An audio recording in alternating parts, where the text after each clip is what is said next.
Chapter 751 Black Ink. 3. It was hard to find an opening in Zara's rampage. It was so hard, in fact, that Tyler and the rest wholly gave up on trying to do so. Instead, they went with the more barbaric option, charge. Tyler's roar rattled Synth and Ash's brains. With heightened battle lust due to the nature of their current circumstances, they shot up into the battle with peaking fervor. BB boom, a collection of drones swam ahead of the Titan warrior and cleared an opening in the ink sea. The trio shot into the gap within the single instant it remained open and scanned their surroundings. It was like purgatory. Zara's blackness was thick and full without the inky properties of the Nox. Her darkness didn't just stem from the Nox, but also from her own comprehension of the law. Therefore, in terms of strength, it far exceeded anything the three geniuses had faced until this point. If the atmosphere wasn't actively avoiding them, they would have died already. That's good. It isn't the worst-case scenario. Tyler nodded his non-existent head when he noticed it.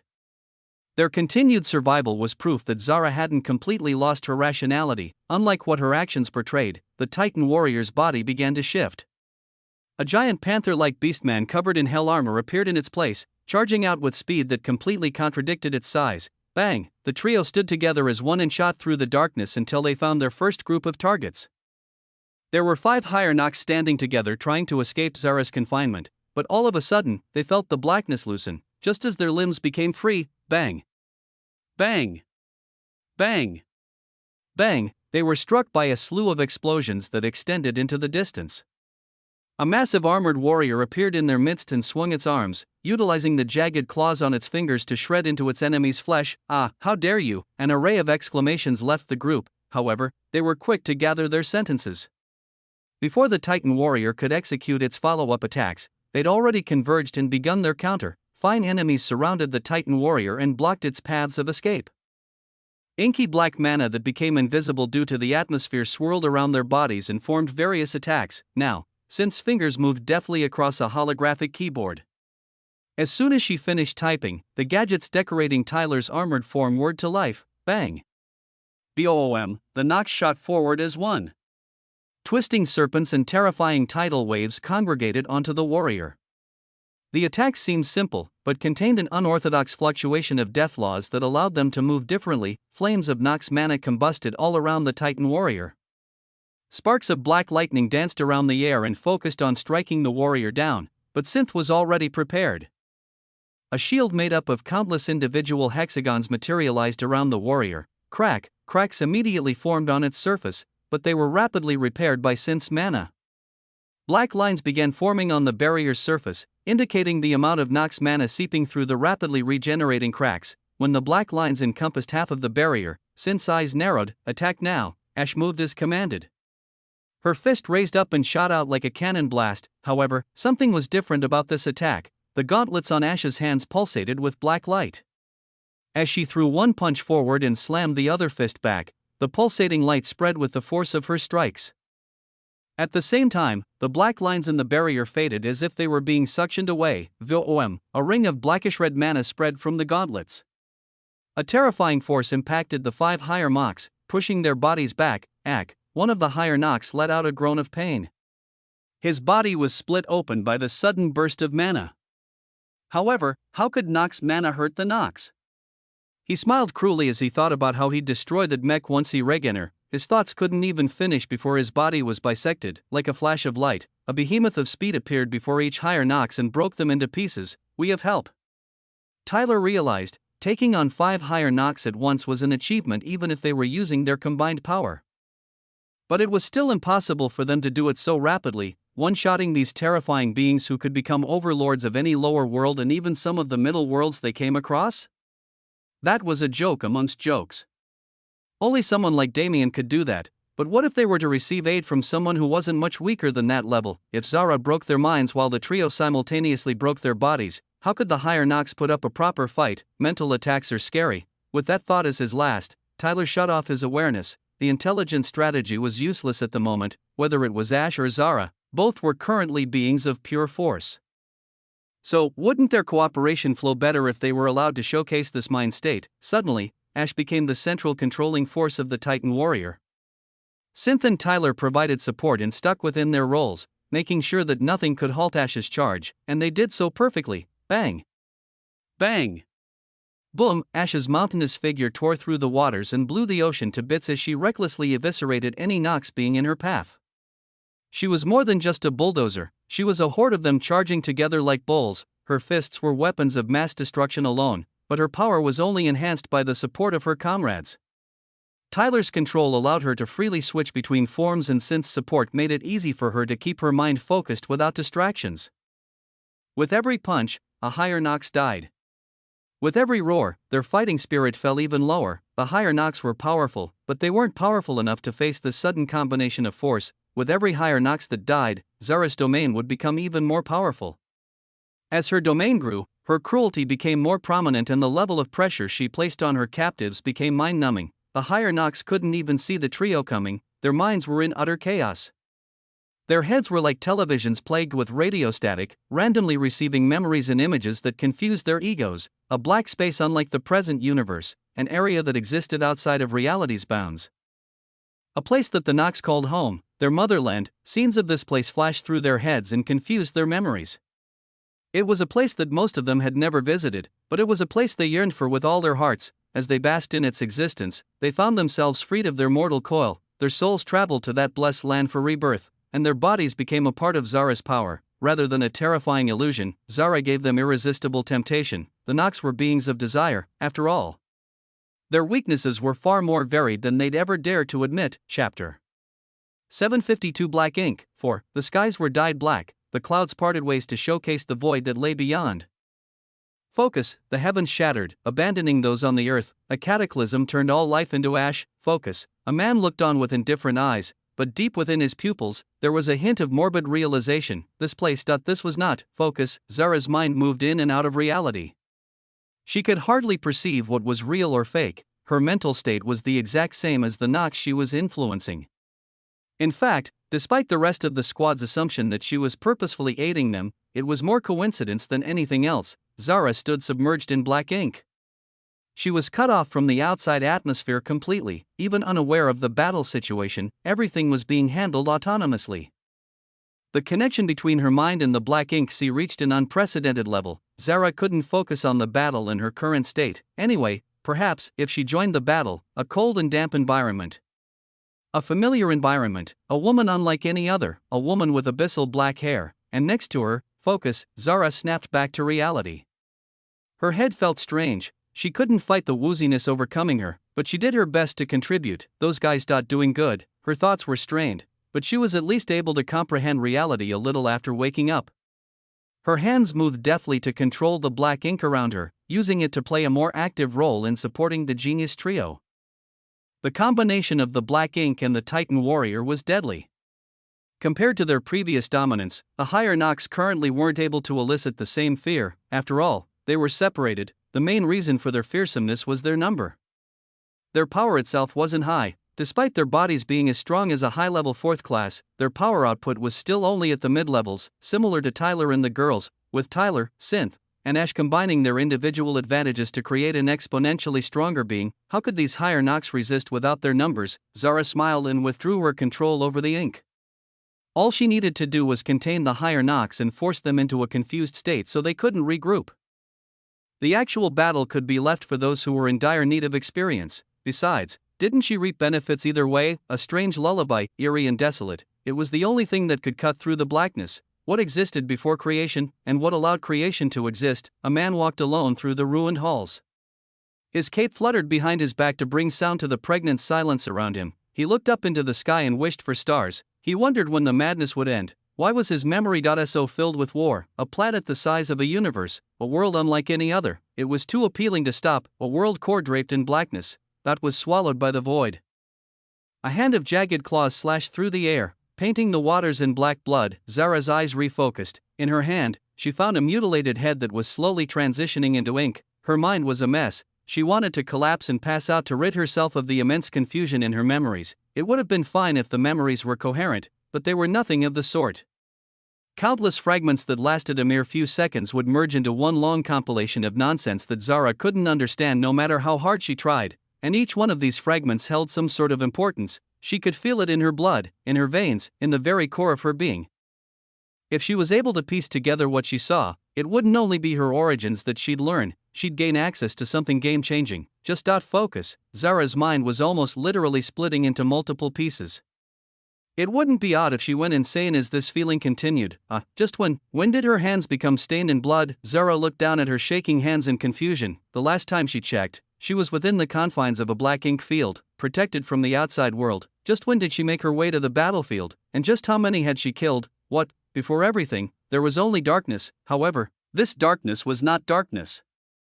It was the brightest light, the darkest darkness, the world itself, and a reflection of its inexistence. From this darkness emerged a creature, and from this light emerged a creature. Upon their first meeting, all things were born. Zara finally realized it. The Nox. Don't bleed red. The suicidal war that the Stargazer squad waged against the Nox finally seemed to be headed in a positive direction. After countless twists and turns, the higher Nox were finally isolated and kept as prey on the chopping block for Tyler, Synth, and Ash to slowly kill. However, this was only on the surface. We don't have enough mana to continue for long. 40 minutes, that's how long had passed. With 20 minutes remaining until reinforcements arrived, Tyler knew they were in a far tighter situation than it seemed. This marks 300. The number has gone down significantly, but it doesn't matter. 700 of them can easily kill us the second we drop our guard. Currently, they had Zara's support in isolating the Nox, but how long would that last? Even Zara wasn't an unlimited tank of mana. The strain that came along with such a wide-scale liquid domain was likely insane. We just have to do what we can while the odds are in our favor and then hope, I guess. Tyler's non-existent eyes hardened as he spread his awareness into the world. He saw the group of higher Nox that had just died turning into ink and dissolving into the domain. Ash's mana is almost dry. She won't be able to maintain her berserker form for longer than 5 more minutes. As for me, Tyler could feel the dredges of his mana pool scraping through his veins so he could use them. He didn't even know how he was still maintaining his armor state, but he was certain that he didn't have the energy to do anything else anymore. Synth is probably the best off since she built her machines with the ability to gather their own mana. It looks like we'll have to rely on her for now. In their current form, Tyler and Ash were essentially connected at the hip. Only Synth had freedom of movement as someone who was working remotely. At the same time, she didn't need as much mana as her comrades to survive. If she used her machines to inject mana into Tyler and Ash, they'd likely gain the sustenance to last for another 10 or so minutes. Everything is on track for now. Let's hope that, the water didn't cut. It was too clean, to the point where the passing attack didn't disturb the surrounding water at all. However, it did dye the water red. A slight exclamation leaked into the air. Tyler spread his awareness with a look of horror on his face. The armor he'd transformed into was sliced into 3 equal sections. From within, a thick trail of blood leaked. That's not a light wound. Tyler spread his awareness further. Before anything else, he needed to identify the assailant. It wasn't a hard task since she stood silently not far away, staring into her blood-stained hands. Tyler's mind shook. Why was Zara attacking them? Chapter 753 Black Ink. 5. Life, Death, and Reincarnation. The 3 concepts that form the overarching concept known as samsara. According to the universal laws, life and death were the second from last concepts to emerge at the universe's foundation. Creation and destruction allowed all other concepts to exist. Space and time created a vessel to house those concepts, and life and death created and regulated beings who could make use of those concepts. Lastly came the 5 elements and all other things. These concepts spread through the created spacetime, latched onto life and death, and introduced themselves to the world. Life and death were integral to the continuation of the universe, and housed the closest similarities to the original creation and destruction laws out of all the foundational laws. However, even more than creation and destruction, life and death allowed one to comprehend the importance of another concept, duality. Mortality was something every sentient being had to come to terms with at some point in their life. Even for a practitioner who constantly increased their lifespan through training, mortality was something that needed to be acknowledged. After all, a practitioner who could escape the bounds of mortality was a practitioner who'd faced it every single day in order to do so. Life and death were a beginning and end, yet they were also an end and a beginning. Life and death were concepts that even the lowliest mortals could understand to a meager degree. Wherever there was life, there would be death. And wherever there was death, there would be seeds of new life. The 2 concepts seldom existed individually. It was something that applied to almost every other concept, but it was most easily reflected in life and death, duality. Every force in existence had an equal and opposite to match it. Life had death, space had time, creation had destruction, and even the greatest forces of non-existence held duality with existence, greenish-white and murky-black mixed together like yin and yang to showcase this relationship. They swirled around each other and formed a funnel that touched ground upon a single seed, acting as water and sunlight to bloom that seed. The more time went by, the greater this vortex became. Eventually, a trace of black spawned around its edges and began integrating itself. Whoosh, the splash of black was like a steroid. The vortex immediately grew massively, and the rate at which the seed was absorbing its energy heightened immensely. Suddenly, a string of the black mana shot into the seed and rooted itself. Afterward, it traveled outside of the mana heart where it originated and snaked through the internal body, until finally, it phased out of the real plane and became ethereal. A pure white space was revealed. It wasn't vast, but it held more than a few concepts within it. Flames and lightning raced through the entire space without proper form, but even with their chaotic paths, there was a certain area they simply couldn't pierce. There, a small, almost transparent gold and silver seed sat quietly. A field of distorted spacetime surrounded its existence, disallowing any entry. This was the most stable part of the mysterious space. Aside from the flame lightning and the spacetime seed, there was one final seed of reddish-black color.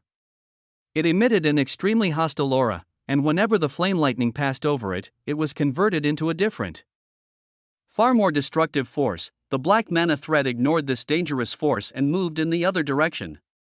When it arrived near the spacetime seed, it diverted its course and positioned itself somewhat behind the seed. A pulsation spread through the space. Murky black and greenish-white light traveled through the black mana and spread into the mysterious space. However, soon enough, the spreading mana was met by the spacetime seed's repellent force and sent back to its original position. Thump. Thump. Thump. As the mana compounded multiple times, a sound like a sickly heartbeat rang through the space. The seed forming in the real plane became illusory. Through the black mana tube, the energy contained within the vortex connected to it was diverted to the mysterious space, until finally, badum, badum, two pulsations of black and white mana spread through the space and formed a dome-like cocoon. Cracks spread on the cocoon almost immediately upon its creation. Crack. Crackle. The cocoon shell shattered and fluttered around the empty air like butterflies. In the center of the cocoon where the black mana tube once sat was a new seed, a seed of murky black and greenish white. Thump. Damien's eyes rolled up into his head. A sudden wave of something thumped through his body, completely overriding his systems. His heart felt like it was going to burst out of his chest. Both vitality and deathly air flowed through his veins at once. It was a strange feeling, an almost painful one, but at the same time, it was euphoric. There was truly no better way to describe the feeling. Bang! Sebastian's fist was like a falling meteor as it struck Damien directly in his ribs. Cack! Damien's body flew backwards, blood flying out of his mouth. Sebastian appeared in front of him like a ghost and continued his beatdown. A flurry of punches loaded with Nox mana rained down on Damien's body, causing blood to spurt incessantly from his damaged organs. But why? Sebastian frowned in displeasure. Oddly enough, he couldn't find any of the previous joy he gained from beating Damien to a pulp. It felt empty. That human is no longer reacting. Sebastian stepped forward. His body blurred and appeared dozens of kilometers away where Damien's body had landed. Boom, he kicked the limp body. He stomped on it until all of its bones were shattered. Even recognizing this body as the human known as Damien was impossible in its current state, but this was even more fearsome than anything else, because even with his body in such a state, he is smiling, right? Damien was smiling. He was smiling so widely that it made his deformed face even more gruesome to look at. It doesn't hurt. Sebastian's attacks didn't hurt anymore. The pain in his body was negligible, even with the current level of damage. Damien didn't have any panic in his mind. A strange feeling brewed in his mind, a feeling that said he was unkillable. Under Sebastian's suspicious eyes, Damien's mutilated body fused back together.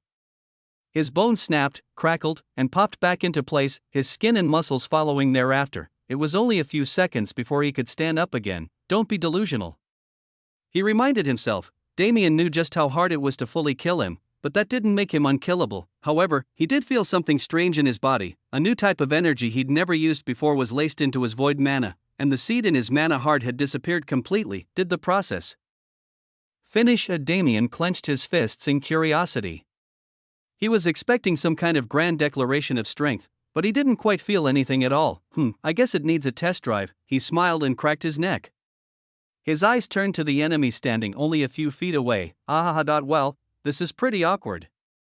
I forgot what round we're on, but are you ready for the next one? Smilingly, he beckoned his opponent over with a finger. Even the higher Nox Sebastian, who wasn't fully aware of human gestures, could sense the provocation laced in that finger. The butler's eyes narrowed. This child. It was quite annoying. Chapter 754 Black Ink, 6, Bang. Bang. Bang. The two's battle continued with raging ferocity after that brief respite. However, the battle situation itself was quite different. In the beginning, Damien was only taking attacks without countering. He focused wholly on defense to keep himself alive under Sebastian's brutal onslaught, but as time went on, his disposition shifted. He became bolder, wilder, and more reckless. His weapons disappeared from his hands and his fists struck out without fear. The shattering of their bones rang out constantly, yet, it only took an instant after they shattered for the bones to regenerate. In a situation like this, why would Damien have to worry about injuring them? He struck out with insane fervor. His fists were like unfeeling machines attached to his body. Sebastian found himself cornered not by Damien's force, but by his madness. This human is insane. Sebastian realized long ago that Damien wasn't right in the head, but at this point, even such an evaluation didn't do the young genius justice. He was utterly mad.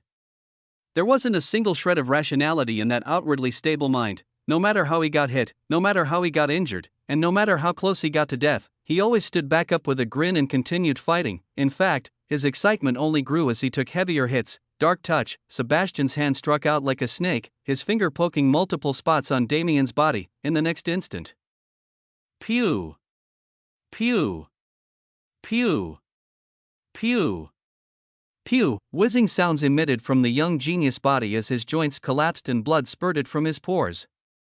Nox mana penetrated his defenses and began corrupting his mana circuits. Ha ha ha.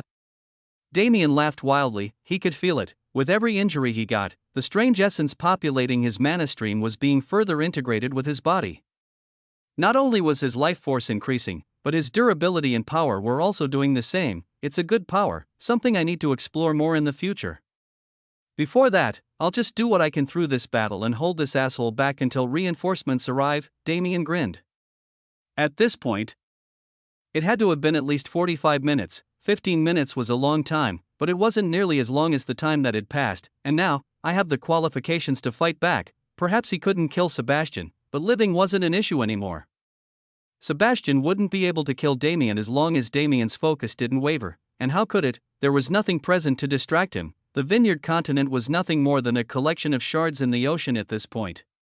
The ground below was almost non-existent, especially after Damien and Sebastian's last clash. The two stood in the air now, and if they wanted to land on solid ground to fight, they'd need to relocate to another continent entirely. I can't allow that to happen. The air was Damien's domain. With nothing blocking his range, he could teleport essentially anywhere. As long as he had this advantage, leading Sebastian on was much easier, but that guy isn't as dumb as he looks. Actually, damn it, he even looks like a smartass. Damien dodged a fist and sent his own punch forward. He teleported in the same instant Sebastian caught the punch and appeared behind the butler, aiming hell at his head. Bang! A loud explosion of spatial mana laced with unknown concepts rang through the air.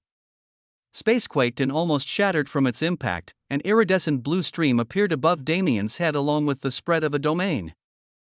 Space suddenly came under his complete control. Damien clenched his fist, causing an intense distortion to spread into the surroundings along with an intense spatial confusion. Oh, have you decided to use everything in your arsenal? Huh. With your power, you can sense it, right? Someone interesting is on the way. Sebastian's eyes narrowed. Indeed they are, but does that affect me? I shall kill you before they can even reach my toes. Try it if you can. Damien smirked. Lowly souls, come. Sebastian's eyes suddenly lit up with dim black light. His hands came together to form a string of complex symbols as if performing a summoning ritual. A pulsation of power spread through the air. Nox mana danced like beautiful women, slithering through the air and creating a spiderweb that spread to the far reaches of where the vineyard once stood. The mana burrowed into the ground and disappeared. The atmosphere turned silent. Shio! Damien flashed to the right to avoid the terrifyingly fast object that cut by his side. Oh? Now this is interesting. Sebastian's amused voice brought him back to reality. Damien's eyes turned cold. What the hell do you think you're doing? His voice was laced with thick killing intent. The killing intent fumed into the atmosphere and dyed the world red. Boom, reality warped under its weight. A mountain of corpses that reached Calypto's atmosphere appeared like a mirage behind Damien. So this is your reverse scale?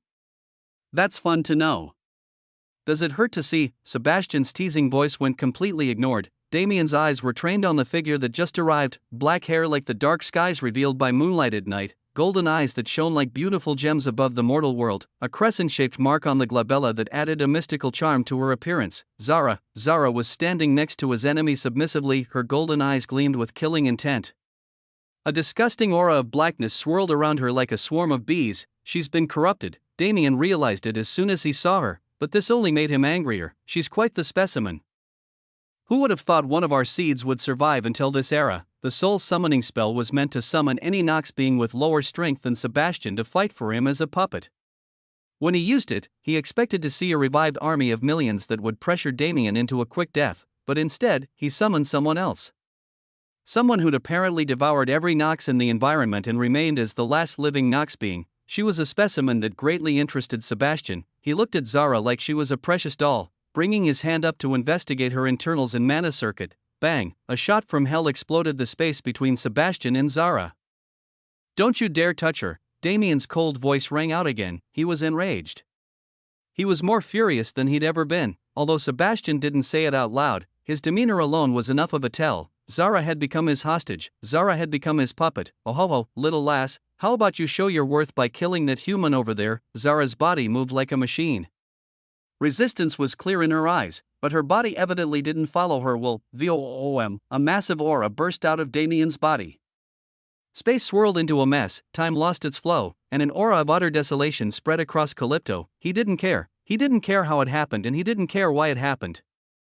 The second Damien saw Zara standing next to Sebastian, something within him snapped. Chapter 755 Black Ink. 7. Weakness. Damien had always been thoroughly aware of his weaknesses, but they'd always been internalized. The weaknesses that stemmed from his own lacking existence could be fixed through training and effort, so he never put too much stock into them. Instead, he worked ceaselessly to rid himself of weakness and truly become untouchable. However, there was one thing he'd forgotten. As a practitioner, emotions were both a blessing and a curse. The presence of emotions allowed for the presence of determination and drive, and the presence of emotion allowed for expanded creativity, which helped with comprehension. However, at the same time, when these emotions were directed towards other people, they became a curse. Strong hatred could be a source of determination, but it could also cause one to fall into the depths of despair and bottleneck their training. In the same vein, strong love could be an equally strong source of determination, but it was the greatest exploitable weakness in existence. The second a loved one became one's captive, it was unimaginably easy to manipulate the enemy. Damien had this weakness just like any other human being. However, he'd originally believed it negligible since his women were in the human domain, tucked away and safe from his enemies. Zara wasn't a factor he'd considered. He simply never pictured a situation where Zara was captured. I should have known. Nox Mana's main property was always to corrupt. The reason Damien was so much better equipped to deal with the Nox in comparison to his comrades was also because of his immunity to their corruption. Zara didn't have this immunity. The more she devoured the Nox, the more she was corrupted by their mana. Damien fought with his everything. Space became a malleable substance that was used to attack and defend. Calypto's space was manipulated and twisted to the extent that it wouldn't naturally heal for many years. The seas were split into countless sections and dried up. Any land even tens of thousands of kilometers away was heavily impacted by the spreading fluctuations of Damien's madness. But he didn't stop. He was like a feral beast without limits. Damien's eyes were dyed in reddish black. Flame lightning of the same color arced from his arms and burned the oceans to nothingness. He punched with the force of 1,000 meteors. He slashed mirage like a swordsman making his last stand. But all throughout, he never touched Zara. His body swerved through the air and flashed about randomly. Zara's terrifyingly powerful claws and shadows found themselves striking nothing but empty air due to his intense evasion tactics. Damien could sense her. Through their spiritual link, he knew exactly where she'd be and what she'd do, of course, since their contract was one of equals. She could do the same for him, but her spatial perception wasn't nearly developed enough for her to effectively block his advent. Boom, space compressed and folded before exploding over Sebastian's head. The butler was flung down into the seafloor, surrounded by mountainous walls of water that had yet to fill the empty space between them due to the spatial distortion in the air. Bang! A terrifying fist landed on the butler's face as he took in the situation. It was followed by a flurry of physical attacks that didn't leave him any room to maneuver. At that moment, Zara's body flew through the air and cut by Damien's side once more. She landed next to Sebastian and immediately slashed out her claws, coating them in a swirl of shadows that attacked Damien as they sliced through the air. Damn it, Damien found himself trapped in a world of darkness.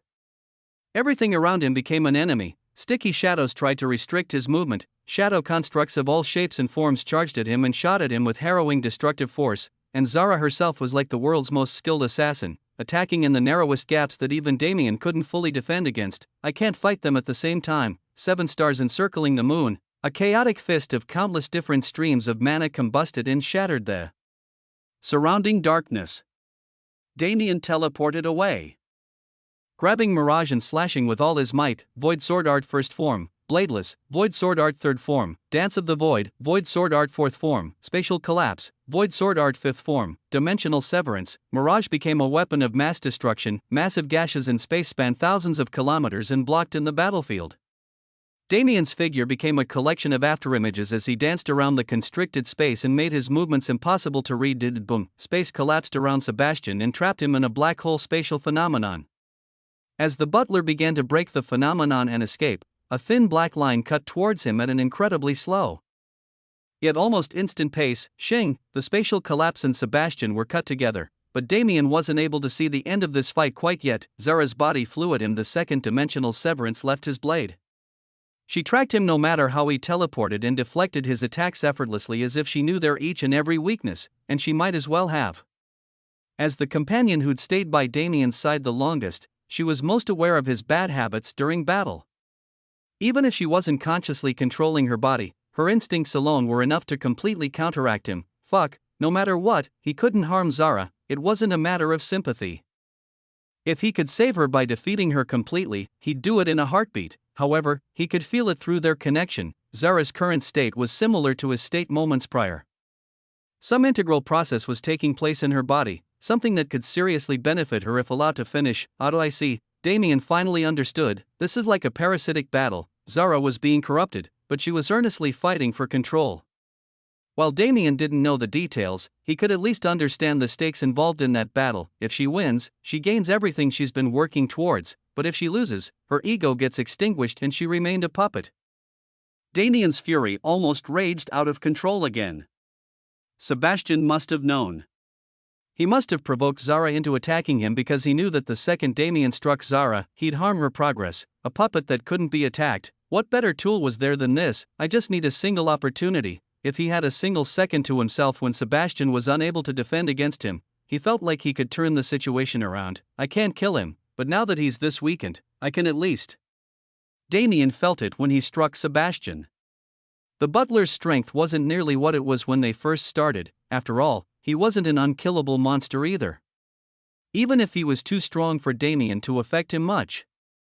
His mana capacity was still the same as everyone else's. After using so many mana-filled attacks, it was inevitable for him to start running low. Damien shot out like a rocket and engaged in combat with Sebastian again. His fist connected with the butler's jaw, but in consequence, he was kicked in the knee and his flow was disrupted. He kicked like a whip into Sebastian's side, but the butler instantly used the force to his advantage and redirected it at Damien. His skill level outstrips mine too much. Damien couldn't land a hit without being countered. After a few sparks of an instant, Zara joined as well and forced Damien into a deeper hole. His eyes darted around like mice. His awareness was extremely focused on the current two enemies he needed to fight. Everything other than the battle was disregarded. 1 second is all I need. Reddish-black sparks decorated his eyes and aura. His power level suddenly spiked. Just a single second, the reddish-black sparks began to pollute his mana. He swiped his hand through the air and covered Zara in spatial mana, teleporting her away as he slammed his hand down in front of Sebastian. Boom! Sebastian covered himself in a cocoon of Nox mana to evade the blast. When the chaotic mana explosion died down, the cocoon shot out like a curtain of sand and enveloped Damien. Damien thrashed within the curtain in a bid to remove all the Nox mana latching onto his body. He roared like a mad titan as he tore his way through any obstacles in his path. Just 1 second. If I can distract him for a single. Boom! The ocean below burst into an explosion of foam. The valiant figure of a nearly destroyed Titan warrior spiked out of the water and slammed into Sebastian like a tank. The Titan warrior's arms and legs wrapped around Sebastian's body and forcefully held him in place. get him now. Begone, vermin. Damien's perception heightened to the maximum. Every spark of an instant felt like countless seconds. In this slowed world, he flashed away, his body appeared behind Sebastian, he grabbed the higher Nox butler's head like a basketball. And at the same time, he sensed the terrifying agglomeration of mana gathering between Sebastian and the Titan warrior. I don't have time. Sebastian's gathered mana exploded forward like a beam of deathly light. Time resumed, Damien and Sebastian vanished from the area, and the Titan warrior stood in the air with a massive hole in its body. Chapter 756 Black Ink, 8. How did it come to this? Minutes prior to its eruption from the ocean, the wreckage of a Titan warrior could be seen strewn about the dark sea. Pieces of metal and debris floated away from the main body, leaving it battered and filled with holes. Still in his armor form, Tyler sighed. Surprisingly enough, he could feel the terrible pain arcing through his body even in his current state. The armor's damage was his bodily damage, and currently, the armor itself was torn to the point where it was almost multiple separated pieces. If I turn back into human form right now, I'll probably die instantly. Tyler thought back to the previous battle, if it could even be called that. Rather than a battle, it was a one-sided beatdown. The power of the Titan warrior after Tyler, Synth, and Ash combined their individual power was immense, but it didn't seem to matter at all to Zara. She was feral, but strangely rational at the same time. She moved like a beast, but her every attack was fatal and calculated. Her claws moved as if ignoring space, always hitting their target. The myriad of scars and gashes lining both Tyler's armor form and Ash's body were innumerable. Her shadow was a terrifying assassin with a mind of its own. Whenever it attacked, Ash and Tyler had to use everything in their power to evade or block. The shadows were extremely strange as well. They changed properties multiple times, making blocking them completely an almost impossible task. If Tyler and the rest hadn't been focused to the utmost, they would have died. No, she spared us. Cook. Ash's strained breaths resounded through the area as Tyler tried to pull her up to the surface. Synth stood nearby with dark circles under her eyes, furiously typing away on a holographic keyboard she manifested. Synth. What are you doing? Tyler asked through sound transmission. Maintenance. Despite her attempts to remain calm, that single word shook as much as a magnitude 9 earthquake. She could barely input the proper commands on her keyboard with the level of tremoring in her hands. Relax. Tyler said with a smile. We aren't dying yet, Synth sighed. Even if they weren't dead, weren't they already on the brink? If Ash and Tyler took even a bit more damage, they'd be in a fatal state that couldn't be healed with their current methods. I barely have enough mana to repair everything. At this rate, it's better for us to just give up and wait for the battle to end. No, Tyler immediately stopped her from continuing. No matter what, we will not abandon our comrades. Even if that means we die, Tyler was determined. He didn't care about his own state at all. As a child, he never dreamed of becoming a soldier on the battlefield. He never dreamed of putting his life on the line for the sake of merely surviving. The ones who'd forced him to do so were the Nox. Their followers killed his family, and years later, they destroyed his homeworld completely. His grudge against the Nox was immense, but he'd thoroughly suppressed it so he could grow without losing his life to recklessness. However, the Nox were doing the same thing again. They were threatening to take away the things he cared about. But I'm not powerless anymore. Damien was strong, but he wasn't strong enough to take Zara and Sebastian at the same time. He needed someone to at least act like a meat shield so he could move unhindered. As long as we have the ability, we will perform. That's the fucking problem. Synth shouted abruptly. You don't have the ability. We're out of mana, we're out of stamina, and the two of you are so wounded that you can't even move properly. How the fuck do you expect to help without dying? She understood Tyler's mentality. While she didn't have the same strong hatred for the Nox as he did, she'd heard his story more than once already. Still, she couldn't condone his suicidal actions. I'm shutting down operations. You won't be able to move until reinforcements arrive. Use this time to heal. Synth decisively pressed a button on her keyboard, which immediately restricted Ash's movements. Naturally, Tyler was restricted as well. We go. At that moment, Ash opened her mouth. She couldn't articulate herself properly in berserker form, but she could at least voice her intentions. She wanted to go, not for any grand reason like Tyler, though. She just wanted to save the woman who'd been treating her like a younger sister all this time. Zara was kind to the trio and never treated them wrong. If Damien was the devil who chastised and tortured them whenever he had the opportunity, Zara was the angel that'd pick them up afterwards and make sure they were alright. Ash didn't want to repay Zara's kindness with cowardice. She wanted to help in any way possible. will move. Ash's titanic body began to slowly drag itself through the water. Electric sparks fizzled out from Synth's machines as they tried to restrain her. But what was a berserker without power? Rhea! Ash's roar reverberated through the dark waters like a whale call. Her muscles bulged to their greatest extent, and veins popped out of her skin. Boom! A wall of reddish mana burst from her body and pushed back the devices holding her, but even with her newfound freedom, she wasn't moving very fast. Her berserk transformation would end without mana, and she didn't have much left. At most, she could attack a few more times before being forced to revert, but that's enough. Tyler's voice appeared in her head. Just a single decisive moment is all we need. After that, we can leave everything to that bastard. Ash smiled. He was a devilish training instructor and a man with a heart blacker than Nox mana. But Ash didn't doubt his reliability. Damien would always turn a situation in his favor if he had the opportunity. You two are going to be the death of me one day. She already knew it when she was forced to be the voice of rationality, but these two had truly lost their minds. With yet another sigh, Synth closed her eyes and hopped into a compartment on the Titan warrior's armor.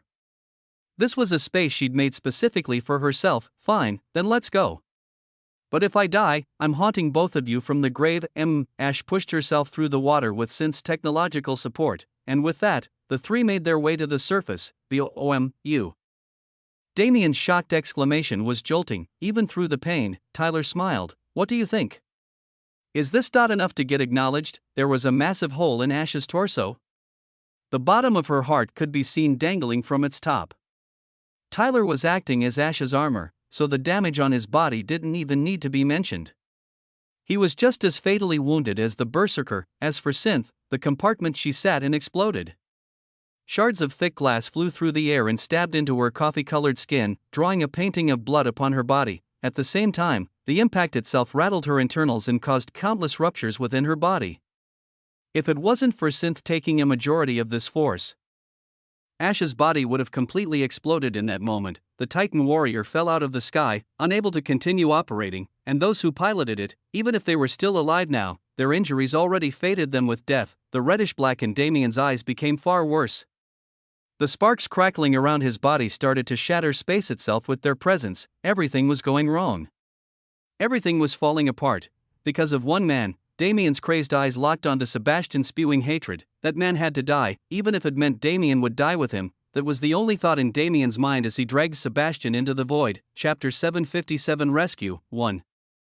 Reddish-black. Just what was the significance of this color? To this day, Damien was barely consciously aware of the reddish-black sparks that would occasionally populate his aura, but he knew that there was some sort of force in his body that he wasn't aware of. Usually, when the reddish-black aura activated itself, Damien was sent into a state of frenzy, unable to properly comprehend his actions until he'd finished whatever task he was handling. However, this time it was different. Damien's cold and indifferent eyes shone like amethysts as he dragged Sebastian through the spatial layers. He flew through Calypto's atmosphere until he eventually left it completely. Get up and fight me. Damien flung Sebastian's body into the starry sky and stood tall. His hand pressed down on the universe, beckoning its assistance. Celestial authority, starfall, and iridescent blue mixed with the reddish-black sparks in Damien's aura. The starry sky rumbled as countless entities swam through it with untold speed. Starfall was a skill that summoned celestial bodies for Damien to control. At its base, it was a skill that could be used for far more than just a few meteor showers. However, it was never able to show its full power within a world's atmosphere. This wasn't just because a portal was necessary to allow those bodies to enter the world, but also because Damien himself didn't desire the destruction of the world. In the starry sky, there were no limitations. In fact, the range of Damien's abilities only increased. Boom! Thousands of meteors appeared in the distance, concealed by the darkness of space. They blazed trails through the silence and arrived at Sebastian's position in an instant, exploding on impact. Boom! Boom! Boom! Boom! The first to strike were the smallest pieces of space debris. These pieces flung Sebastian around, disallowing him from regaining his composure. When this attack was nearing its end, a second, far larger force appeared behind the Nox butler. Boom! A planetary body the size of a moon eclipsed Sebastian's own body. He turned around coldly and faced it. Unveiling darkness, Sebastian flicked his finger into the planetary body and sent a concentrated strand of Nox mana into its center. Within an instant, cracks began to spread across the moon. Black splotches stained its surface until finally, it exploded into dust that floated away with the streams of spatial essence in the surroundings. Human, I commend your strength. However, do not mistake my kindness for weakness. You are not powerful enough to fight me as an equal yet, Sebastian coldly spoke as he vanished from the air. He arrived behind Damien and spread his arms out, gathering a great amount of Nox mana in his palms. Strength of the abandoned land, Sebastian's eyes glowed with black light.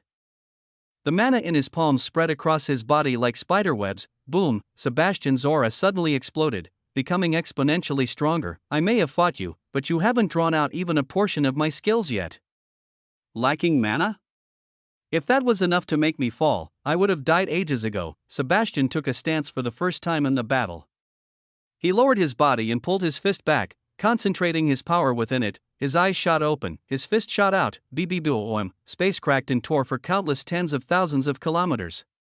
Damien was immediately surrounded by chaotic spatial storms and terrifying fluctuations of mana that made him feel like his insides were burning. However, Damien didn't react to the pain. Focus, he closed his eyes and moved as one with the spatial storms. The chaotic mana fluctuations couldn't even touch the hem of his clothes. Damien's focus was split in two. The first part was wholly dedicated to Sebastian. His every movement, his every expression, and even the movement of his mana was clearly reflected in Damien's eyes and internalized in his mind. As for the second portion, even Damien couldn't quite pinpoint where his attention was being directed. Rather than focusing, it was better to say he was earnestly feeling something within his body that he'd never noticed before. What is this empowering feeling? Damien could feel those reddish-black sparks pulsating in his veins. With every pulse, he felt like a dam broke in his body, allowing him to contain and utilize more mana. It's not just that, the quality of my mana has increased. Damien's body became a blur. He teleported high above Sebastian and swept his arm through the air. Dimension shift first variation, land of the dead. Damien's eyes blazed with purple light.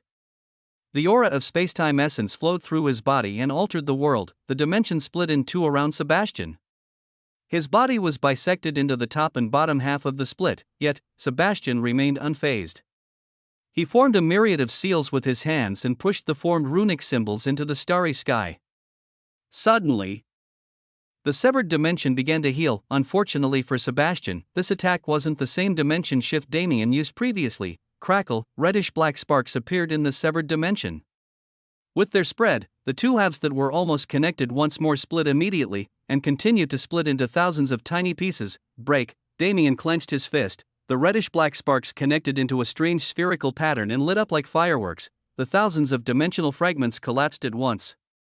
They became independent entities that repelled each other instead of healing back into a single piece. The following explosion was silent. Space became nil. Time became nil, and even the universal law lost a portion of its power. Outside of Kalitpo's atmosphere, a temporary dead zone had formed, trapping Sebastian within. Damien's body passed through the dead zone's boundaries. Human, where did you learn this trick? It's quite interesting. Sebastian grinned as if he knew Damien could hear him. Judging by the lack of law fluctuations in the surroundings, I can understand that you utilized this trick to suppress me. However, I'll have to disappoint you. Sebastian's eyes glowed with such fervor that they lit up the dead zone. This atmosphere feels just like home to me. Bang! An explosion of Nox mana spread through the dead zone and latched onto its foundation. Damien barely had time to process his shock before he was forced to dodge. The dead zone itself became his weapon. Whenever Sebastian made a movement, Damien could clearly feel the boundaries of the dead zone moving with him. It was something that felt impossible, yet Damien was seeing it happen right in front of him. Damn it! Just how do I kill this monster? Damien felt frustration like nothing he'd ever felt in his life. Since when was there an enemy he couldn't defeat? Even if it seemed inevitable for him to lose, he always found a way to turn the situation around. I refuse to let this bastard stain my record. With the heightening of his emotions, the reddish-black sparks in his aura became more and more powerful. As Damien dodged and blocked Sebastian's attacks, he could feel the impact force becoming lighter with time. He was still getting stronger. But I don't have time to wait. Support would be arriving at any time on the planet's surface, and the most dangerous Nox being remaining there was Zara. Chapter 758 Rescue 2. I can't let the Academy learn about Zara's origins. If that ever happens, she'll likely lose most of her freedom. Zara's Nox heritage was something Damien accepted because he knew her. If the higher authorities of Grand Heaven's boundary learned of this fact instead, they'd either turn Zara into an experimental subject, a slave, or an exile. and none of those options looked promising. Damien gritted his teeth. His body flowed through the air and became one with the world. He became an entity that Sebastian couldn't hit no matter how hard he tried, yet Damien couldn't land a single strike either. Sebastian was using the dead zone itself to his advantage, an advantage Damien hadn't yet found a way to rid him of, to defeat him and return to the surface with enough time to bring Zara back to is that even possible. Damien's eyes hardened. 10 minutes.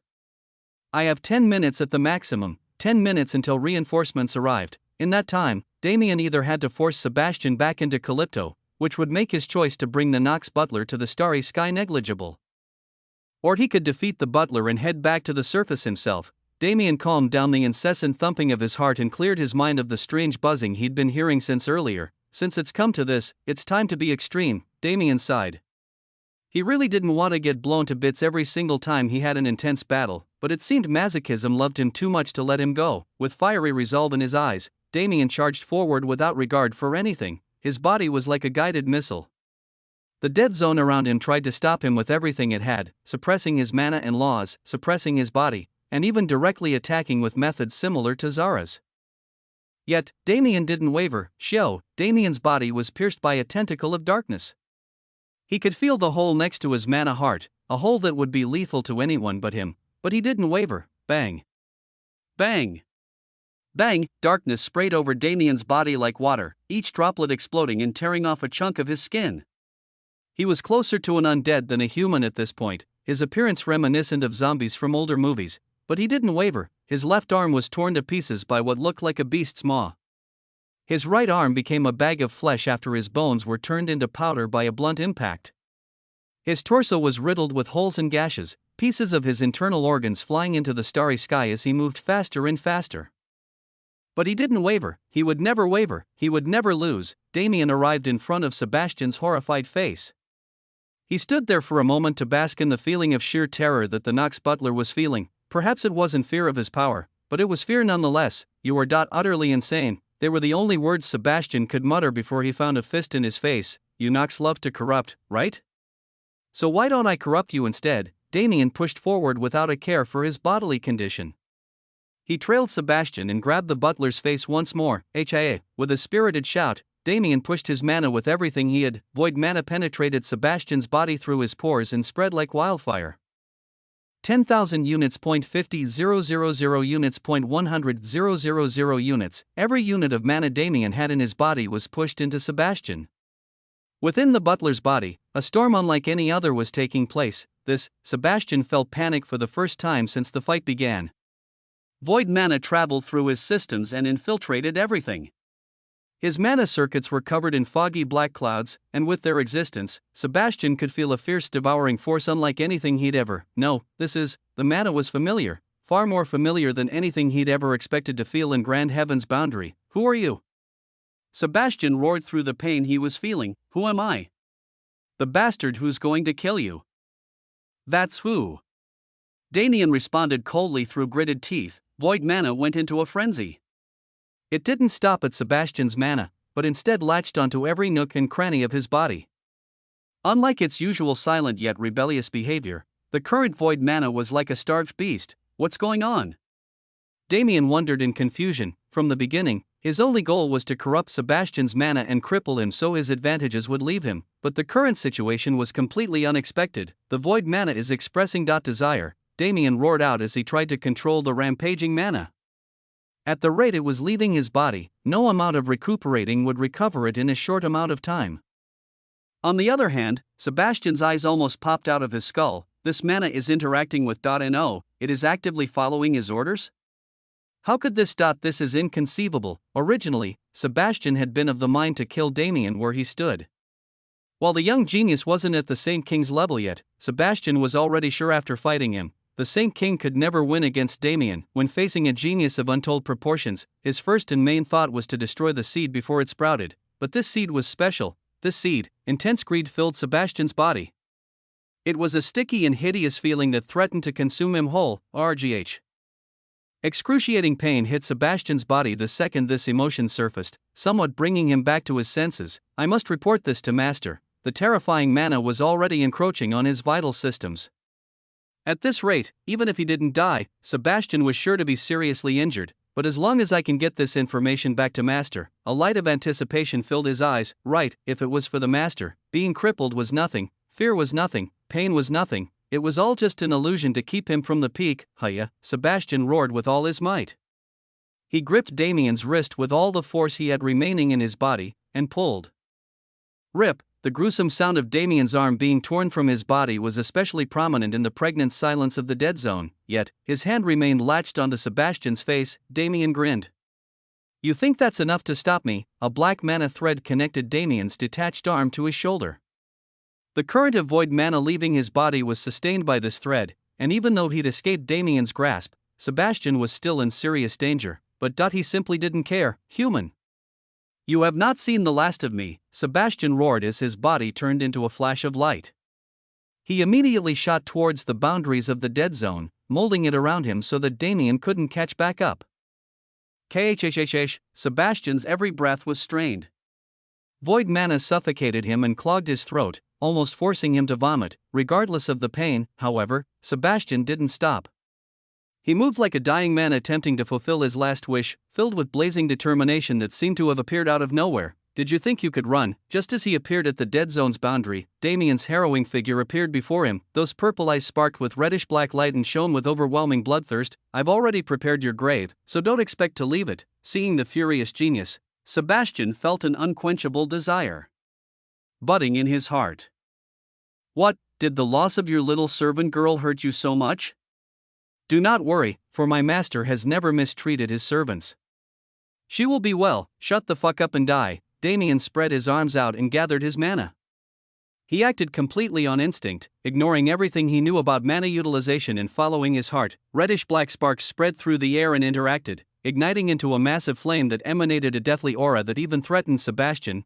Sebastian made a sound of disappointment. Unfortunately, I will not be able to die today, for I have other obligations to fulfill. Young human, we will meet again. His body began to fade from existence. An inviolable force called to him and dragged him away. Damien shot his destructive flames forward with all his might in the exact same instant. The flames teleported through the void and appeared on Sebastian's position. The half-faded figure of the Nox butler began to burn. He burned with reddish-black hell flames that wouldn't extinguish no matter what, and along with these flames, he was forced to endure the horrific pain of the void mana corrupting him from within. The scream was cut off in the middle. It was the last sound Damien heard from the butler. His eyes remained cold, perhaps even colder than they were before, but he didn't give chase. That was a demigod's aura. The Saint Emperor was the one who took Sebastian away, yet, he didn't even say a single word to Damien, non-conforming with the attitude he'd shown thus far. In the end, Damien turned his eyes away from Sebastian's previous position. It didn't matter if the butler was gone, Damien could still sense him. His mana was within Sebastian's system, and it wouldn't leave unless he commanded it to. Currently, rather than the butler, there was another problem Damien needed to rapidly resolve. He needed to make sure he kept his promise with Zara. Chapter 759 Rescue 3. Damien and Sebastian only battled in the starry sky for a series of minutes before their confrontation ended, however. The impact of their battle rattled the entirety of Calypto, bringing mass attention to the flashing scenery that momentarily appeared in the sky. Among these people was a certain woman, her eyes glowing golden with feral and bloodthirsty energy. Though her attention only remained on the sky for a moment, murky black shadows surrounded her and bloomed into beautiful yet deadly lotuses. The sea below her feet was corrupted by these shadows and used as a vessel to transport them further across the world. The destroyed vineyard continent could only contain a mere portion of these shadows. They spread further and further, congregating into a straight path that connected the ruined continent to another. The willow continent that was closest to it, Zara's body turned into a blur. Her figure traveled along the massive shadow and became one with it, traversing the continents in a mere few minutes rather than the hours it would have taken otherwise, and upon touching ground, she didn't waste a single second. The shadows extending into the ocean retracted into her body, and a new domain spread around her current position. She could sense their presence, millions, billions of Nox beings with varying power levels. While most of them were still mindless, several tens of thousands of them were above fourth class. Zara's unstable mind didn't even bother comprehending the consequences of her actions. Tens of thousands of kilometers were immediately covered in inky blackness, and as Zara pressed her hand down, boom, the earth below crumpled like paper. Any lesser Nox within her range was smashed along with it. becoming nothing more than sustenance for her growth. But these lesser knocks weren't nearly enough. They didn't have the memory she desired, they didn't have the power she desired. What she wanted could only be found through those with intelligence. She moved towards the weakest presence she could sense. It was a higher Nox surrounded by 10 others near his level, all still within the ranges of low-level 4th class. Shio, her figure shot out like an arrow, immense speed and precision lacing her movements. She coated her claws in a layer of mana to empower them as she sliced out ferociously. Shing, her first target's head flew into the sky with a single swipe of her hand. The 10 others followed soon after, unable to even speak a word before they died. There was a world somewhere deep in the abyss, a world teeming with Nox, and a world that birthed them into existence. Zara could now feel its existence. She could feel a slight connection with that place, allowing her to better access the fragmented memories polluting her mind. Her figure flew through the Willow continent with increased fervor. Her domain expanded with every Nox she devoured, slowly growing to cover a large portion of the continent's surface. Despite how rapidly her power was increasing, however, Zara's situation was worse than ever before. Within her spiritual world, a raging battle that far exceeded the scale of her slaughter in the real plane was taking place. Memory fragments were like fragments of glass. They were beautiful and perhaps even extremely important, but they were dangerous all the same. The chaos in Zara's mind turned these glass fragments into deadly weapons and mobilized them. A terrifying tornado of memory fragments flew through Zara's spiritual world and tore it apart, opening cracks for Nox mana to invade. The current sight of the spiritual world was tragic. Inky black mana and distorted memories flew about without rhyme or reason, utterly corrupting Zara's mind, and as this damage became more severe, her actions in the real plane became more reckless and brutal. She stood in combat with higher Nox that far exceeded her usual power level, but she wasn't even conscious of what her body was doing. It was hell. Zara stood hidden in an isolated corner of the spiritual world, grasping at any sense of order she could find. Her avatar was like a flickering flame, but one with endless determination behind it. Still, her head hurt every time a new batch of memories appeared. They joined the swirling tornado and aided in breaking apart her defenses, and it wasn't like she could focus on the tornado and stop it. After all, she was actively dealing with the mental shock of receiving these fragmented memories as they tried to destroy her. Difficult. Key. Zara's thought process was broken, but she could still comprehend the situation. The growth of the tornado was both a blessing and a curse to her. If she could stop it, she'd gain control over the fragments and their current combined state would aid her in chronologically ordering them. However, if she failed, failure. Option. Zara's illusory figure gritted her teeth hard enough that they would bleed if she was physical. She closed her eyes and concentrated, feeling her connection with the surrounding space. This. My domain, VOM, a wave of power spread through the spiritual world. The tornado was briefly disrupted. Its chaotic swirl slowed heavily as the repelling force of Zara's power impacted it. Zara spread her awareness and spread her mana. She spread everything she had, allowing her existence to latch onto reality and maintain itself. Before she tried to combat the tornado, she first needed to secure the safety of her ego. Unlike Damien's spiritual world, Zara's was bathed in darkness.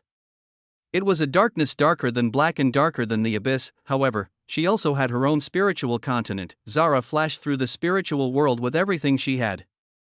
She used her spiritual intent like vines. Uncaring of how much damage she did to her mind with her actions, did it matter if she broke? She would break either way. All that mattered was that she won this battle before she did. Eventually, she arrived at her destination, just in time for the tornado to resume its cycle. WHOSH. Chaotic winds swirled through the spiritual world and struck Zara. Her already illusory figure faded even more, but she held on to her mind. She placed her hands and knees on the spiritual continent below and dug her spiritual intent into its surface. Finally, Zara's mind suddenly became somewhat clear. In the center of the spiritual continent, she saw a single spark of light. That is my lifeline. That spark of light was what called her to the spiritual continent in the first place, and it would be her only source of security while she fought against the tornado. I will survive, she firmed her resolve. She had no plans of dying in this place. Not before she answered the questions that had plagued her mind for so long, and not before she met Damien again. Please. Stay safe. Spiritual intent congregated on the continent and grew into a massive halo. Under Zara's control, the continent began to move, straight towards the center of the tornado. Controlling the tornado from the outside was impossible. Even trying to consciously control the stream of memories entering her head was currently impossible. However, if she was in the eye of the tornado, perhaps she'd have a chance. It was a gamble with her life on the line, but Zara wasn't hesitant at all to take it, because either way, her life was on the line, and as she'd learned from a certain crazed genius, wasn't it better to die on your own terms, regardless of the circumstance? Chapter 760 Rescue 4. I didn't expect it to be this difficult. Immediately after Sebastian retreated, Damien dragged his haggard body into the spatial layers and began moving at his fastest speed towards Calypto. Unfortunately, the task was far harder than he originally expected. The previous battle was extremely intense, and even if it was abruptly cut off, Damien still used the majority of his power to fight off Sebastian. He'd even used his void physiques abilities, something he'd been avoiding doing openly ever since the Wrath incident. That butler. He definitely knows. Damien trudged through the muddied waters of space with a metaphorical limp. His body was healing, but at a far slower pace than transcendent regeneration usually allowed. Is this the consequence of low mana reserves? While it's fun to feel something new every once in a while, this isn't really the time for that, is it? Transcendent regeneration, no matter how heaven-defying it was still a skill. Its continued activation was heavily reliant on mana. In truth, it was only because of Damien's unorthodox mana circuit and ability to gather mana into his body that transcendent regeneration could function. For any other person, it'd be a nigh useless skill in battle. Damien was currently experiencing what it was like to be normal. Damn it. Has the Ananta matrix been affected as well? Bodily regeneration and mana regeneration were both moving at a snail's pace, but Damien didn't have the time to check on the damages in his body. All he knew was that he was a wreck that urgently needed to return to Calypto and save his companion. What felt like hours passed within a few seconds. Damien exited the spatial layers within Calypto's atmosphere and took in a breath of fresh air. Right, the air here sucks. Ignoring the foul stench filling his nostrils, he spread his awareness to its limits. His spiritual intent raged as a substitute for mana, connecting with space and forcing his awareness past the bounds of its usual reach. Where the hell did you go? Damien wondered for only an instant before he realized. The answer is way too obvious for me to dally like this. For a blood-crazed Zara who wanted to devour every Nox in sight, what better location was there than the Willow Continent? Damien flashed through the atmosphere. He redirected his mana so that transcendent regeneration only focused on his arms and arrived on the Willow Continent in a little over a minute. Holy shit, the scene of destruction before him was terrifying in its connotation. I can't let this continue. Zara's feral state was a secondary concern. The existence of the sanctuary allowed Damien the peace of mind when it came to Zara's overall safety, but that was only within the sanctuary. If our allies find her, they'll kill her, and if our enemies are given the chance, they'll turn her into a puppet. Zara was in a situation where she could become an enemy of the universe in a single instant. Damien couldn't hesitate. His body became a blur as he kicked off the air and rushed towards the area of the continent where rampant mana fluctuations were currently tearing everything apart. From the sky, he could clearly see the intense battle taking place. Zara had completely shifted back to her beast form. Her titanic wolf body crushed everything in its path and spread a plague of shadows across the continent. The inky and horrid smell of Nox mana in her aura was growing by the second, and the complexity of her utilization was growing with it. At this rate, Zara would become a full-fledged Nox being before the battle ended. In front of her stood a group of thousands of Nox, far outstripping the number that the Stargazer squad had fought only mere minutes prior. These Nox were in strict formation, emanating a devastating killing intent as they formed a myriad of seals around Zara's body. No, Damien immediately became alert. Those seals were too similar to the ones Sebastian formed for him to stay still. His body came crashing down like a meteor. With the dredges of mana he had gathered while making his way to the continent, he activated his most chaotic ability without any of the care he usually showed. Starfall, endless rain, boom, a flurry of portals opened in the sky. Massive chunks of space debris and equally large meteors streaked out of their depths and crashed into the continent below. Boom. Boom. Boom. Boom. Boom. The deathly impact seemed never-ending.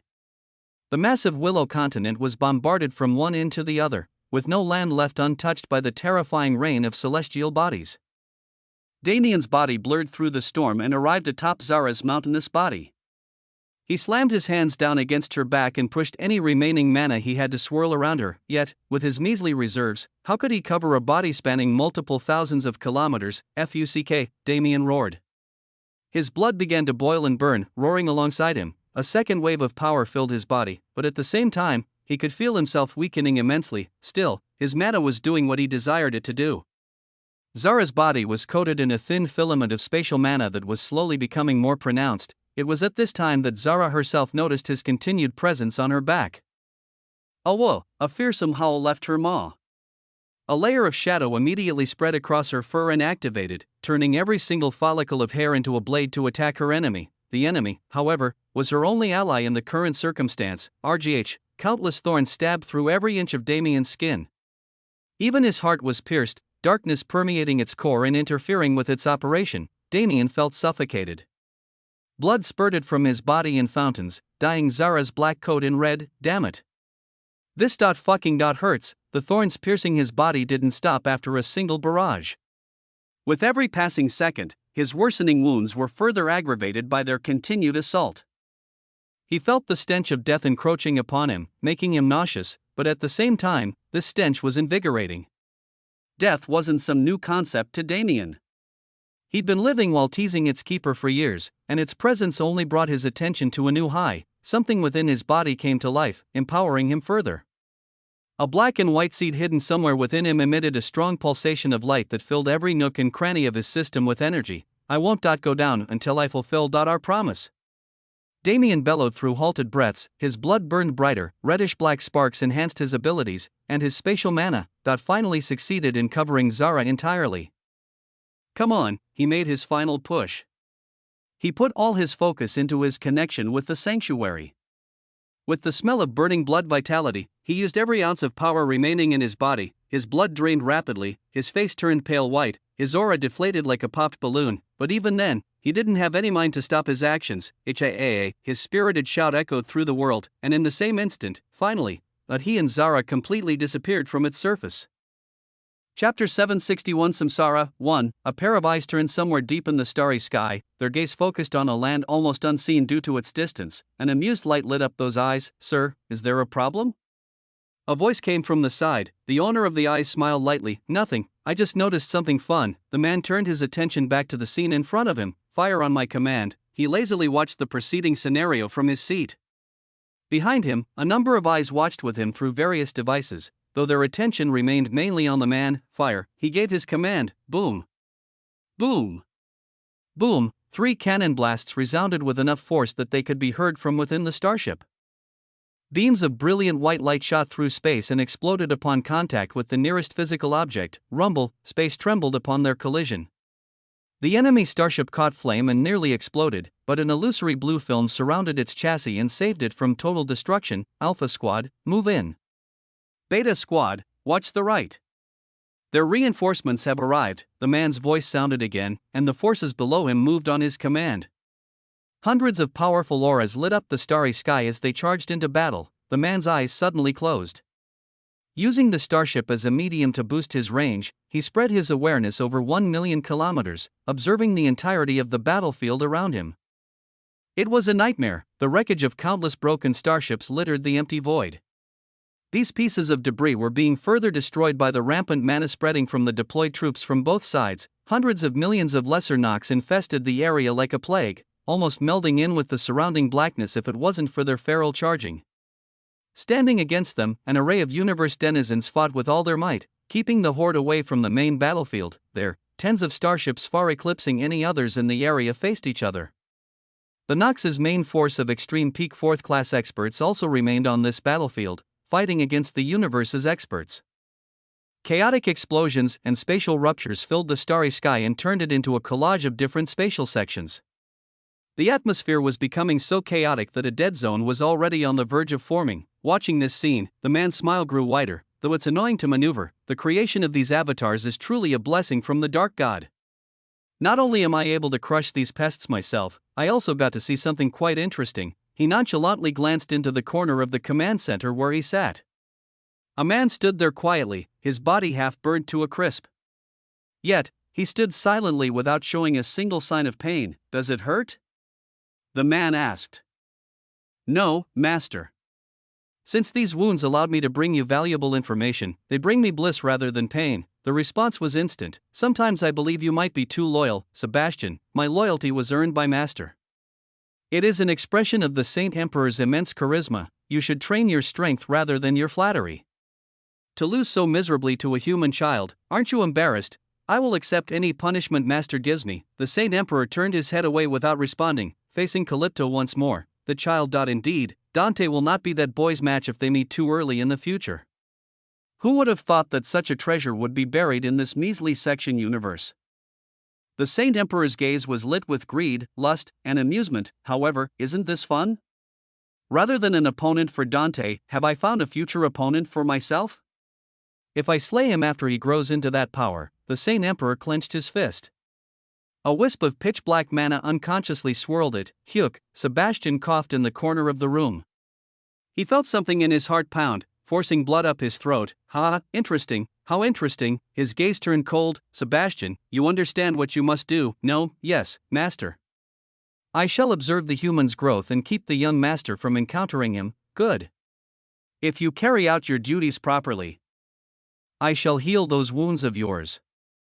For now, you will keep them as a reminder of your failure. Yes, master. The Saint Emperor's indifferent gaze returned to the battlefield. Now, let us remove these pests standing in our way. As he continued commanding his troops, he clenched his fist. It was charred, completely crippled. Arcing on its surface were traces of golden lightning, along with a barely noticeable scent of the void. Hack, kh. Blood splattered across the ground. Bits and pieces of organs were strewn about. A man kneeled on the floor and coughed up a copious amount of blood, adding to the vital fluid pouring out of his body. Fuck. He wasn't even able to finish his cursing exclamation before another wave of blood climbed up his throat and forced its way out of my body. What is happening? After entering the sanctuary, Damien immediately placed Zara in the isolated prison space for her safety. Afterwards, he moved to his own personal chamber to deal with his bodily situation. He barely made it before he completely broke down. Thump. Losing so much blood made it impossible for him to properly control his body.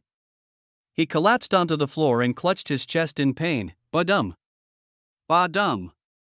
Badum. His heart beat violently. His mana circuit burned.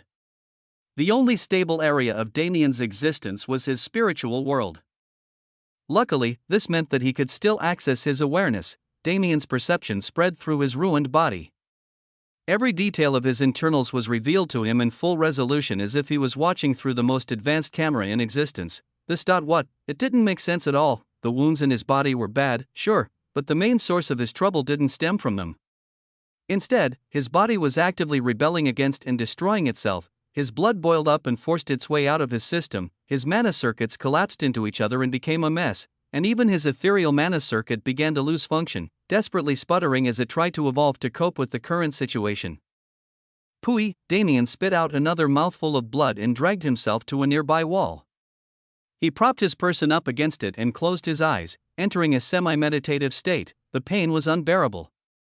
Damien had endured pain before, but he usually had a reason to put himself in pain, allowing him to endure it easily. This time, there was no gain, no benefit.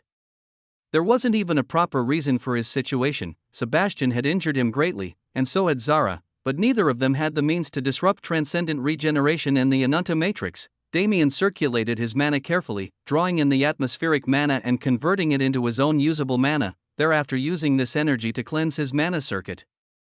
Unfortunately, it wasn't as effective as he hoped. The clean mana he absorbed clashed with his existing mana and worsened his bodily situation. The Anata matrix began to crack, the mana veins in his body shattering into countless pieces. With every attempt he made, his internal situation only became more confusing. Chapter 762 Samsara. 2 minutes passed but felt like weeks. Damien continued observing his body as it changed, enduring the pain and holding onto his vitality with everything he had. He'd lost far too much blood. If it wasn't for the immense amount of vitality he'd gained over the years through Devour, he would have already died, but as the situation continued to worsen, Damien was able to find a glimpse of hope. That is, his senses went to his mana heart.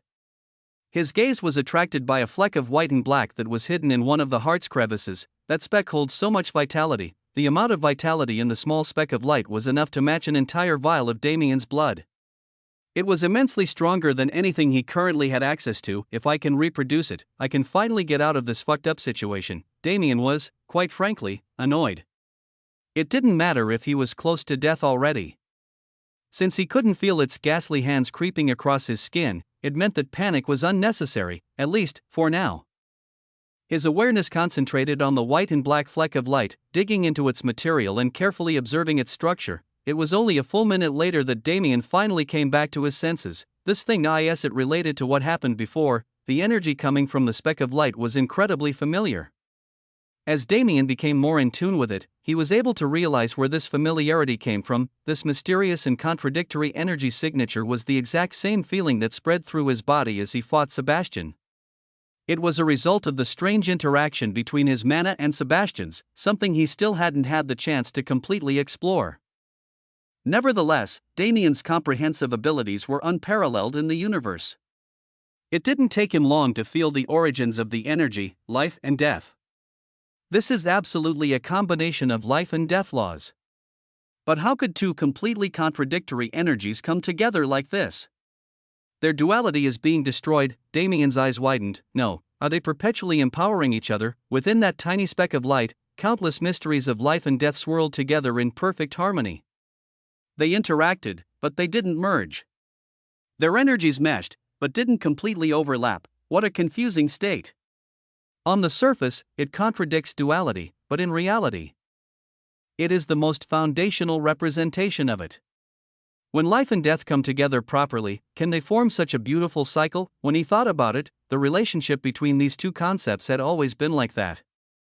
Life and death swirled together, and the fine line where they overlapped was the basis of reincarnation.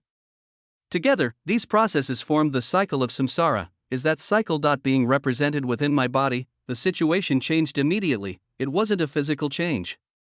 Damien's body was still breaking down by the second. His blood was still forming a river on the ground. However, the connotation was completely different. Am I being rebirthed? A flash of yin and yang enveloped his mind. I see. The mysteries of life and death flowed into his spiritual world and formed a seed within the vast starfield decorating it. I must survive. The seed lit up and dyed the world black and white. The glamorous light gathered into a beam and cut through the bounds of reality, connecting with its counterpart in Damien's body. If I can get through this process, the seed within the mysterious white space lit up when the beam connected with it. Just like its predecessor, it formed a connection that transcended reality. I will transcend humanity. Out with a barely noticeable fleck of light in Damien's mana heart, the light refracted instantly. A triangular connection was formed between three separate representations of the same force. And finally, Damien was dyed white and black. An incarnation of light flew out of his chest and hovered in the air. His physical body, however, exploded like it was shot countless times. Every ounce of blood within his system was forced out, splattering across any surface existing in the room as his withered form fell to the floor. However, the blood didn't stay in place for long. It dripped down onto the ground while completely ignoring the concept of cohesion. It collected into a ball, a globular mass that floated into the air in the center of the room. Damien's light incarnation shot rays of its power into the mass of blood. The blood shone with iridescent light as it began to change form. It became thicker, yet more ethereal. It became subtle, yet the vitality within was preposterous. The blood completely changed forms into a different substance, a higher existence than its former state. It was blood that represented the wheel of samsara. Even as it existed, it was in a constant cycle of life, death, and reincarnation. The properties of this blood were ever-changing and the possibilities it opened the gateway to were limitless. With this blood substituting his natural lifeblood, Damien could truly become something that transcended a human. The infusion process was finally completed. The new substance shot through the air and pierced Damien's heart. Thump. Damien's dry and withered heart let out a weak thump. A small bead of white and black blood dissolved in its center. A flicker of light shone brightly from his mana heart, empowering the bead of blood. Badum, badum, badum. A burst of vitality filled the heart. The white and black blood bead merged with it, giving it a flow of blood to restart its processes. Thump, thump, thump. The newly revived heart was beating louder than ever before. It beat with such force that space trembled under its immense vitality. Damien's heart utterly transformed, and the blood that came out of the new organ wasn't red, it was white and black. The new blood spread through his body in an instant. His withered form was being revitalized at an observable pace. Almost to the extent that it was miraculous. His skin returned to its jade-white color, a rosy complexion alighting his face and even enhancing his beauty. He gave off a strangely contradictory aura, as if he was both existing and not existing at the same time. the Ananta matrix whirred to life. A stream of void mana snaked out of the ethereal circuit and entered Damien's body, merging with his bloodstream thereafter. A devouring force spread, eating away at a small portion of the overflowing vitality coming from the white and black blood. The vitality itself was broken down into pure essence, which was transferred back to the ethereal circuit, at the same time, almost as if by fate. Damien's physical mana circuit was repaired by the immense circulation of vitality. Mana was introduced back into Damien's body, vitality was present in droves, and with that, the purple-eyed genius who'd been hanging on to life by an extremely thin thread was finally able to take action. A gaping black hole opened above his head. Every single strand of essence in the surrounding several thousand kilometers disappeared as if it had never existed, and the fabric of reality trembled ever so slightly. Chapter 763 Samsara 3. A body sat silently within the infinite void. It was motionless and nearly lifeless, resembling a stone Buddha more than a true living being. This was because, while the outer frame of this body was completed, the internal structure was still in the process of forming. It had been over a day since Damien moved from his personal chamber to the infinite void. In this time, he'd been wholly absorbed in the processes in his body, disregarding all else in the world. If I connect this here, that blocks blood flow to the left leg. What about that'll work, but I'll have to rewire the digestive system somewhat to accommodate it. Damien's thoughts spun rapidly in his mind. As he observed his internal body, he endlessly experimented on which structure would allow him to perform as perfectly as he wished it to. After the original restructuring and blood washing process, Damien was finally able to access his mana again. Using this advantage, he wrestled partial control over the process and gained the chance to restructure his body. This was the only time when it'd be possible.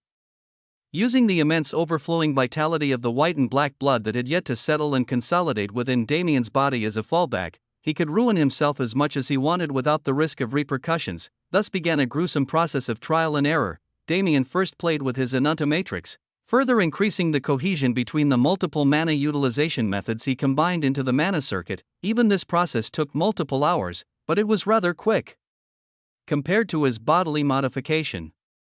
After all, the Ananta matrix was created to evolve. It actively assisted Damien in his quest to improve it. His body itself had no such function. To observe the complex pathways of veins and nerves and to understand the relationship between organs and how they needed to be connected for the human body's systems to function wasn't an easy task.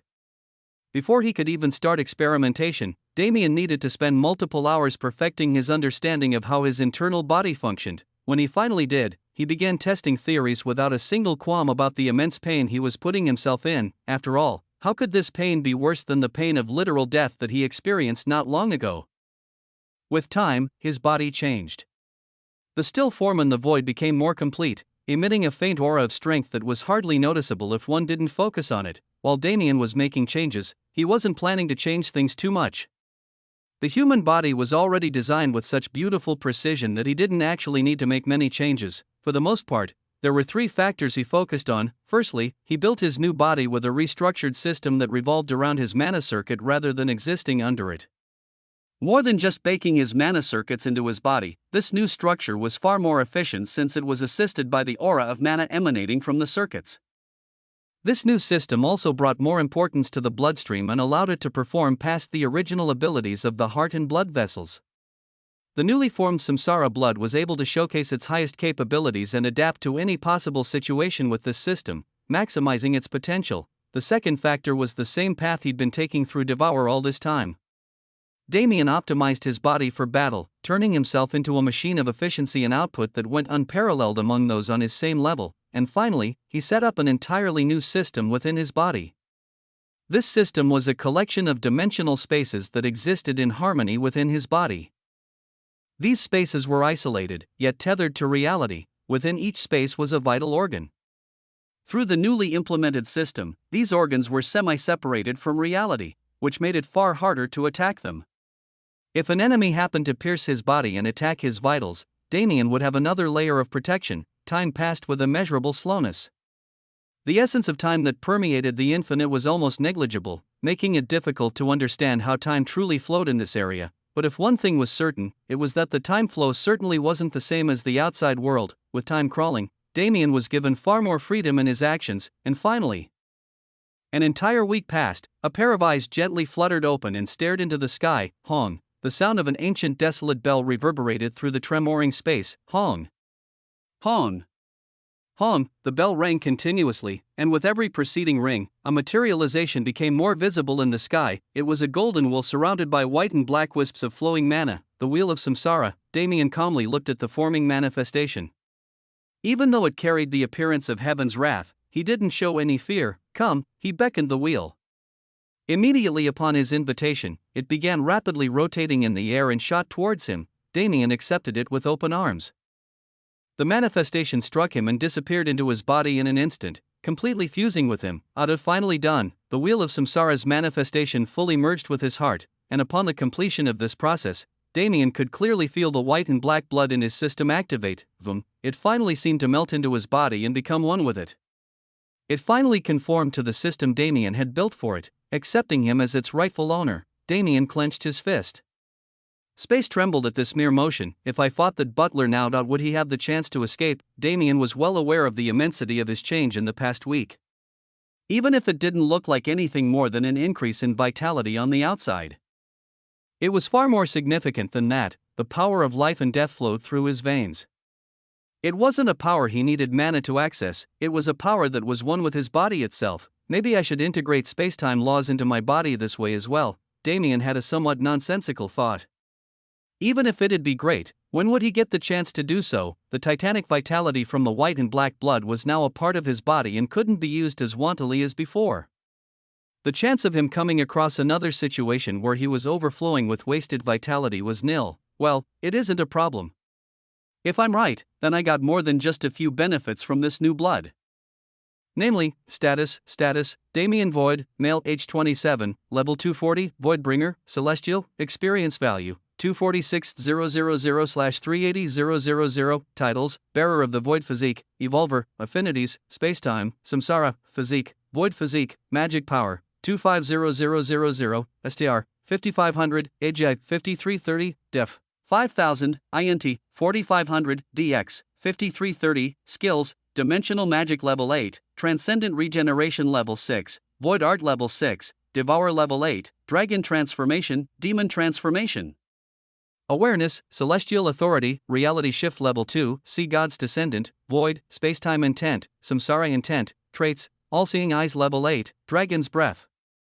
Ananta Matrix, Storm, Void Essence, Void Flames, Heal. Now that's an attractive sight. Chapter 764 Samsara 4. Damien's status had gone through a qualitative change, and it wasn't a matter of stats. Damien had long learned to ignore his stats as they never properly represented his power level, but every other portion of his status contained important changes that he thoroughly enjoyed seeing. Mainly the affinities section, Samsara Intent and Spacetime Intent. Damien now had an affinity not for life and death, but for the cycle of samsara as a whole. On top of this, the affinity as well as his ever-deepening spacetime affinity were granted their own intents. This meant that he had a far more direct connection with their laws. He would be able to utilize them with almost the same instinctual proficiency as a beast, but this was only the base ability of these new skills. Their main benefit was the gateway they opened.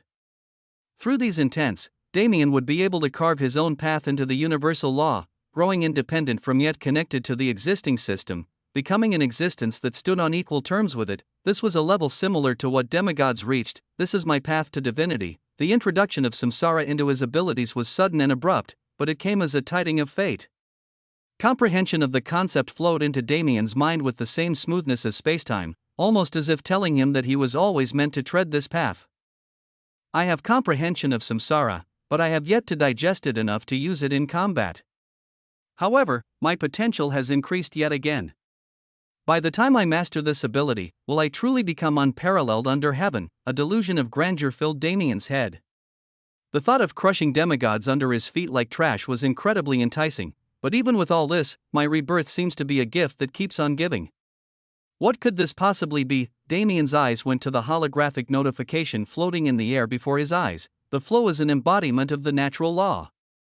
Do not despair as you follow its trail. Did this come from the system? That unbiased system without full sentience sent him a message like this? That was impossible. But this isn't man-made. That only leaves one option. It was a message from the universe itself. Amazing. It was the only thing Damien could say before his mind went to work. The flow he'd been vaguely feeling for so long felt somewhat closer than before. there is a faint stream of something leading to Zara. It wasn't mana, nor was it any other form of energy that Damien had encountered before. When he unleashed his void mana into the atmosphere, even it couldn't sense the presence of that stream. How odd. My void mana went through a qualitative change along with my body, and it seems that the introduction of samsara allowed me to access more of its abilities. Yet, this improved void mana can't sense the stream? Damien's curiosity was immediately piqued. His body floated through space at a seemingly leisurely pace, but he traversed countless thousands of kilometers within seconds. He arrived at the prison realm within the sanctuary, an isolated space solely for storing those who could be used later. Until this point, it remained empty. Damien had a bad habit of killing everyone who crossed him. After all, though, I do have a new target in mind to enjoy the treatment of this space. There was a certain butler who would be able to enjoy the prison realm's various facilities the second Damien caught him. But until then, a mountainous beast stood within the otherwise desolate realm. Even though it thrashed violently and rebelled, none of the prison realm's defenses activated against it. Zara, Damien's eyes became sorrowful as he looked at her. He could feel his spiritual connection with her weakening by the second. She's sacrificing everything for her goals. With his new comprehension on samsara, Damien's understanding of Zara's situation also heightened. When he first saved her, it was still possible for Zara to retreat. She could have expelled the Nox mana from her aura and forfeited her gains for the sake of survival, but instead, she chose to fight on. Really, someone's been teaching her terrible habits. Despite how close he was, Zara wasn't able to recognize his presence at all. It was almost as if Damien didn't exist. Or rather, it was like he'd become a part of the universe. What are those? His eyes moved across Zara's figure. On her glabella and 8 other spots along her body, faint blue lights glowed like checkpoints. Is this related to the flow? The universe had just told him to confidently follow the flow. If this was also a part of that, didn't it mean it'd be something good? Damien's body flashed and appeared atop Zara. He gently placed his hand upon a blue spot on Zara's back and closed his eyes. He immediately felt a strange sensation roll through him. A tornado of fragmented memories ravaged his mind, but at the same time, a beautiful whitish-blue light enveloped his mind and brought serenity. I see. Is her mental situation being worsened by something taking place in her body? Damien couldn't help with Zara's mental battle. Just as he had fought for endless years in his spiritual world after being struck by a demigod's true voice, Zara would have to repair her spiritual world on her own. But if I can alleviate the process even a little, I believe she can succeed on her own. I guess I have to accept that this little girl grew into a badass. Damien smiled wryly. In the end, Zara had become something akin to a female version of himself. He really had to wonder why she chose him as her role model when Tanglingzi existed, but her love brought him endless emotion that he didn't know how to deal with. Is this what it feels like to watch a sibling grow up? Damn, it's a bit annoying. The introduction of this new form of affection endlessly flustered Damien, but it brought him an equal amount of warmth. This warmth was motivation to always move forward, just as he'd moved ceaselessly on a Pyron for 2 years to grow in power and return to Earth to save his mother. He felt infinite motivation to protect Zara and let her grow up happy. If the pain you experience is vital for your growth and happiness, then who am I to stop you from experiencing it? Just as I promised before, I will always stand behind you and support you with my everything. A gentle stream of warm mana flowed from Damien's palms and swirled in conjunction with the blue spot. Samsara intent penetrated Zara's physical body and created a pathway from her head to her tail, leaving no spot unmapped. And following the scouting expedition of the Samsara intent, the true cavalry arrived. Void mana flowed into Zara's system. The Nox mana that polluted a majority of her body cowered in fear. Stop resisting and become her power. Damien flared his void mana with all his power. He activated Devour and turned the Nox mana into pure essence, feeding it back into Zara's mana circuits to empower her. This process changed the Nox mana, removing its corrupting properties. As the essence merged with Zara's system, it formed a new deathly mana that Damien had never seen before. A small smile formed on his face. Yeah, a member of the Void family should be at least this talented. Damien's smiling face immediately scrunched up in disgust. I'm glad I didn't say that out loud. While lamenting the embarrassment of his last name, he returned his focus to cleansing Zara's internals. Meanwhile, within Zara's mind space, Chapter 765 Hunt 1. Meanwhile, within Zara's mind space, Damien's efforts were being reflected clearly. Immediately upon his intervention, the sheer level of Nox mana polluting the spiritual works drastically decreased as if there was a leak in the space. For Zara, who was fighting with everything she had to survive, this change was a welcome one. Currently, her fading form was in the center of the memory fragment tornado. Despite the chaos around her, she sat motionless and unfazed. Her mind was split into countless different pieces, working to concurrently control the tornado, piece together the memory fragments, and hold together the spiritual world itself. As for the main contributor to Zara's survival, a small spark of light flickered in the depths of her spiritual continent. It was barely present, but its light was almost blinding. The light empowers Zara immensely, clearing her mind of corruption and allowing her to properly think and sustain herself. With its help, Zara was able to make rapid progress. She felt a connection with the spark and a connection with the memory fragments. With both of these existing concepts as a basis, she began building a foundation for the memories to connect. It all begins in the motherland. She didn't know its proper name, since the Nox treated the name as a forbidden yet holy script, but she knew of the location's significance. It was the place where Nox came into existence, and the main perpetrator of their skewed existence. The motherland is a place of eternal rest and bliss. Once one leaves the motherland, they are never allowed to return. Zara's focus followed a man with a strong build and blurred face as he went through the stages of life as a Nox being born within their civilization. He grew, he devoured, and he became powerful enough to finally develop consciousness.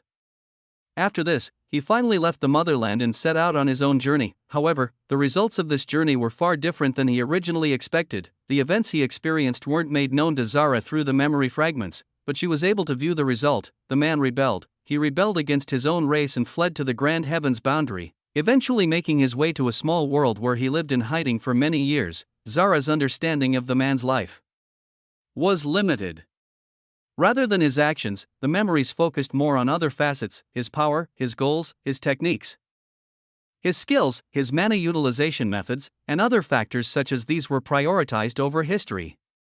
The information constantly flowing into Zara's head gave her a deep understanding of darkness, and a deep understanding of the Nox's own brand of mana. These memories opened up a new path that Zara had never seen before. Using a mana that was far more complex than she'd ever expected, Zara established a relative chronology within the memories as she continuously watched them.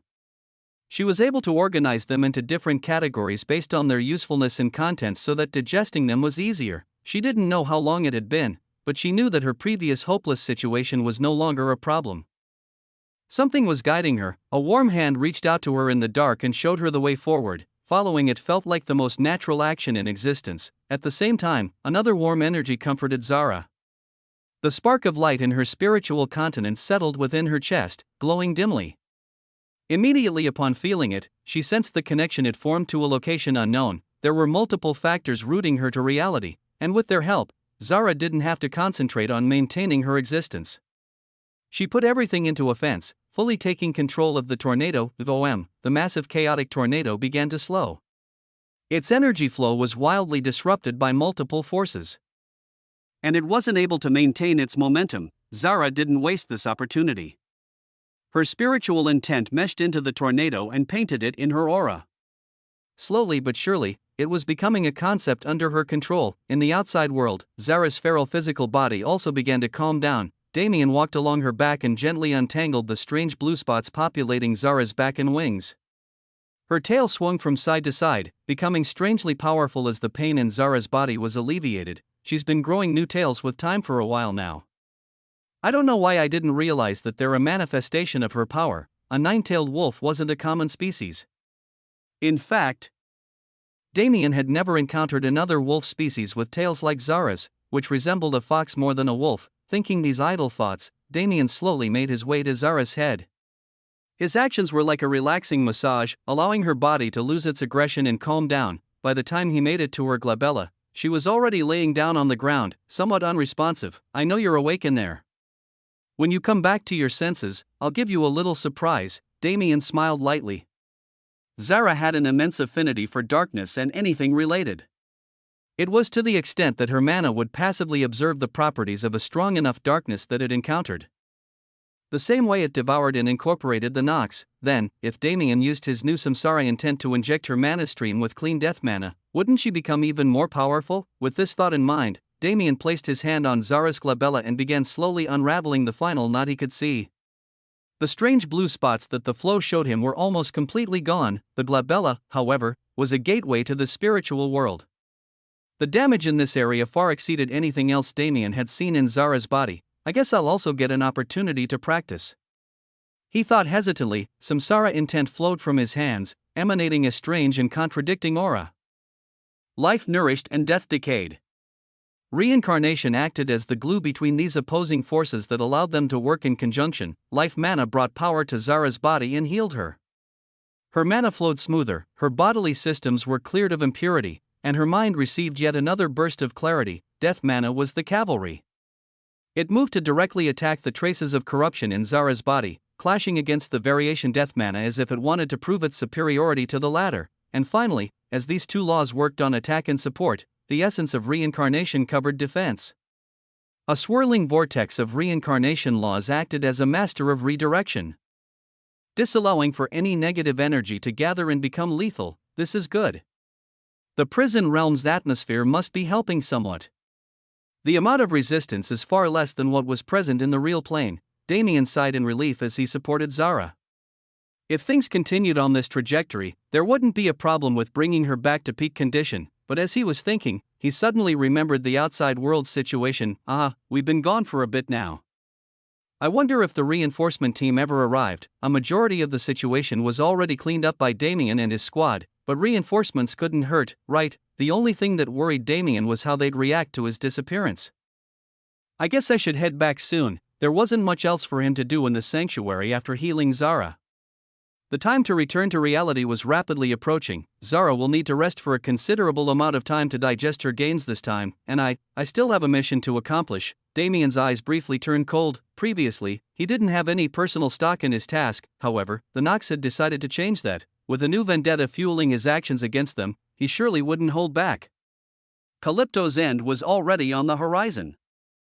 Chapter 766 Hunt 2. Just as Damien expected, quite a chaotic situation was taking place in the real plane. 1 hour officially passed from the start of the battle, mere seconds after Damien teleported away, and while the reinforcements arrived near the end of the 60th minute, it was still true that they arrived perfectly on time.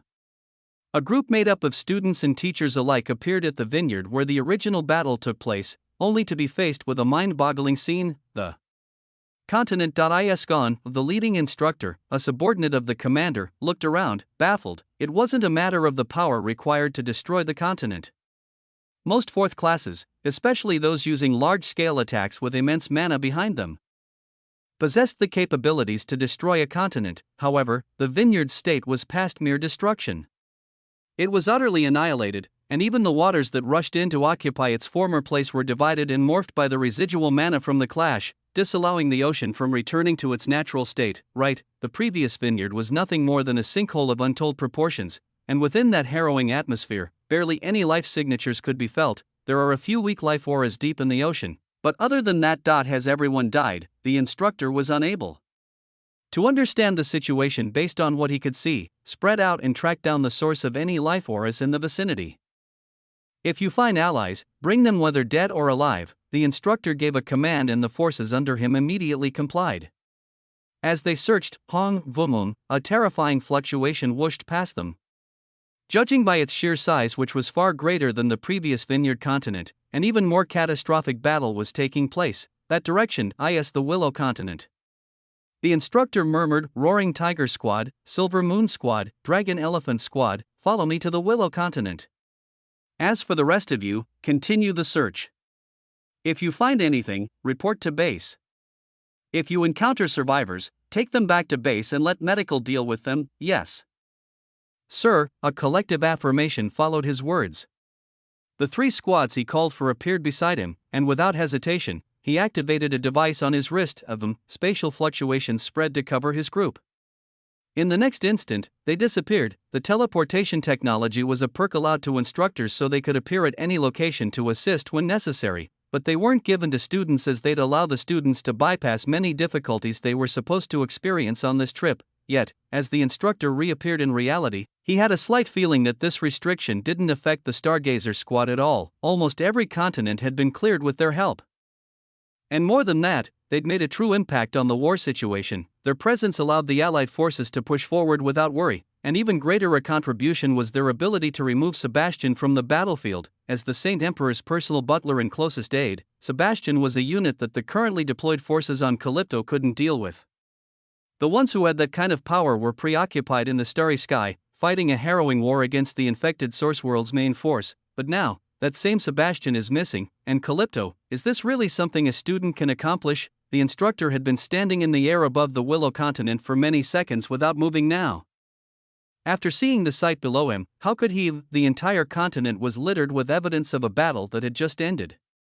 The splattered remains of countless Nox beings submerged the continent in black slime, and a massive force of higher Nox rushed through the air in panic, evidently perplexed by something. You all have worked together multiple times already, so I'm sure you already understand your roles.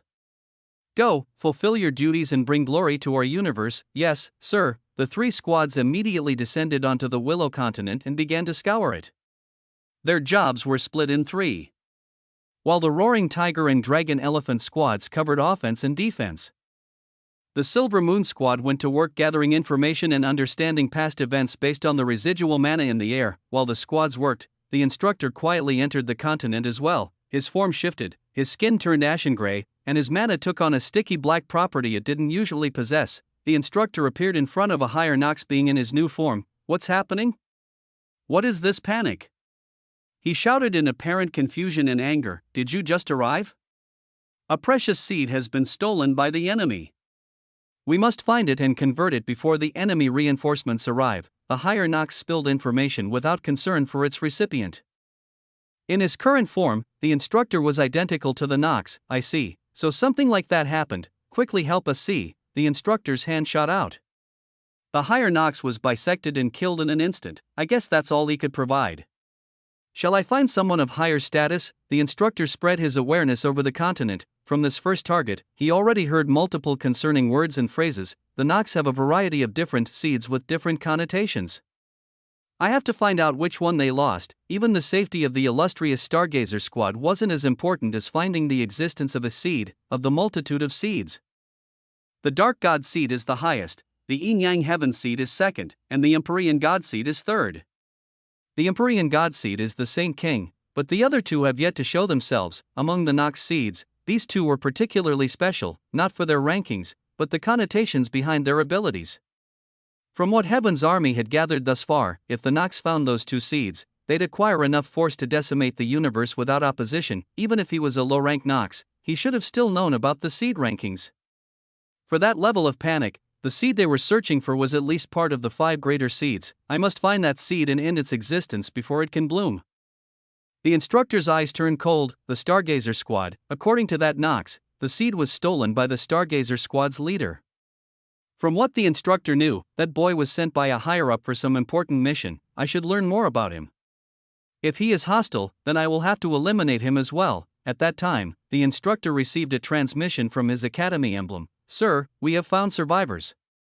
They look to be members of the Stargazer squad, but they're barely alive. How should we proceed? The instructor's eyes lit up. Save them by any means necessary. Use elixirs if need be. Those lower squad members likely weren't as powerful as their leader. And if they could be used to gather information, the mysterious spatial expert who'd been causing a storm on Calypto recently would become far less mysterious. I should finish my business here while they heal. The instructor's ashen gray form moved forward, his awareness already locked on a new target. While Damien knew the situation in the real plane was bad, could he have ever predicted it? The fact that a member of the Heavens Army's hunting dogs, one of its most illustrious squadrons, had just caught a whiff of his scent, and wasn't willing to let it go. Chapter 767 Hunt 3. Within a starship hidden in Calypto's atmosphere was a collection of rooms filled with people. This particular starship didn't have much attack capability, as it was built for an entirely different purpose. Pure white light without a hint of variation shone down from the ceiling, painting the room an extremely boring yet sterile color. The room itself was lined with a number of cots, men and women in matching attire running between them to care for those who were transferred to this facility. MMGH. A pair of eyes fluttered open, but were immediately blinded by the light. The owner of those eyes attempted to lift his arm to cover them, but soon found that they were restrained by unknown material. Where.is this? A thought flashed through the man's head. He instantly became wary. Was he captured by the enemy? Was he going to be interrogated? But didn't he die? The last thing he remembered was a gaping hole being torn open in his body. After that experience, the sheer pain overwhelmed him and forced him unconscious. His eyes eventually adjusted to the light, allowing him to open them. He was met with a bland ceiling the same color as the light, and the sounds of clattering metal and incomprehensible chatter. My head. It took almost an entire minute for him to finally exit his confused state. That seems to be responsive. Move on to the next stage of treatment, those were the first words he heard. His eyes widened, his gaze moving unceasingly to try and catch a peek at the voice's owner. The man began to struggle. The chains cuffing him to the cot rattled and seemed on the verge of collapsing, but at that moment, a nurse walked over to his bedside. Patient Tyler Heathrow, please calm down. You are safe. The nurse's soothing voice flowed into his ears, and her pleasing appearance appeared in his field of view. Tyler immediately calmed down. She's human. If she was human, he was either in a Knox research facility or he was rescued by allies, and considering the fact that he was still conscious enough to think, he was sure it was the latter. Hyuk, please don't speak, sir. Your body was damaged heavily, and we still must proceed with treatment. For now, you have been stabilized, but it would be best to not aggravate your situation. Tyler unwillingly nodded. He looked at the nurse with pleading eyes, dying to know what actually happened. The nurse smiled. Sir, you were found along with 2 others in the depths of the ocean with fatal injuries. Luckily, an instructor spoke up on your behalf and allowed you to receive premium treatment. Tyler's brows furrowed. So I should have died, he sighed at the realization. He was so close to death, yet in that moment as he collapsed into the ocean, his thoughts weren't those of a dying man. Instead, he had been smiling at the fact that his plan was executed successfully. Premium treatment. Does that mean they're using elixirs? Tyler didn't understand why anyone would waste elixirs on common soldiers like them, but he figured it had something to do with the captain. That crazy bastard must have done something crazy again. Even as he thought, Tyler used his eyes to urge the nurse to continue speaking. More than anything else, he needed to know, the 2 people who were found alongside you have been accepted for treatment. While their condition is critical, there is hope of saving them, so do not worry. Hope. Tyler suddenly felt a sinking sensation in his his non-existent stomach. We will begin elixir treatment now. The nurse left Tyler's field of vision after speaking, leaving him to his own thoughts. He could feel a variety of tubes connect to his body, and he could feel the strange and comforting liquid flowing through his veins. My stomach is actually closing. Elixir is truly magical. Elixir was a potion with unknown origins to this day. Common elixirs that could heal second-class and below practitioners could be created by alchemists, and even elixirs for third-class beings could be created by extremely skilled alchemists, but elixirs for those who passed their baptism couldn't be created with human hands. To this day, every elixir was a precious treasure, even though they were somewhat common. Each and every one of those elixirs was found in a secret realm or rewarded by the dimensional leaderboard. After all, but even with that, there's merely hope of saving Synth and Ash. Tyler's sinking feeling only grew. Synth took a majority of the damage from the final attack that took them down, and Ash had been accumulating damage for a long period of time before receiving a fatal injury, so her state could only be imagined. Of the 3, Tyler's body was the most intact due to the curious properties of his 5th summon. The armor form that linked him with Ash allowed him to survive with lighter injuries after returning to human form, though, without context, Tyler's injuries were truly harrowing. Aside from the gaping hole in his stomach, his legs had been blown to bits, and even his mana circuit was mildly crippled. He would need multiple months in bed to regain his previous strength even with the elixir helping him heal. As the minutes slowly passed, Tyler regained bits and pieces of control over his body. Eventually, it reached a point where the only thing keeping him off his feet was the chains holding him down. It was at that time when another presence entered the area where Tyler was located. A slight wave of mana passed over his body. Tyler's eyes shot to the side, revealing to him the figure of a stalwart man with dead eyes. I am Instructor Beck, the man who allowed you to receive this treatment. Instructor Beck said as he observed Tyler's body. The damage was truly as bad as they described. Even with elixir, your body is still so convoluted. Can you speak? Instructor Beck asked without allowing Tyler to acknowledge his previous statement. I can speak, Tyler replied. It still felt like his throat was being stabbed through when he spoke, but he could feel the importance of the conversation that was about to take place. He didn't want to miss out on information because of a little pain. All I have to do is endure it. If the captain can do it, I can too. The Stargazer squad has achieved many feats and accumulated many merit points on this expedition. It is a little surprising considering the level of your squad. None of you have the strength to accomplish the feats listed under your names. Tyler's gaze sharpened. He's prodding, instructor. Our squad may not have had the strength to accomplish these feats when we first arrived on Calypto, however, we have grown immensely through continued combat and reached a level that allowed us to thrive. There is nothing strange about the results. Tyler's response was succinct and unquestionable. After all, growing through battle was the most basic rule of the universe. Denying it was foolery. However, the final battle that your squad fought was entirely impossible to survive with your strength, even if I consider your rise through this war. Is your leader truly skilled enough to fight back one of the Blight Emperor's closest aides? Blight Emperor, that is the name of the Nox in control of this infected source world. He is battling the main army in the starry sky as we speak. Does this instructor not know about the Saint Emperor? Though Damien didn't share the exact details of his encounter with the Saint Emperor, Tyler and the others at least knew that the Nox avatar at the head of Calypto was the Saint Emperor's vessel. I should retain this information until I learn more. Tyler looked back at Instructor Beck with widened eyes. We fought such a monster, since this instructor thought of him. As a mere pawn, he would play the part of one perfectly, and through that, he would gain the information he sought.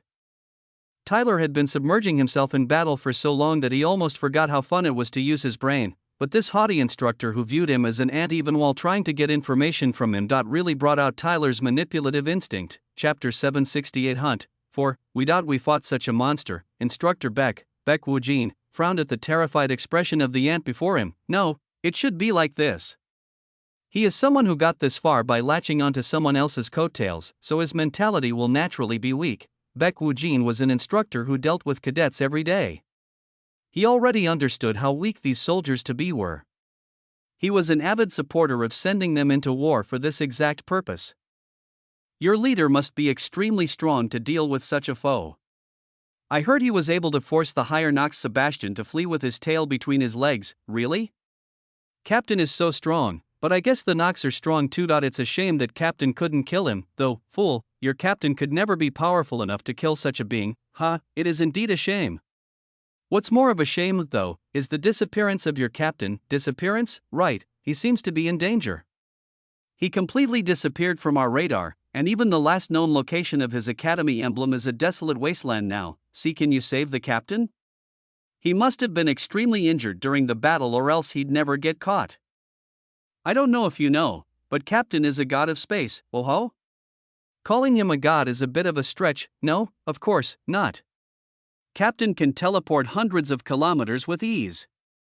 He's a true god, hundreds of kilometers? Did I overestimate the strength of that boy? Beck Wujin frowned to himself, unsure of how to proceed. Looking at this pure reverence in the cadet's eyes, it was clear he wasn't lying. Nevertheless, I should dig deeper. It is still a fact that the child is in possession of a seed. As he decided, he continued to press Tyler about Damien. From the utterly delusional man's words, Damien was a god unlike anything that had been seen by the world before, yet. The feats described were only enough to put him on the same level as a slightly above average Heaven's Army soldier. It is undeniable that he possesses immense talent, but his actual power level. What could provoke a higher up to send someone like him to the war? There were only a few things that could justify the extreme speed and efficiency of the Stargazer squad. Firstly, they were getting help from an outside force, likely an extremely powerful artifact. Secondly, the seed in Damien's possession. If there was a seed aiding the squad, it wouldn't be surprising if they achieved twice the results they did. I cannot underestimate the boy due to my own bias. In the end, regardless of his methods, he was still able to gain the favor of those stubborn geezers and fight off Sebastian. Beck Wujin did everything he could to make Damien's strength comprehensible, but every question only led to more questions. For instance, if Damien was busy fighting Sebastian, who took care of the thousands of higher Nox that were deployed along with him, it doesn't make any sense. Looking at Beck Wujin's perplexed expression, Tyler inconspicuously smiled. Right, question yourself more, Beck. Wujin's current state wasn't of his own creation, nor was it due to the information he received. Rather, Tyler's performance forced him to doubt his own senses. Beck Wujin was smart enough to understand that Damien was strong. Even if he had a bias holding him back, his rationality would have allowed him to understand the truth eventually, but Tyler acted like a devoted follower of Damien, someone who deified and worshipped him. The words of someone like him would exaggerate their god's strength, not bring them down. Tyler's existence contradicted everything Beck Wujin assumed he knew. and because Tyler was giving a first-person recount as a key player in the situation, it was impossible for the instructor to ignore his words. It'll be annoying if he goes to Ash and Synth to interrogate them. I need to find a way to share the story with them. If there was one thing Tyler was sure of, it was that Baek Woo-jin was hostile. He didn't need to be a genius to figure it out. The man's natural disposition already showed hostility to the weak, and on top of that, his line of questioning only focused on Damien's power, ignoring any and all else. Did the captain get himself into something troublesome? Or, a chill passed through Tyler's body as he fully remembered the situation before he passed out. Vice Captain was possessed or something similar. She was also using Nox mana near the end. The Vice Captain is a good person, and she listens to everything Captain says without hesitation. There's no way she'd betray us. If so, then the Vice Captain's situation was extremely complicated, and something nobody could find out about. But we know, it finally dawned on Tyler. The pieces clicked together in his mind, allowing him to fully grasp the complex situation that was taking place. Damn it, that bastard captain is going to owe us infinite drinks if we can save his ass here. Tyler continued his conversation with Baek Woo-jin, and whenever he could, he used slight behavioral and body cues to lead the instructor's thoughts in the direction he wanted. What he was doing was a capital crime. Withholding vital information from higher authorities wouldn't just end in death. If he was caught, he'd go through unbearable torture without ever being allowed to die. But Captain is just too damn charismatic. Tyler didn't even know when he began to refer to Damien as Captain in his mind. He had thoroughly accepted the man's leadership and was thoroughly convinced by his charisma. The undying bond of a squad wasn't something that could be formed easily. Tyler, Synth, and Ash took countless years to finally reach a point where they were willing to do anything for each other. Yet, here he was, risking death for the sake of a leader he'd only known for a few months. Minutes passed slowly. Eventually, Baek Woo-jin gave up on getting information out of Tyler. Rest well and heal. Your contribution to the army is incredibly important, and we are eagerly awaiting your return to the field. Those bland words were the last the instructor spoke before leaving the room. The child is too far gone. Baek Woo-jin sighed to himself. Instead of gaining anything, he actually ended up more confused than ever before. His mental image of Damien was largely skewed away from rationality, complicating his thought process. I want to cross-check his words with the other two from the Stargazer squad, but those two, it was safe to say that they wouldn't be in any condition to speak for a very long time. It's a waste of elixir to treat them all. In reality, the expensive elixir treatment was only offered to the squad member who woke up first, and this happened to be Tyler. As for the other two, they were being treated, but not nearly as thoroughly. They were hanging on to life by a thread. And the medical staff only worked to make sure this thread never snapped. As for the actual recovery, that would come with time, about a very, very considerable amount of time. If they die, they die. Baek Woo-jin coldly thought as he walked through the medical facility. Wasting turn on ants is pointless. I'll cross-check that boy's information with the academy itself. Baek Woo-jin's eyes turned cold. Regardless of anyone else's opinion, he would eliminate the seed and anything related to it, even if that meant ridding the universe of one of its potential heroes. Chapter 769 Hunt 5. The day passed as Baek Woo-jin's quest continued. However, the actual results of his investigation were nil. Aside from Tyler, the only people who'd truly seen Damien in action were Synth and Ash. The Hellhole geniuses were too secluded from the rest of Hidden Death Valley to even know about Damien's feats and his Heavens List ranking. Otherwise, Synth wouldn't have been so put off when they first met. The Academy database is acting strange today. Is someone interfering with my access? Baek Woo-jin frowned as he attempted to find Damien in the Academy's books. It wasn't his first or second attempt today, but every time he tried, he was locked out by some mysterious force. Is there someone altering the system to aid him? Do they not understand that they are committing a crime? It didn't matter what level of favoritism a student received. Even if the gods themselves were interested in a genius, tampering with their profile in the Academy database was a heinous crime that wouldn't be tolerated. Of course, protecting information wasn't prohibited, but Damien's information wasn't just protected, it was wholly inaccessible and borderline missing. I must contact the director. Baek Woo-jin had immense respect for the Academy director. The old demigod was impartial and dedicated to the universe more than anyone else. He sacrificed his own life to remain in Hidden Death Valley and foster future generations, so how could any sane military man not respect him? If there was justice in need of serving, the director would do so without hesitation. Regardless of the other party's identity, Baek Woo-jin immediately went to the main control center to open a line with the Academy. With the director's status, contacting him through a personal line was impossible. BZZT, the line buzzed as the connection was accepted. A holographic panel opened in the air, revealing the director's stern appearance. Report, yes, sir. This is Instructor Beck Wu Jin reporting. I have found a flaw in the student database.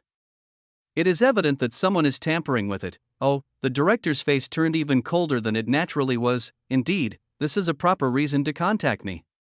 Elaborate on the situation. Yes, sir. Recently, a higher Nox revealed that one of our deployed students has made contact with a Nox seed. Beck Wu Jin began reporting everything he knew about Damien's situation, beginning from his deployment and ending with his disappearance. Despite his demeanor, Beck Wu Jin wasn't a selfish person. He had no plans of killing the seed himself to boost his own reputation or status. He simply wanted to kill it because it was a threat. Therefore, telling the director everything he knew was par for course. He wasn't going to disobey military law for the sake of this ambition. As he continued to speak, the director's face rarely changed. Besides the occasional raised eyebrow or mutter, he didn't show a hint of emotion. However, inwardly, he was smiling happily. So that little lass was a Nox seed? And that kid has formed such an unshakable bond with her. I wonder how far they'll go together. Naturally, the director wasn't the least bit worried about the altering of Damien's information. He was the one who did it. After all, the director being Damien's backer was something only known to the 12 Zodiacs and a few select individuals. He'd intentionally hidden his support for the young genius so it wouldn't affect his experience in the field. Now, however, it had come back to him in the most unexpected way. Should we see how he handles this situation? Tell me more about that child. You say he's an unparalleled genius. I am not certain, sir. The reports of those in his squadron testify to his power, and his feats alone are undeniable. But I cannot be certain if these feats are fabricated with the help of outside forces. I do not believe a cadet can be so strong. I understand. I will deal with this matter personally and cleanse the academy of any scourge present. Continue your investigation on the field in the meantime. Yes, sir. The director ended the conversation with those words. The holographic screen disappeared from Beck Wu Jin's sight immediately, as expected of the director. His efficiency is unparalleled. It only took learning about the situation for him to move into action. Though his apparent disinterest in the situation was off-putting, Beck Wu Jin was confident that this was merely the director's facade. Then should I return to questioning some Nox? Beck Wu Jin continued on his quest with gusto, unaware of the fact that the entire world was against him. Days passed until almost a full week went by after Damien's disappearance. Aside from Beck Wu Jin, nobody else raised much of a fuss about it. The loss of a genius was a regular occasion in war, and even if Damien was a heaven-defying genius, he was still someone who could die in a single moment of carelessness. Rather than expecting him to be alive and missing, most simply assumed he got overconfident and died at the hands of a powerful Nox being. Not everyone gave up hope, though. Tyler sat at the edge of a hospital bed with his head down. 2 people were in this room, both in critical condition. The wounds on their bodies had yet to close after so long, but luckily, they were still alive. How long are you going to let them treat us like this? Tyler lamented inwardly. He'd only been discharged yesterday, and he immediately went to find Ash and Synth, only to learn that the duo didn't get the same treatment that he did. They're being fed elixir, but at this rate, it'll take months for them to heal. The damages to their mana circuits will only fester in that time, and they might even end up crippled. There was nothing he could do alone. Tyler was powerless, and the entirety of the cadet force believed him to be someone who rose by riding Damien's coattails. He wouldn't care in a normal situation, but it was different now.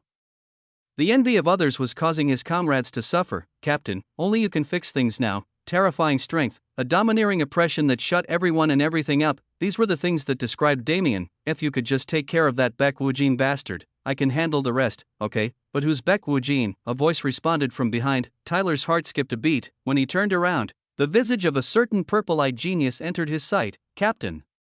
Tyler blurted out in surprise. What, did you miss me that much? Damien replied with a smile. He glanced over at the 2 bedridden women in the room and frowned.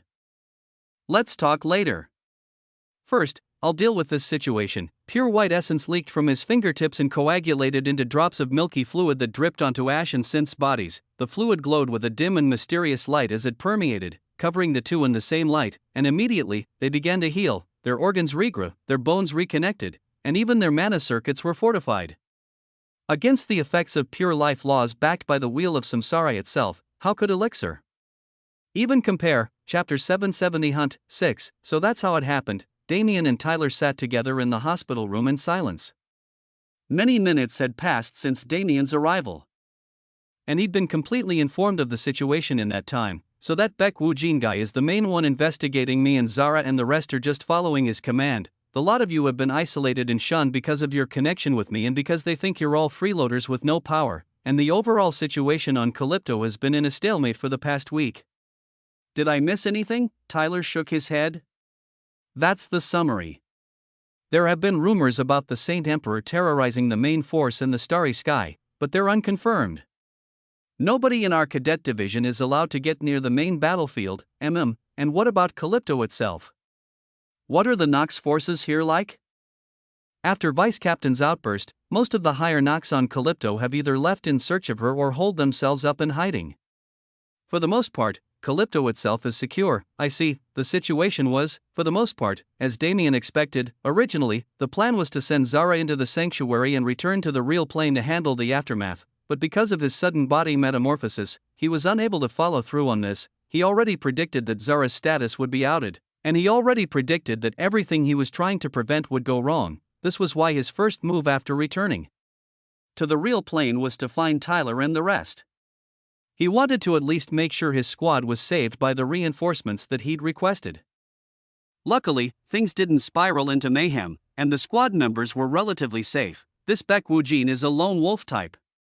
He has underlings helping him investigate, but according to Tyler, they aren't aware of the seed or even Zara's existence. The underlings Baek Woo-jin used were only aware that Damien did something wrong, and because of their envy, they immediately assumed that he cheated the system and faked his feats. Rumors spread thereafter, incriminating Tyler and the rest and leading to their current poor treatment. But that works out better for me, since it was like this, only one has to die. Damien's gaze sharpened. Anyone who targeted him or his comrades would die. Their affiliation didn't matter, their intent didn't matter, their pleas didn't matter, only their deaths would assuage Damien's wariness. Damien stood up from his spot. Those two should be fine now that I've healed them. If they don't wake up by the end of the day, contact me and I'll give them a second round of treatment. Where are you going? Tyler asked. He already knew the answer, but he wanted to hear it anyway, and who was Damien to reject him? Tyler held down the fort while he was away and fully proved his loyalty. Even under the threat of death, he comfortably protected Damien without batting an eye. With a wide grin on his face, Damien turned around. Some trash dared to mess with my squad members. Isn't it my duty as the captain to take it out? Baek Woo-jin, a high-level 4th class being and a stalwart member of the army, he was someone who would do anything for the safety of the universe, but this mentality got him in trouble often. He viewed the weak as ants, useless against the Nox. He only respected superiors he deemed worthy of respect, disregarding orders from those he didn't. The reason he found himself in Hidden Death Valley was because Heaven's army didn't want him anymore. Since the director was someone he respected, the army put Baek Woo-jin in the academy to tame him, but that was a mistake. The director was an equally unconventional person, and instead of taming Baek Woo-jin, he gave the man a position in the hellhole and allowed him to train future cadets. Was it by design that he ended up in this situation? Was it his fate? Darkness surrounded Baek Woo-jin's body. It was a murky darkness like Nox mana, but at the same time, it was far less corrupt. I'm being ambushed. It wasn't hard to realize the situation. One moment, he was walking down the halls of a starship, and the next, he was here. I must escape this darkness first and identify the enemy. Are you thinking about finding out who I am? A voice came from the darkness, taunting and hostile. You've been trying to find me for a while now. I'm surprised you didn't recognize me from the start. The aggressor didn't seem to care about hiding their identity at all, and as if to taunt Baek Woo-jin further, they stepped into the light and revealed themselves. I heard you were looking for me, so I came to find you. Nice to meet you, Instructor Baek Woo-jin. Damien's malicious smile was harrowing in the current atmosphere, but Baek Woo-jin didn't allow himself to be affected. So you are that genius. Hand over the Nox seed and I will turn a blind eye to your dishonesty. Otherwise, I will kill you where you stand, oh-ho? Do you think you have the ability? I'm more than capable of dealing with a sprout who relies on outside help by myself. Damien couldn't help but laugh. Even at this stage, you're keeping up that delusion? Allow me to fill you in on something. His body disappeared. Baek Woo-jin suddenly felt a force envelop his face. A hand had grabbed him at an unknown time. Just because you can't comprehend something doesn't mean it's fabricated. bam, the world turned horizontal, the ground slammed against Baek Woojin's back, the instructor let out a sound of pain. He began revolving his mana in preparation for attack when, We can't have that now, can we? Those light-hearted words dispersed his mana in heartbeat. You're in my domain right now. What gives you the confidence to move? I will never succumb to evil. Baek Woojin burst out with strength and used sheer physical force and dexterity to escape Damien's clutches. He flipped onto his feet and took a fighting stance, planning to do anything he could to survive. My cause is the safety of this universe. Anything that gets in the way of that cause should be destroyed. Damien Void, do not let your mind be corrupted by Nox spawn. Hand over the seed. Watching Baek Woojin yell like a madman in a situation where he could die any second, Damien sighed. It's a shame killing someone who's so dedicated to the cause, but it must be done. Damien moved his finger through the air in a beautiful line. There wasn't any fanciful technique behind the finger. Nor was there an abundance of overflowing mana. The mysteries behind his intent were hidden deeply. A strange sensation overcame Baek Woojin, the joys of life, the sorrows of death, and the desolation that lay in between. All of these combined into a single feeling that impacted Baek Woojin's mind and forced him into a state of confusion and collapse. Damien only needed to walk up to him and kill him. The instructor wouldn't be able to resist. However, for what felt like the first time in his life, Damien hesitated.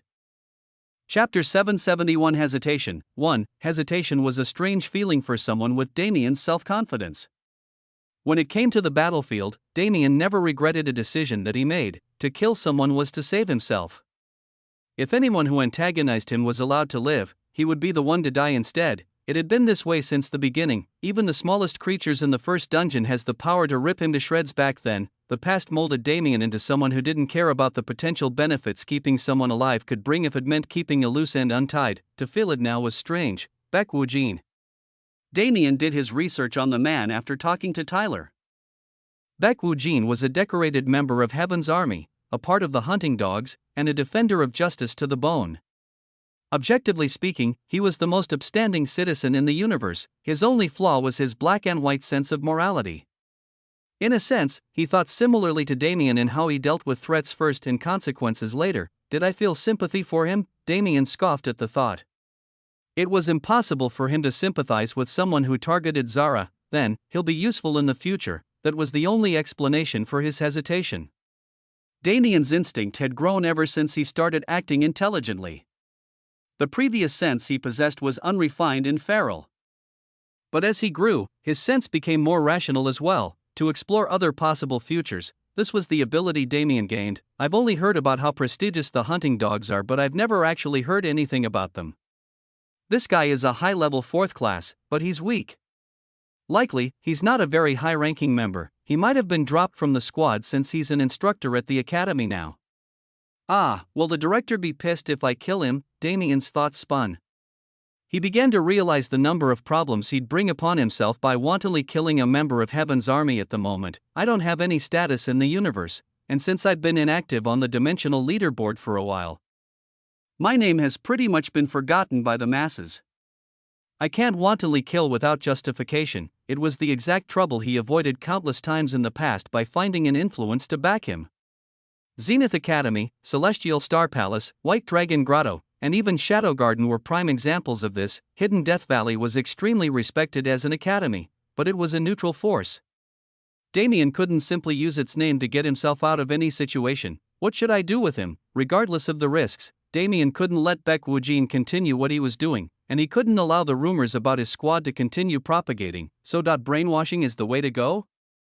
To completely alter Baek Woojin's memories and turn him into an ally. Wasn't this an amazing plan? Or at least, it would be if I had the means to brainwash him. Damien's entire being was geared towards destruction. He didn't have the ability to manipulate like certain people he knew, yet, even those people merely had genius minds, not specialized skills. I guess it's time to experiment. Void mana had some kind of connection to memories, considering its ability to devour them. Damien's best bet was to try and manipulate this power consciously, altering memories instead of completely devouring them. It should be fine. Right, in the worst-case scenario, he could just use Nox mana to corrupt Baek Woojin's body and leave it somewhere on Calypto. The Saint Emperor could take the blame for his death. Perfect. Good thing I thought of that Nox mana strategy after I realized that I could use this guy. It would have been bad otherwise. While having a minor teehee moment in his head, Damien walked up to the still stunned figure of Baek Woo-jin and placed his finger on the man's forehead. "Let's hope this goes well for both of our sakes." Damien willed his void mana forward. Thin wisps of pitch-black mana permeated the air, causing the ambient temperature to drop several degrees. The mana darted and dashed, snaked and swirled, and acted as if it was a completely sentient being with immense curiosity. And under Damien's guidance, that curious force sunk into Baek Woo-jin's head. Damien sunk a strand of his awareness into the mana as he moved it. The wisps flowed through his glabella and poked around, eventually finding a way to disappear from reality. "Found you." Damien sent his awareness into the tiny area the void mana found, and a new world was open to him. It was painted in multiple different shades of blue. A small spiritual continent sat to the side, calmly existing alongside the rest of the scenery. I didn't know a spiritual world could look so calm. Damien had to marvel a bit. His own spiritual world was a manifestation of chaos. There were so many different materializations inside that even Damien lost count of them sometimes. Nevertheless, adjusting to the clutter of his own spiritual world made it immeasurably easier to maneuver through the serenity of this one. His memories should be over. There was a space like a river.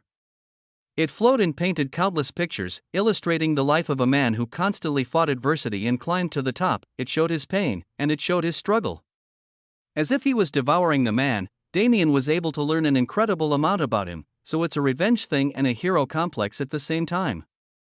No wonder he was so crazed about Zara. As it turned out, Baek Woo-jin lost his entire family to the Nox, save for a single little sister who was comatose and in need of intensive treatment. The reason he joined Heaven's Army at all was to gain contribution points to treat her, but along the way, he developed an extreme sense of justice. He didn't want anyone else to suffer the same fate he suffered, and for that, the universe needed to be cleansed of its current scourge. Turns out I don't really need to alter much. As long as I can erase my squad's connection with the incident and make him think the Nox seed was taken away by the Nox before he arrived, I'll be fine. On paper, it was a simple task. There were only a few key memories that needed to be altered for the rest to fall in place like dominoes, but since I've never done this before, it'll probably be a taxing task nonetheless. Damien sighed and readied himself.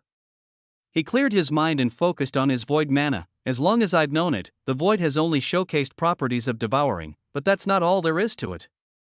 The void is all-consuming, but it is also all things. Erase the current misconception and bloom into your full potential. He willed his void mana. He connected with the void itself and berated its inaction. To Damien, the void was everything.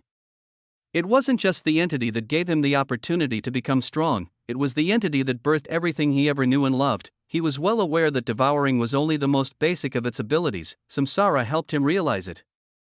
To destroy reality was easy, to alter it was difficult, and to create it was nigh impossible. But the void was something that could do all three. Chapter 772 Hesitation. 2. A man with ashen gray skin moved calmly through the battlefield, another similar in appearance to him into view, evident panic on his face. A seed had gone missing. It had been stolen by a mysterious man who attacked the base. Darkness erupted, the scene crumpled. The edges of its frame began to burn as it disappeared from existence. It was an excruciating process. The scene was corrupted. Strange discrepancies began to appear within. The ashen gray skin of the men began to morph, their words were distorted. And even the environment around them was altered significantly. The warped scene continued to crumple and twist into oblivion. Its original form was wholly unrecognizable in its current state. The darkness eventually dimmed down significantly, the scene halted, the two men stood frozen in place. Damien's visage was covered in sweat. This is much harder than expected. In that instant, he almost completely destroyed the memory that he was trying to alter. He was barely able to restrain the void mana before it devoured the memory hole. Since the core of the memory is still there, I can still alter the details, so it should be fine. The problem is, do I have the ability to do that much intricate work? A mere touch was enough to destroy a memory, but to actually alter it perfectly would require countless precise touches. Nevertheless, he has to try. In its current state, even a complete idiot could understand that the memory was altered. Damien returned his mind to the process. He slowly built the details of the scene back in. The destroyed landscape of the Willow continent was easiest to recreate as Damien had personally seen it before escaping to the sanctuary. And because Damien was merely restoring the memory rather than altering it, it wasn't too difficult of a task. The difficulty came after. Two men stood above the destroyed ruins of the Willow continent. Their features were nondescript. And the words flowing from their mouth had no form. Did dot arrive? Seed dot stolen dot enemy. Phi, words began to form through radio static. Did dot you dot arrive? Seed dot acquired dot escaped. Find dot reinfork, they slowly took shape. Did you just arrive? The seed has been acquired, but the enemy escaped. We must kill the enemy of the Blight Emperor before his reinforcements arrive. A man's face slowly became visible. His words were finally clear to the second man in the scene, allowing him to respond. I see, so something like that happened. Quickly help us see. The instructor's hand shot out. The higher Nox was bisected and killed in an instant. The scene began to change. The instructor realized the terror that a new seed could bring. He realized how dangerous it was that the Nox had acquired it, and he realized the importance of the only factor that held the Nox back as they took it, the Stargazer Squad. He needed to learn more about them. If they truly lived up to their name, they could be valuable allies in the war. The scene began to change. The scene continued to change. Waves formed, crashing about and colliding with each other. The seas rumbled with chaos, becoming turbulent in an instant. Damien's wisp of awareness shrunk back. Baek Wujin's spiritual world suddenly turned violent and raged. Those violent waves that crashed about caused great damage, almost completely destroying the spiritual world in an instant. A wisp of pure white mana appeared instantly. Damien responded without hesitation, using his new life laws to heal the damage in the spiritual world. The calm aura of life laws calmed the seas and dried the lands. The cracks formed by the commotion were patched, and the spiritual world once again regained peace. Phew. Damien sighed in relief. If he'd been just a second late, Baek Wujin would have died right then and there. It's dangerous. That was only the first memory, but it already caused such a reaction. Changing the events themselves wasn't hard, but changing Baek Wujin's thought process to naturally veer in a different direction was extremely taxing, and evidently, it put a burden on his mind to process this drastic change in thoughts. Luckily, I was able to get through that entire interaction before the damage became too bad. His first impression of the squad has been shifted into a positive light. Now, all that was left was to continuously repeat the process until Baek Wujin's entire past week was different from the original. It'll be hard. I can't repeat this process for everyone he interacted with. Damien didn't want fanatic loyalty from Baek Wujin, he wanted realism. For that reason, he couldn't outright remove the hostility the instructor had for the squad, nor could he alter the conversations he had too much, but that wasn't the goal in the first place. I can get him as an ally without the help of altered memories. If that was the case, then not much needed to be changed outside of Baek Wujin's internal monologue, yet, that's the hardest part. I guess I'll need a constant stream of life laws and countless hours to get this done, Damien sighed to himself. This was why he didn't like leaving people alive. It complicated things far too much, but at the same time, it allowed him to learn and grow like he hadn't before. If it wasn't for his sudden desire to keep Baek Wujin alive, how long would it have taken him to realize the intricate usages of void mana? Comprehending the void was his main goal at all times, and if his decisions allowed him to do so with greater efficiency, they might have to start calling me Saint Damien soon enough. The world was dark, but that darkness was hidden beneath an array of shining lights. Starships lit up the sky with their splendor, creating a grandiose scene for those watching from below. It was a truly beautiful scene, or at least, it would have been.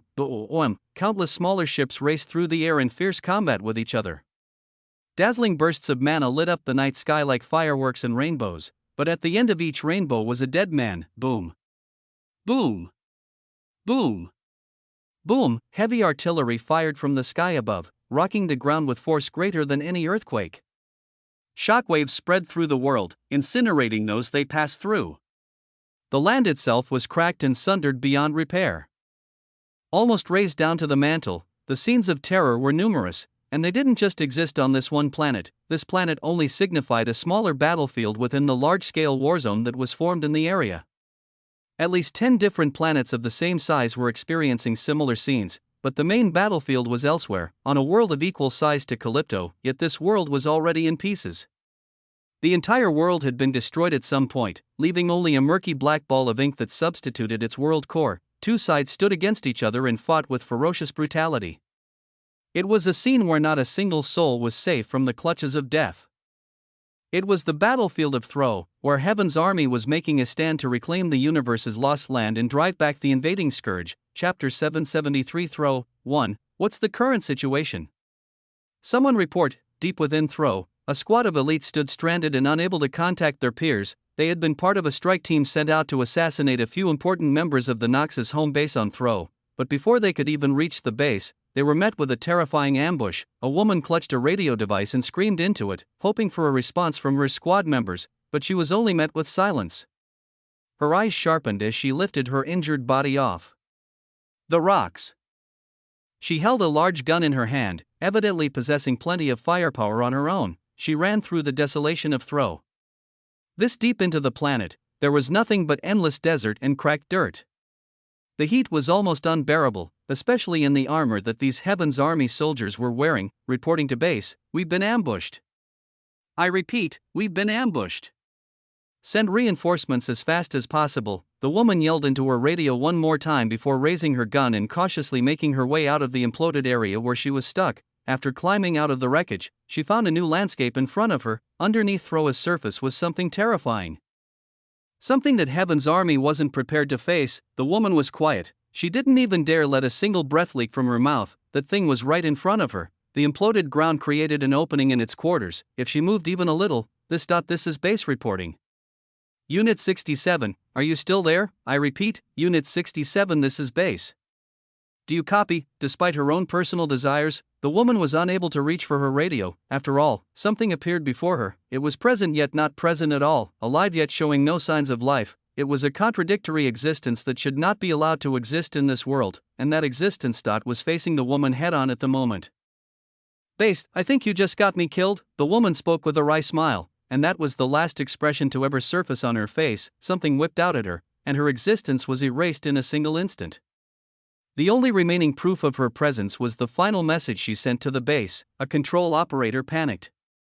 Just now, the only reporting member of Unit 67 had declared her own death. Considering the mission that Unit 67 was sent on, it could only be imagined what this total wipeout implied. "Commander." Urgent news. An assistant made their way towards the commander's office immediately. They informed him of Unit 67's situation in as much detail as they got from the control operator who was connected to them.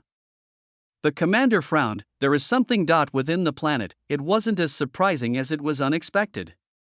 It was a variable that Heaven's Army wasn't quite equipped to deal with, considering how one of their elite squads was torn to shreds by that entity without even a hint of resistance. Contact the council and fill them in on the situation.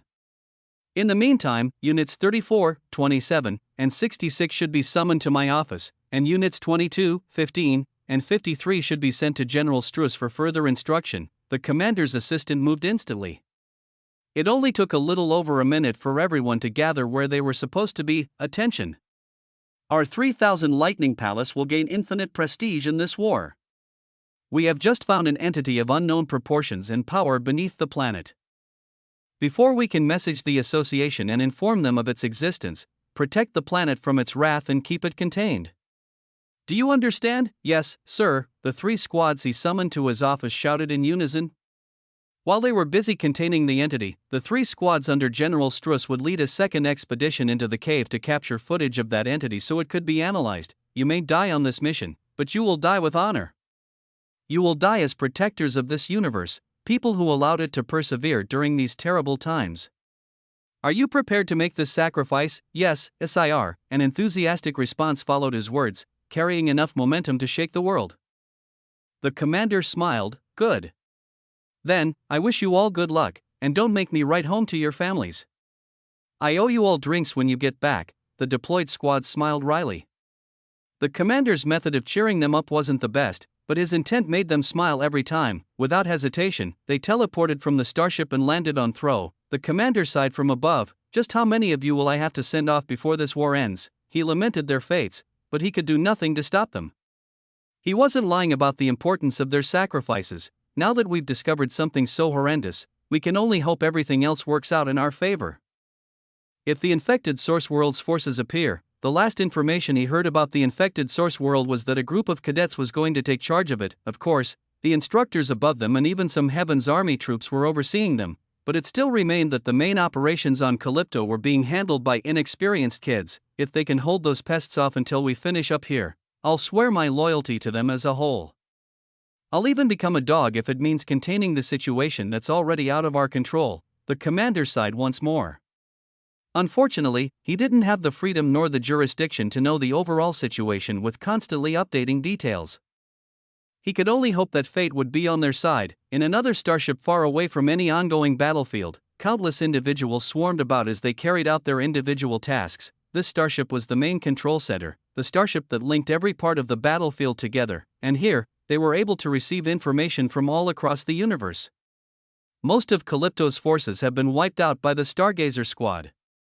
I repeat, only the Blight Emperor and his closest aides remain. A shocking announcement came through not long ago and was transmitted everywhere, an announcement specifically naming a squad of students and praising their contribution to the war.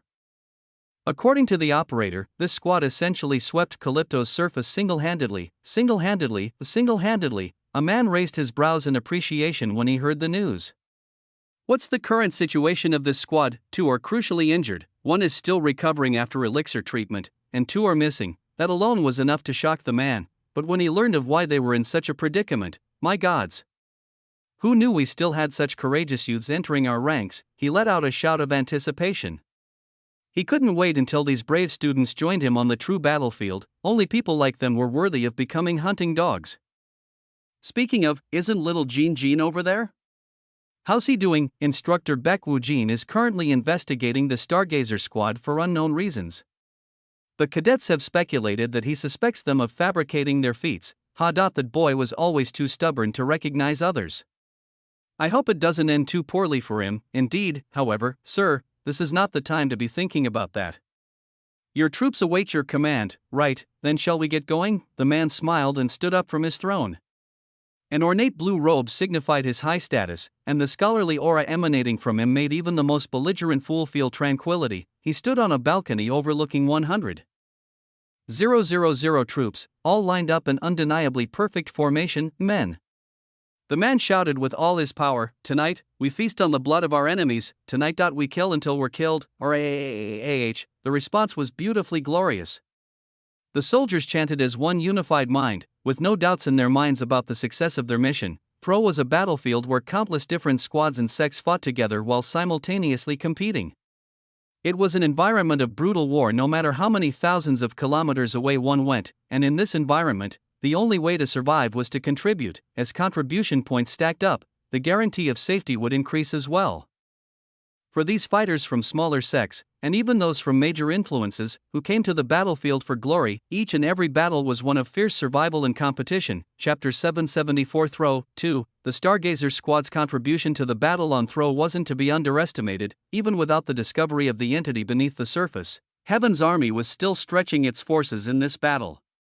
It was one where most troops would die for the sake of the greater good, so the participation rate of the soldiers was incredibly low already. Only a few tens of millions came to support Heaven's army for this battle, and while this number itself was massive, when compared to the size of the war zone, it was truly nothing. These forces were at wits' end trying to deal with the endless stream of knocks that seemed to be present on Throw. It wasn't just the mindless third-class knocks, but also droves upon droves of intelligent fourth-class knocks. The potential introduction of reinforcements from countless thousands of fourth-class knocks led by a Mox avatar was incredibly harrowing. The mental exhaustion caused by forcefully bearing the knowledge that the enemy might have reinforcements even with their already massive size was disheartening, to say the least. Now, with the announcement from the control center that the forces of Calypto were successfully stalled, the various squads participating in the battle could focus wholly on what was in front of them. The enemies they saw were all the enemies they'd have to face. The true impact of this knowledge wasn't something that could be understood unless one was present. There was only a single group who couldn't celebrate. The squads chosen to enter the planet's surface and dig deeper were displaying utmost caution as they traveled, their weapons drawn even though there were no threats in the surroundings. Their eyes darted around as if they were surrounded by terrifying auras. As they walked, the silence gave prominence to the crunching of their footsteps, forcing them to focus on the fact that that was all they could hear. Squad 22, report. The team leader of Squad 53 spoke into his radio. Squad 22, reporting. We haven't run into anything special quite yet, but the atmosphere itself is extremely ominous. I can't help but get the feeling that we're waking into a trap. Safety is more important than anything else, squad leader. Remember to evacuate if things look too difficult. We can regroup at the entrance and explore together later, understood? We will proceed with caution. Squad 53's leader cut his radio and refocused on the surroundings. His squad was currently within the depths of an underground cavern. Their surroundings were a beautiful array of stalactites and stalagmites, but from another perspective, they looked like the teeth of a massive beast. Our mission is me paranoid. The Squad 53 leader sighed. He checked the area with his awareness and found no signs of life from the cavern. Let's move forward. This thing is supposed to be a monster. Never drop your guard. Squad 53 moved through the cavern and made their way deeper into the connected cave system. With every step, the atmosphere seemed to get hotter and hotter until even their armor couldn't protect them anymore. Halt, the Squad 53 leader shot his awareness forward. Beyond the wall adjacent to him was a large empty area filled with molten lava. He could feel countless life signatures from within the lava of creatures waiting to attack them. If it was his decision, he'd avoid this area with everything he had. However, this is the only path. Behind every other wall were waterfalls of lava that disallowed any sort of intrusion into their streams. Attention!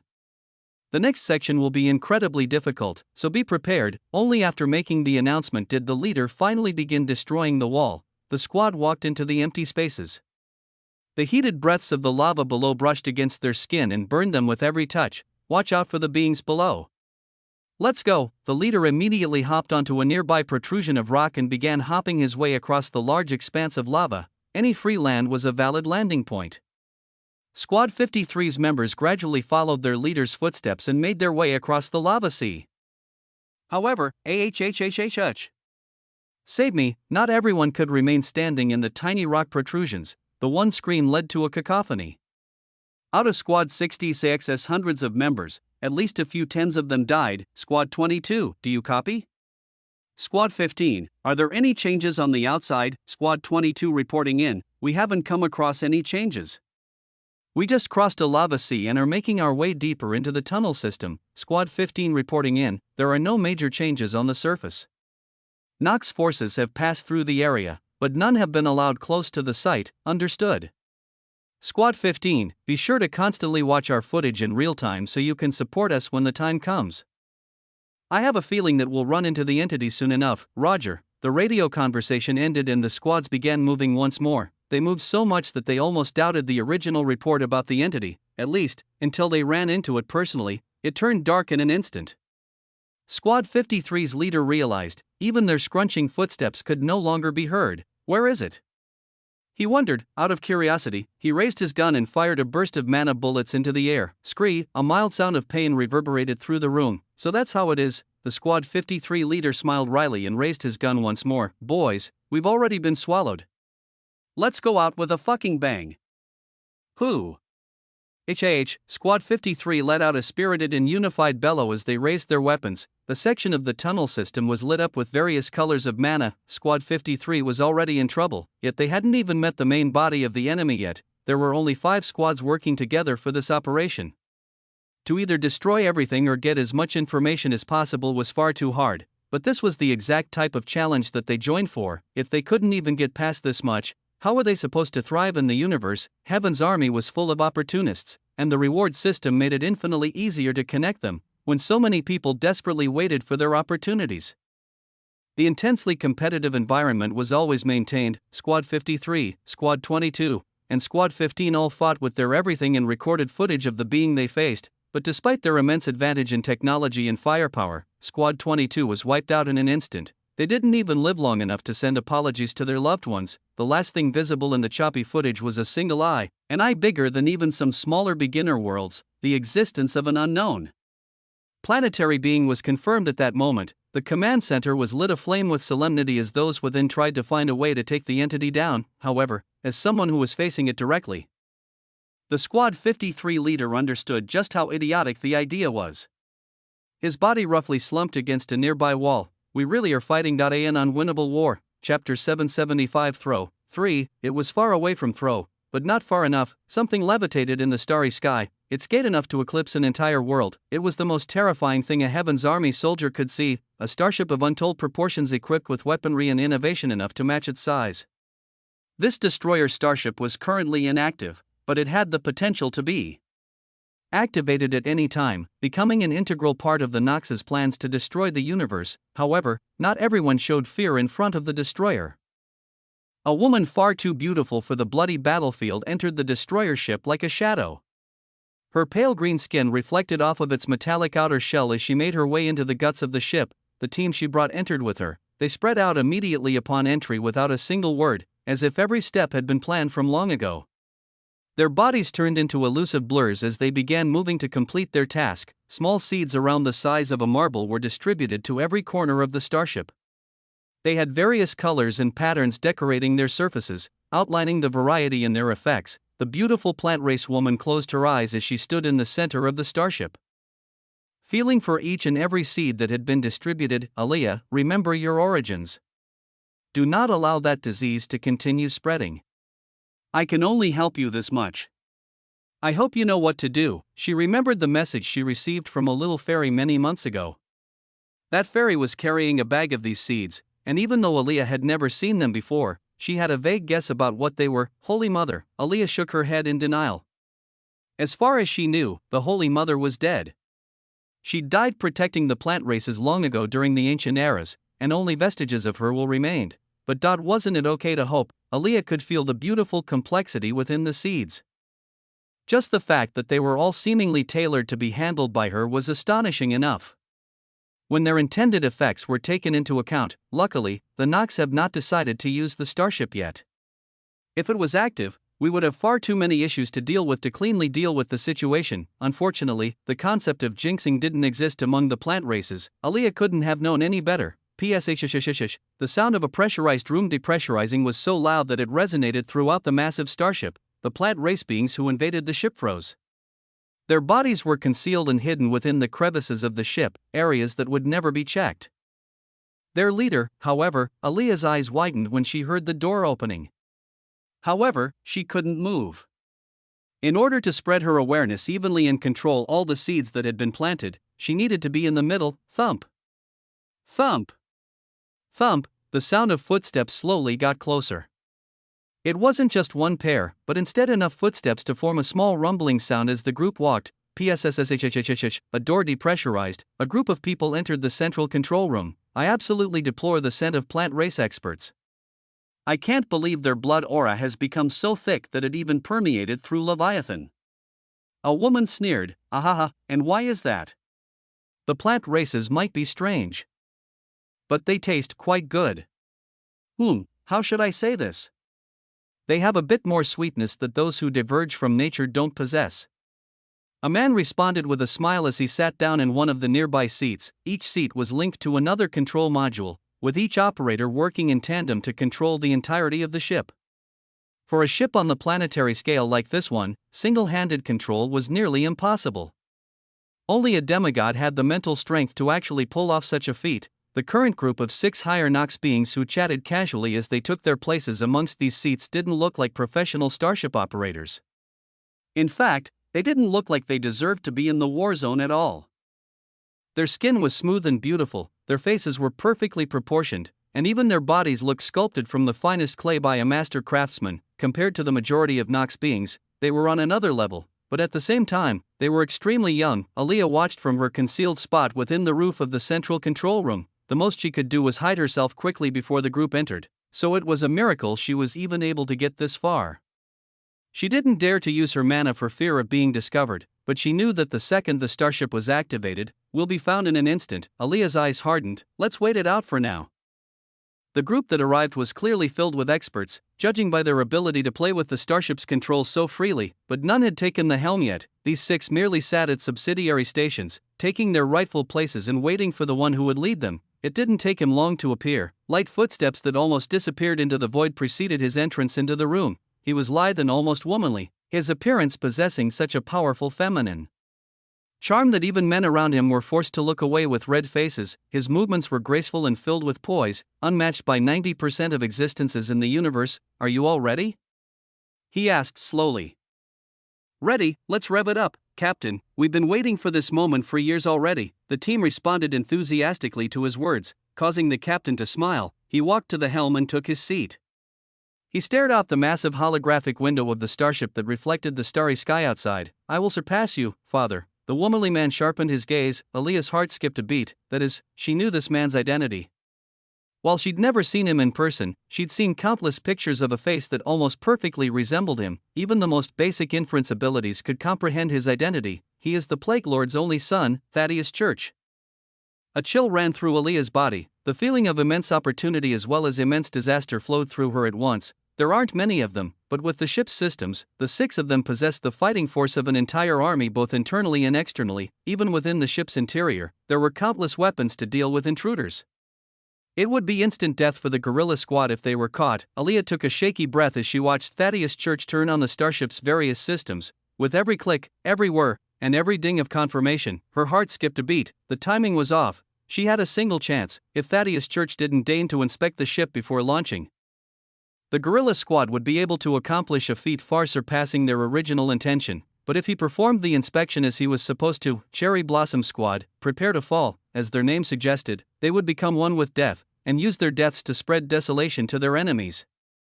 Chapter 776 Throw. For every second was excruciatingly slow. The thrusters and engines turned on, the internal operating systems revved to lights, and all the lights and facilities on the inside of the starship became functional. Countless systems whirred to life one by one. The endlessly long starship was slowly lit in an array of colors, a deep growl emitting from its engines, and finally, when all other systems were functioning properly, the weapon systems activated. Thousands upon thousands of weapons spanning countless kilometers of the area came to life.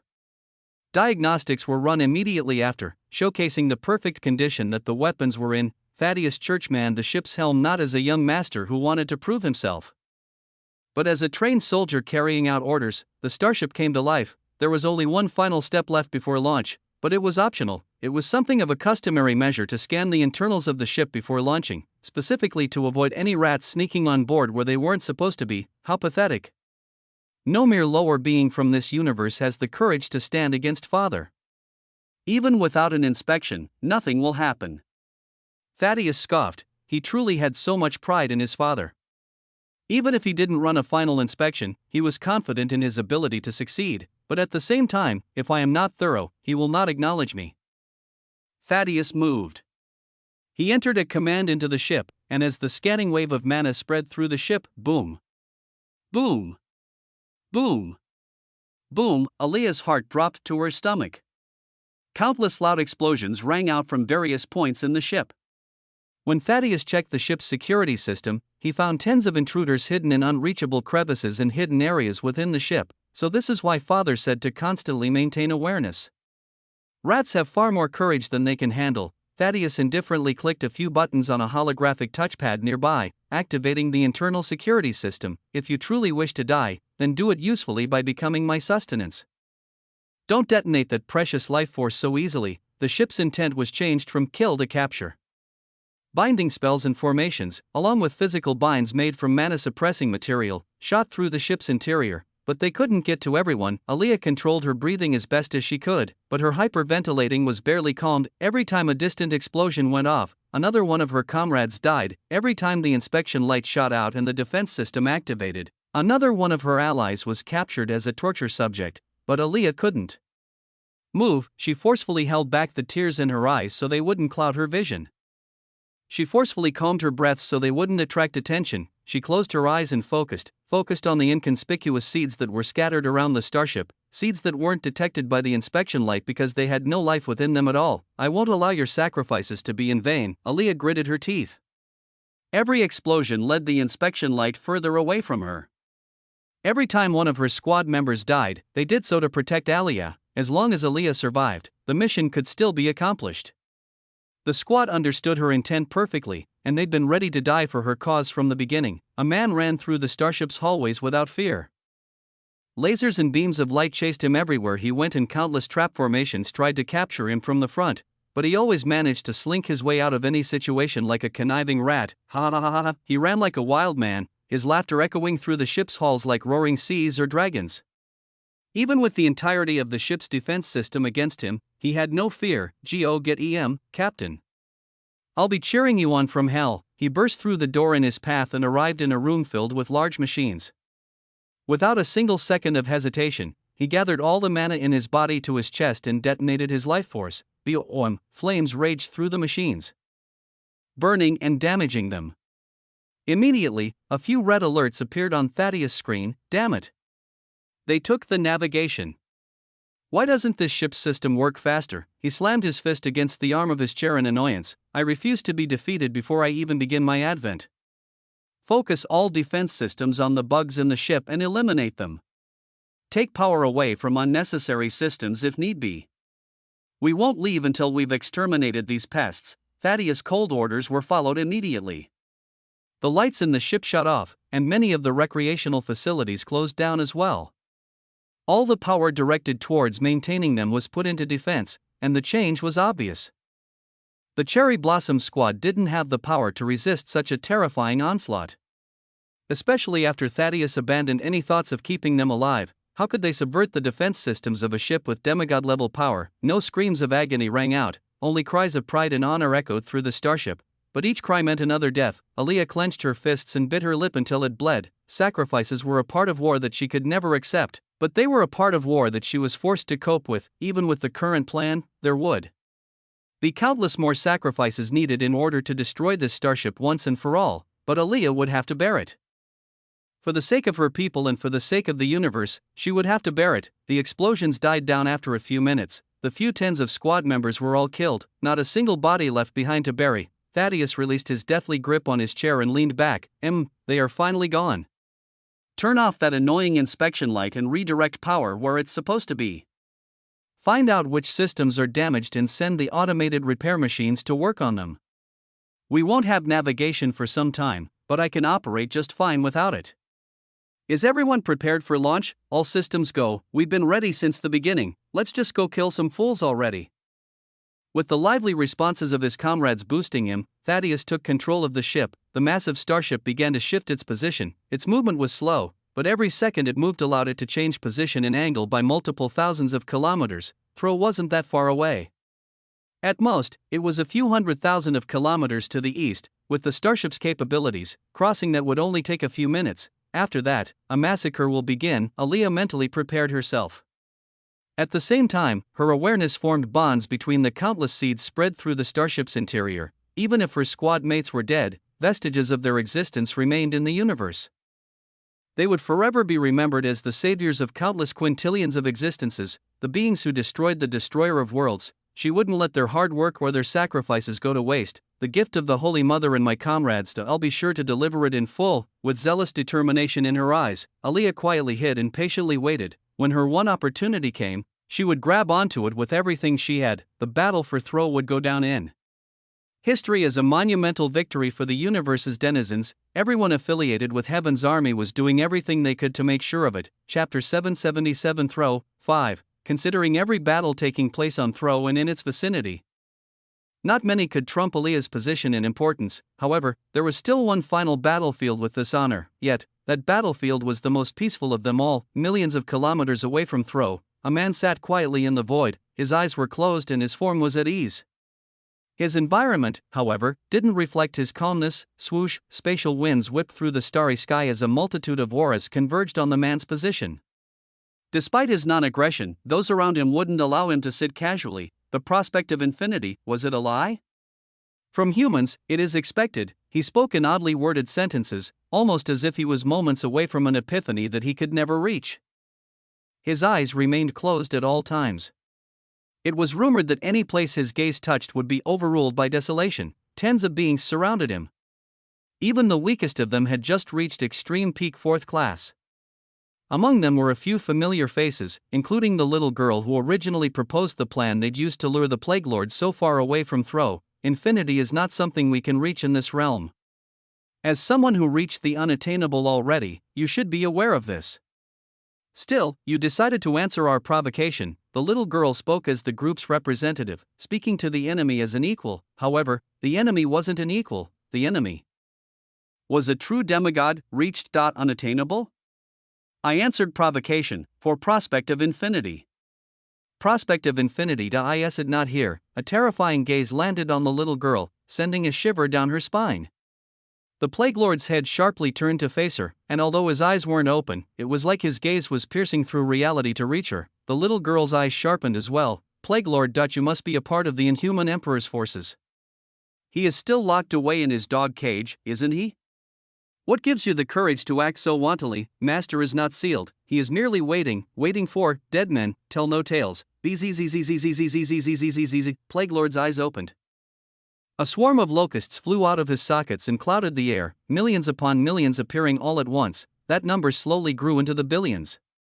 Even though they existed immediately next to Plague Lord as he formed his attack, Heaven's army's forces couldn't do anything, because just as demigods couldn't attack them, they couldn't allow themselves to get attacked by demigods. If any of them was hit, the demigods would be forced into the ancient battlefield, which would cut off one of the universe's most powerful trump cards. Eventually, the billions of locusts condensed and merged into a single being. A humanoid figure formed and shrunk down to the size of an average person. This form is more adequate, Plague Lord smiled. He grinned with teeth of locusts. You shall become sustenance for my master. Be honored, everyone, attack. The little girl's command came immediately. Plague Lord's newly formed avatar was trapped in an array of barriers and bombarded with high damage skills and attacks for many seconds on end, but within the flurry, no pain could be heard. When the attacks finally died down, the Plague Lord's undamaged figure was once again revealed. This bodied, I is not so weak. He spread his arms into the sky and laughed. Countless locusts split off of his body and swarmed into the surroundings. The starry sky was plagued by their existence. And the plague they carried spread like wildfire. The Plague Lord specialized in disease. He was a person who mastered a craft that was unreachable to most. To control disease and plague wasn't simple. To create a mana-based disease that couldn't be healed through magic or skills was even more impossible, but Plague Lord did it. These locusts weren't normal at all, and the spreading plague, that was even enough to affect fourth-class beings. My power may be limited by this avatar, but is their power the same? Enjoy my concoctions, and have a good rest. When you awaken, you will become one with a greater being. Drowsiness overtook many of the surrounding combatants immediately after Plague Lord's words dropped. They felt like their systems were slowed and their reactions didn't match their perception at all. The little girl gritted her teeth in anger. What a shitty loophole.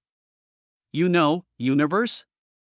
Sometimes, you're a little too unbiased. She immediately took action.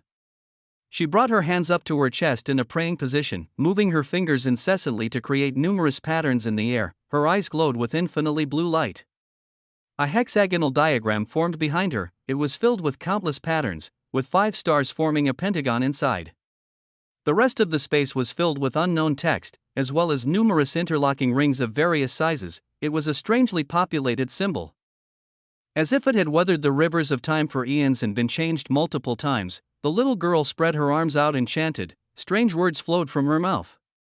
They didn't have true form, but their inflection as they rolled off her tongue seemed to make the fabric of reality tremble. Her words slowly came together, and the various patterns that formed from her fingers merged into the diagram behind her back. And finally, Demon Sealing Act 1, Severance from Heaven. Every sound in the vicinity came together to voice the words. An illusory blue sword hovered in the starry sky for a brief moment before shooting out like a comet. Its blazing trail obliterated any locusts it came across. And the Plague Lord's venom seemed to lose effect as well. The holy light of the sword was unstoppable, and within mere sparks of an instant, it reached the Plague Lord's avatar body. This shing, the sword pierced through. The swarm of locusts that formed the body was frozen, and even the expression on his face was unable to move. The avatar was sealed in that moment, and the plague it spread was wiped from existence. The Plague Lord's main body shook. You are Dada's successor. It took you long enough to notice. The little girl stood proudly among her comrades, flicking her finger and bringing the strange diagram back into her body, gazing indifferently at the Plague Lord. She finally stated the identity that made his attitude change immediately. My name is Priscilla Adelaire, 245th generation head of the Demon Sealing Pantheon. Stop your resistance before I'm forced to take drastic measures. The Demon Sealing Pantheon. Always a hassle. Plague Lord frowned as memories of the past resurfaced in his mind. The Demon Sealing Pagoda wasn't just a faction that had existed for over 10,000 years to experience the past war, it was a faction that continued its existence from the distant past, having records that even spoke of the forgotten war from 100,000 years in the past. Plague Lord frowned as he realized the type of influence the Demon Sealing Pantheon was. They were formed for the sole purpose of exterminating Nox, and all of their techniques were specifically targeted to restrict the Nox completely during battle. I understand. I will not interfere in this battle. He finally stated, fighting here would only result in breaking the universal law and being sent to the ancient battlefield, and that wasn't allowed to happen. After all, the Emperor still had plans in this universe. Chapter 778 Throw 6. It was a harrowing sight, a single beam of light, a beam so massive in scale that it looked like a second sun approaching, shot through the bounds of the starry sky and made impact with its target. All matter was eliminated. Whether it was life or ecosystem, it all turned to dust under the power of this beam. Millions died in a single attack. A massive starship hung in the air above a planet, slowly moving away as it recharged its weapons. The planet below was once called Drail, however, it was now nothing more than a desolate wasteland. Both the Nox and Heaven's army forces had been wiped out without mercy. Gahaha.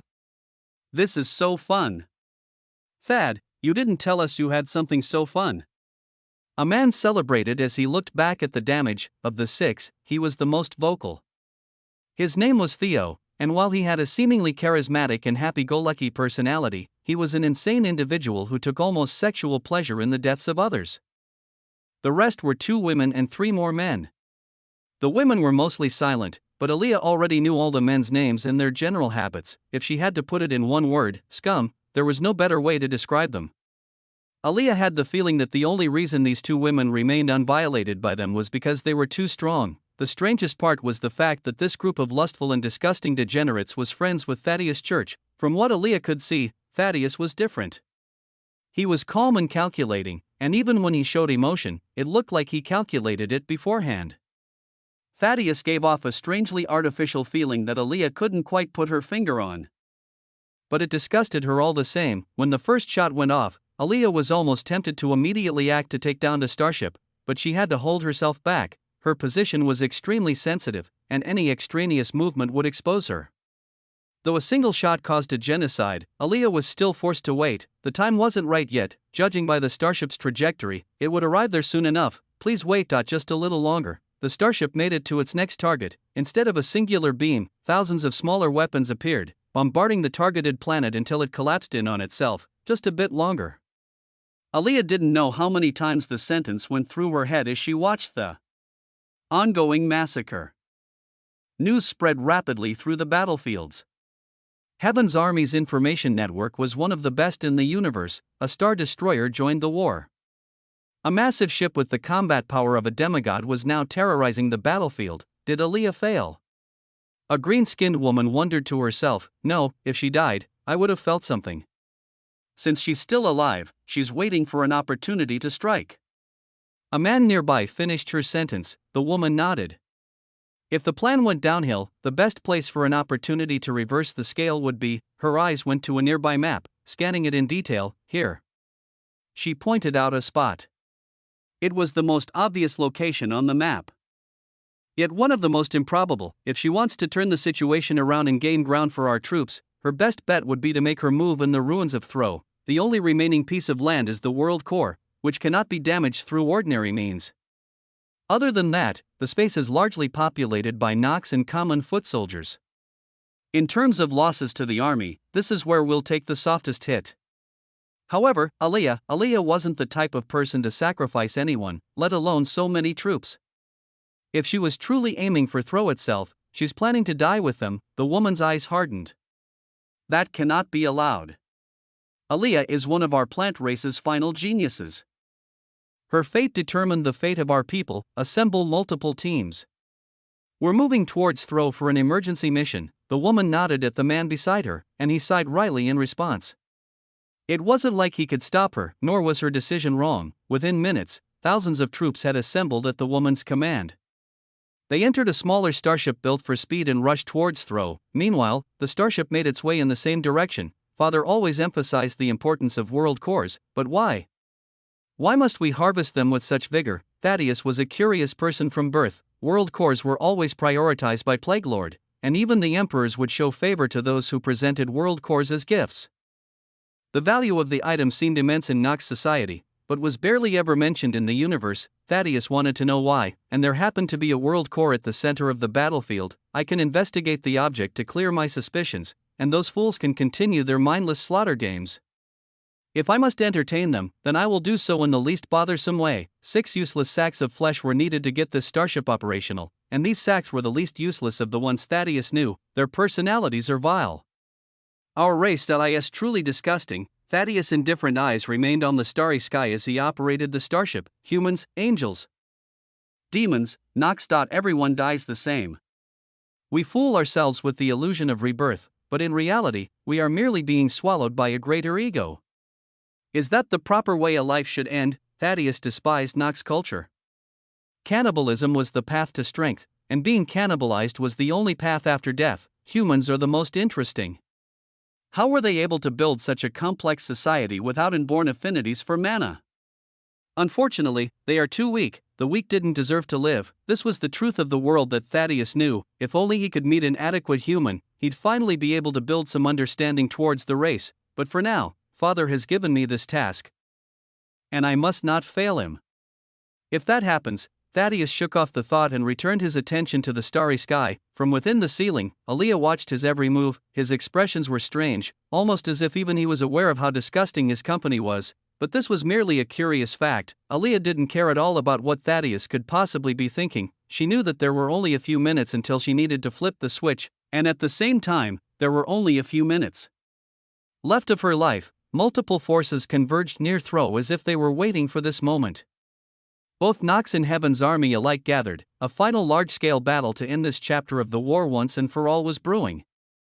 And far, far away, almost half a sector away from Thro, another world-shattering battle was taking place as well. Except in this one, the presiding emperor wasn't so friendly. Chapter 779 Explosion 1. Fire now.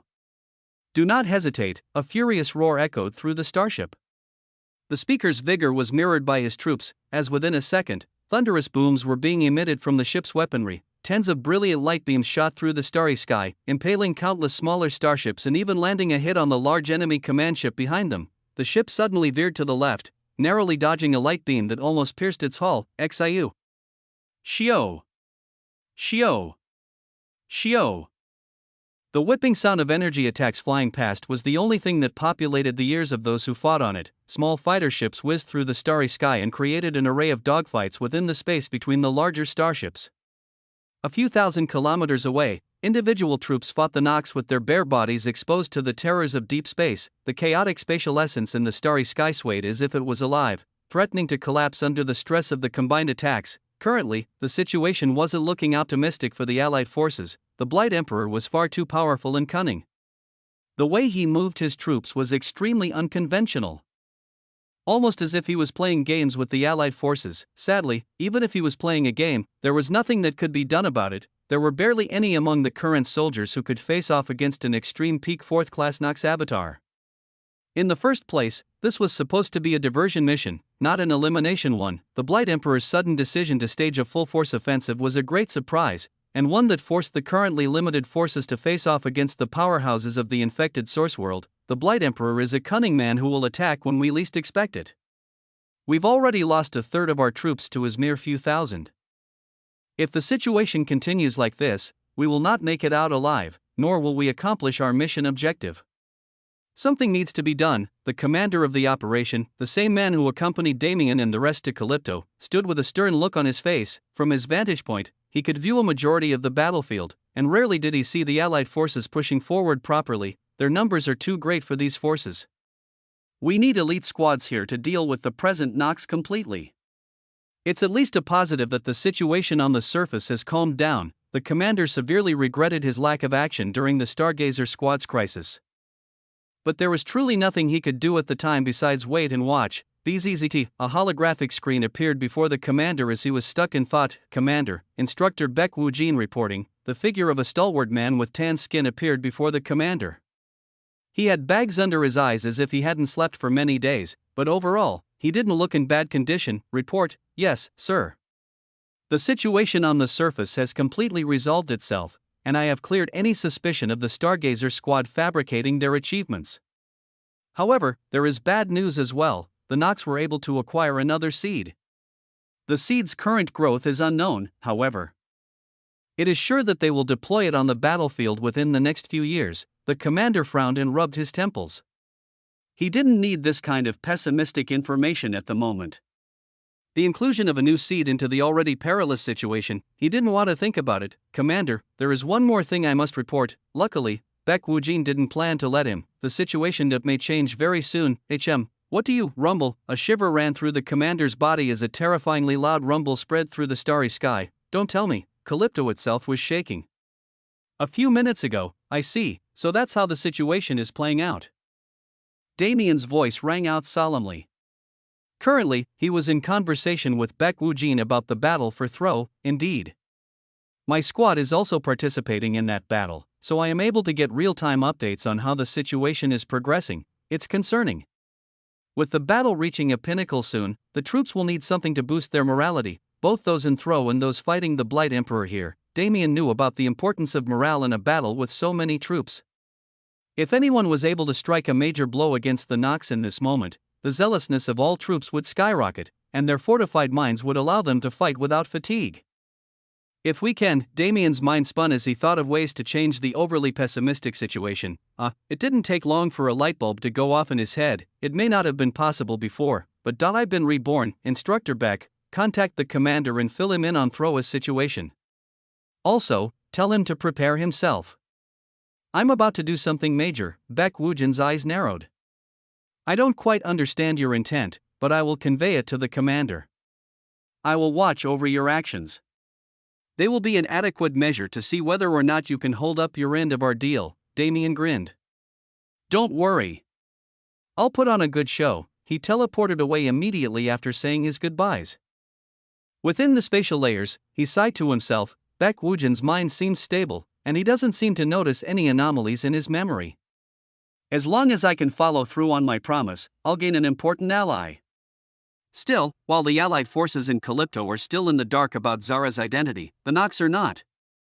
I still haven't completely escaped danger. At this point, it was impossible for the Saint Emperor to be unaware of both his and Zara's identities. It wasn't possible to kill the Saint Emperor or alter his memories, especially when the version of him present was only an avatar. But Damien had another solution: bring as much heat onto myself as possible to move their attention away from Zara. And Damien made his way to the very center of Calypto. He floated over a body of water and flicked his fingers, erecting dimensional walls and splitting the seas. He descended to the newly revealed ocean floor and placed his hand down. He closed his eyes and connected to the most prominent yet concealed force in his body. Ever since he unlocked Samsara intent, something changed in his connection with the void. Concepts that used to be blurry and vague became clearer, and it was almost like the comprehension he was being fed increased in grade. The void is above everything, and to understand it, I must first understand all things. However, while all things must exist, they can just as easily fade into non-existence. The void is a manifestation of this concept, and before I can return all creation to nothingness, I must first understand the relationships between those concepts already in existence. His eyes opened slowly. His swirling purple irises were colored pitch black, wisps of mana matching his eyes converged around his hands. And on his command, spike, they turned into jagged spikes thousands of kilometers wide that impaled the earth. The entire world rumbled on impact. Chapter 780 Explosion 2 Rumble. The world rumbled on impact. Starting from Damien's hand position, an array of spikes shot into the earth and formed a line many hundreds of kilometers long. The spikes stopped spreading soon enough. But they never stopped growing. They grew in length, their jagged edges tearing through the rock of Calypto's surface and digging into its core. Concentrate. Control. Execute. Damien controlled each spike with utmost precision. It was far harder than controlling any normal attack. After all, these spikes were made of pure void mana. The void tore into Calypto and consumed it. The planet rumbled endlessly as its surface was continuously penetrated until finally, bang, the first spike penetrated into the world core space. Bang. Bang. Bang. Bang. The rest of the spikes made their way into the same cavern soon enough. The spikes suddenly lost shape at their tips, becoming like snakes that slithered through the cavern and surrounded the inky black world core. Devouring this much mana would be impossible, but converting it was entirely possible, especially with the void helping Damien manipulate reality at its base, deconstruct the mana, reorganize its structure, and purify it. Revert the world core to its origin. Reality alteration, purification, VOM. The void mana snakes shot into the corrupted world core and began their feast. Their appetites were insatiable, as no matter how much of the corrupted world core's mana they devoured, they were always desperate for more. An immense amount of mana flowed through the void mana and circulated in Damien's system. This was planned on his part, after forming a closed circuit between himself and the world core. Fundamentally purifying its mana would be much easier. Iridescent blue was a beautiful color, a color made even more beautiful when it appeared in specks amongst a sea of inky, corrupted black. The appearance of this pure mana was incredibly slow, but it was a change nonetheless. And as the void mana snakes continued their devouring, the process only became faster. Damien could feel it in his body, the presence of mana above anything he could personally wield. This mana used him as a transfer point before returning to its rightful place, and as though the world itself was rewarding Damien, the mana left bits and pieces of comprehension in his head that he never would have expected beforehand.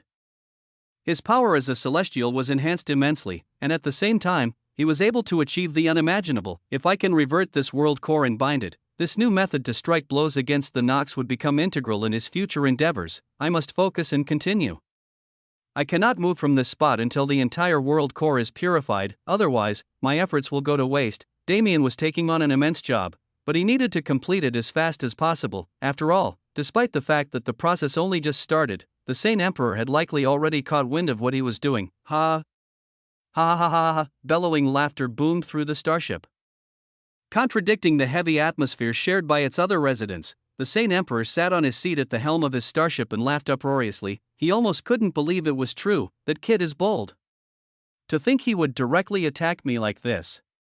Is he looking out for the troops who are forced to stand against me? The Saint Emperor found the whole situation just as comedic as it was serious. Unlike what anyone would have expected, a young and growing genius was actually trying to interfere in a battle concerning a demigod. However, what that boy was actually doing was concerning, to say the least. To purify my world core. Who gave you the audacity?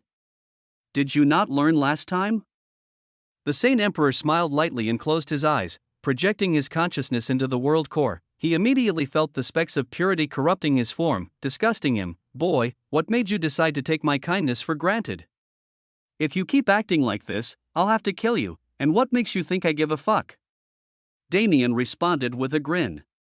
Kill me if you can, pussy, the Saint Emperor frowned. Do not test my patience. A wave of terrifying fluctuations spread from the world core, but Damien wouldn't allow a repeat of what happened last time. He waved his arm on the surface, and the spikes under his control morphed into a sturdy defense that absorbed the impact of those shockwaves. He didn't even send an avatar into the world core space this time, so the Saint Emperor wouldn't be able to touch him at all. I came prepared this time, bitch. Damien dug his claws even deeper into the world core. The small void mana snakes trembled and bloated, turning into dragons in an instant. Roar, roar, roar. A cacophony of roars sounded as the dragons began devouring the world core.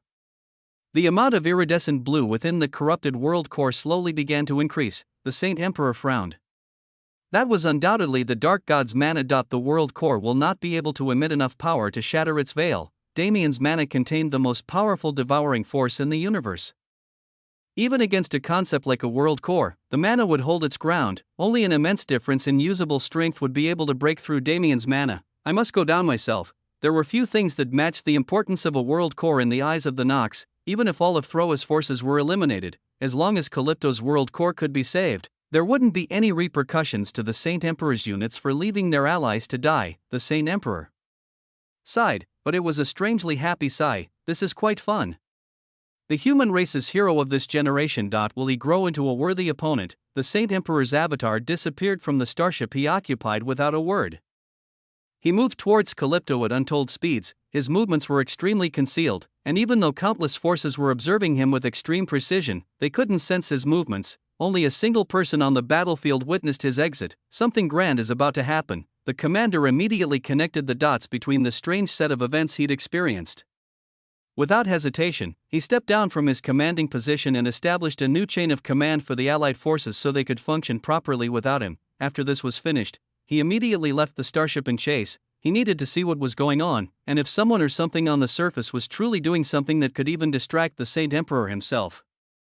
That person needed to be protected at all costs. News of the Saint Emperor fleeing the battlefield spread amongst the Allied forces like wildfire. The battle situation changed immediately. Without the threat of the Saint Emperor keeping them wary, what could the rest of these Nox do? As long as the Allied forces could match their power, nothing else would be a problem. An all-out offensive began. Without the Saint Emperor's active instruction, the complexity of the Nox army strategies lessened considerably. They weren't moving like savages, but their movements were at least readable. The two opposing forces were finally on the same playing field, and the Allied forces had no plan to miss this opportunity. All forces got into formation, from the smallest ground troops to the largest of the Allied forces' starships, and at that final moment, all hell broke loose. Chapter 781 Explosion 3. The war zone around Thro was tens or even hundreds of times worse than that of Calypto, Xiu. Shio. Shio, bang. Bang, do-oem, countless sounds rang out, most having unknown origins, but one thing was certain. Each and every sound signaled the death of another soldier. Black ink formed a river in the starry sky. The blood of men interweaved with it and created a horrid scenery. Team 1, reporting, Team 2, reporting, Team 3, reporting. 3 squads of fighter ships, each containing roughly 50 members, rushed into the fray. Their weapons were already hot, and the second the enemy entered their sight, they fired without mercy. Bang! Bang! Bang! Countless enemy ships exploded under their assault. They flew in perfect formation, each squad working to reinforce their counterparts, forming a system that was unbreakable without sufficient preparation. However, these squads weren't present to kill at the moment. What's the ETA? Squad 1's leader shouted into the intercom, unknown. We don't have visuals on the ship, but it should be arriving any moment. A reply came through, Roger. Let's continue clearing out the knocks in the vicinity. We can't allow the plan to be disrupted. Copy. The squad split into their 3 individual parts and moved in different directions. They weren't even a portion of the current forces. As they separated, they disappeared into the countless concurrent battlefields existing in the vicinity of Thro. Countless knocks and countless Heaven's Army troops congregated and fought bloody battles. Everywhere one looked, there was only death. A distant sound reverberated deeply through space. It shook the internals of those it passed through, giving them a slight idea of that entity's power. It's here. Squad 1's leader, Sharia, the same green-skinned woman who realized Aaliyah's intent previously, shouted the second she heard the sound. All squads enter formation. Relay the information to nearby forces and move them as needed. We need to hold back the knocks and make sure that ship isn't allowed to do any damage. Aaliyah's goal in waiting was evidently to strike the greatest blow possible. This didn't just mean killing Thaddeus Church and destroying the destroyer ship, but also eliminating a large portion of the Nox's forces in the area. In normal circumstances, the best strategy would be to fake their bloodlust and withdraw after gathering the Nox in a single area so Aaliyah could enact her plan perfectly. However, Aaliyah couldn't die. We have to clear the area so the ship won't be able to enter with an attack. After that, we can slowly herd the Nox over. But if I want to save Aaliyah, saving Aaliyah wasn't a matter of what happened before she destroyed the ship, but what happened after. Her body would be consumed by the preceding explosion and she'd die instantly if things were left alone. To prevent this required an equal amount of courage and insanity. Minutes passed as Sharia and the rest organized the battlefield. They accumulated as many forces as they could and worked with precision, taking control over the battle's momentum. Still, this wasn't an easy task. Ships exploded into clouds of flame often, and those who eventually became brothers and sisters over time were forced to accept the losses of their family members. They fought because they understood the importance of this war. They fought because they didn't want their children and grandchildren to be born in a time when the entire universe was under the threat of extinction. They wanted to build a new world with their own hands, and for that, they fought without regard for death. Their vigor infected those around them, and the amount of Heaven's Army troops in the surroundings grew until an entire army was following Sharia's orders. They worked ceaselessly, and eventually, a massive starship's form began to reveal itself in the distance. It was massive. It was a planetary threat for a reason. Compared to the size of the regular fighter ships that were most prevalent in the area at the moment, the Star Destroyer was an elephant amongst ants. From within, Thaddeus gazed down at the war taking place beneath him. Pathetic. A single word was uttered from his mouth. Ha ha, I know, right? Look at those pathetic ants trying to struggle. It's hilarious, skakik, they're so weak. So weak and pathetic. The goons behind him made their own interpretations of his words, but naturally, none of them were even close to his intent. The war itself, that was pathetic. The conqueror's urge that created these situations in the first place, that was pathetic. I will extract the world core and then leave. Though, I might as well eliminate these soldiers so father won't be disappointed. With a sigh, Thaddeus sent inputs into the ship's systems with utter precision. The weaponry on the exterior immediately whirred to life. The sound of cannon fire was too loud to be ignored. Scatter! Begin phase 2 of the plan. Sharia shouted without hesitation. The tens of thousands of Heaven's Army starships under her command scattered like rats. They spiraled through the starry sky in random patterns, completely leaving the beam attack's area of effect. Space cracked like glass as the beam passed through it, but the same beam continuously impacted nothing as it moved. Sharia was prepared for this opening attack from the very beginning. She'd been moving her troops in such a way that they could easily avoid it from the beginning. The hard part comes now. Tiger Squad, take the units under you to the 3rd position. Sun Squad, take your forces to the 16th position. Remember your roles and don't deviate. Or else we'll all die. Affirmative. Sharia's authority had long been established.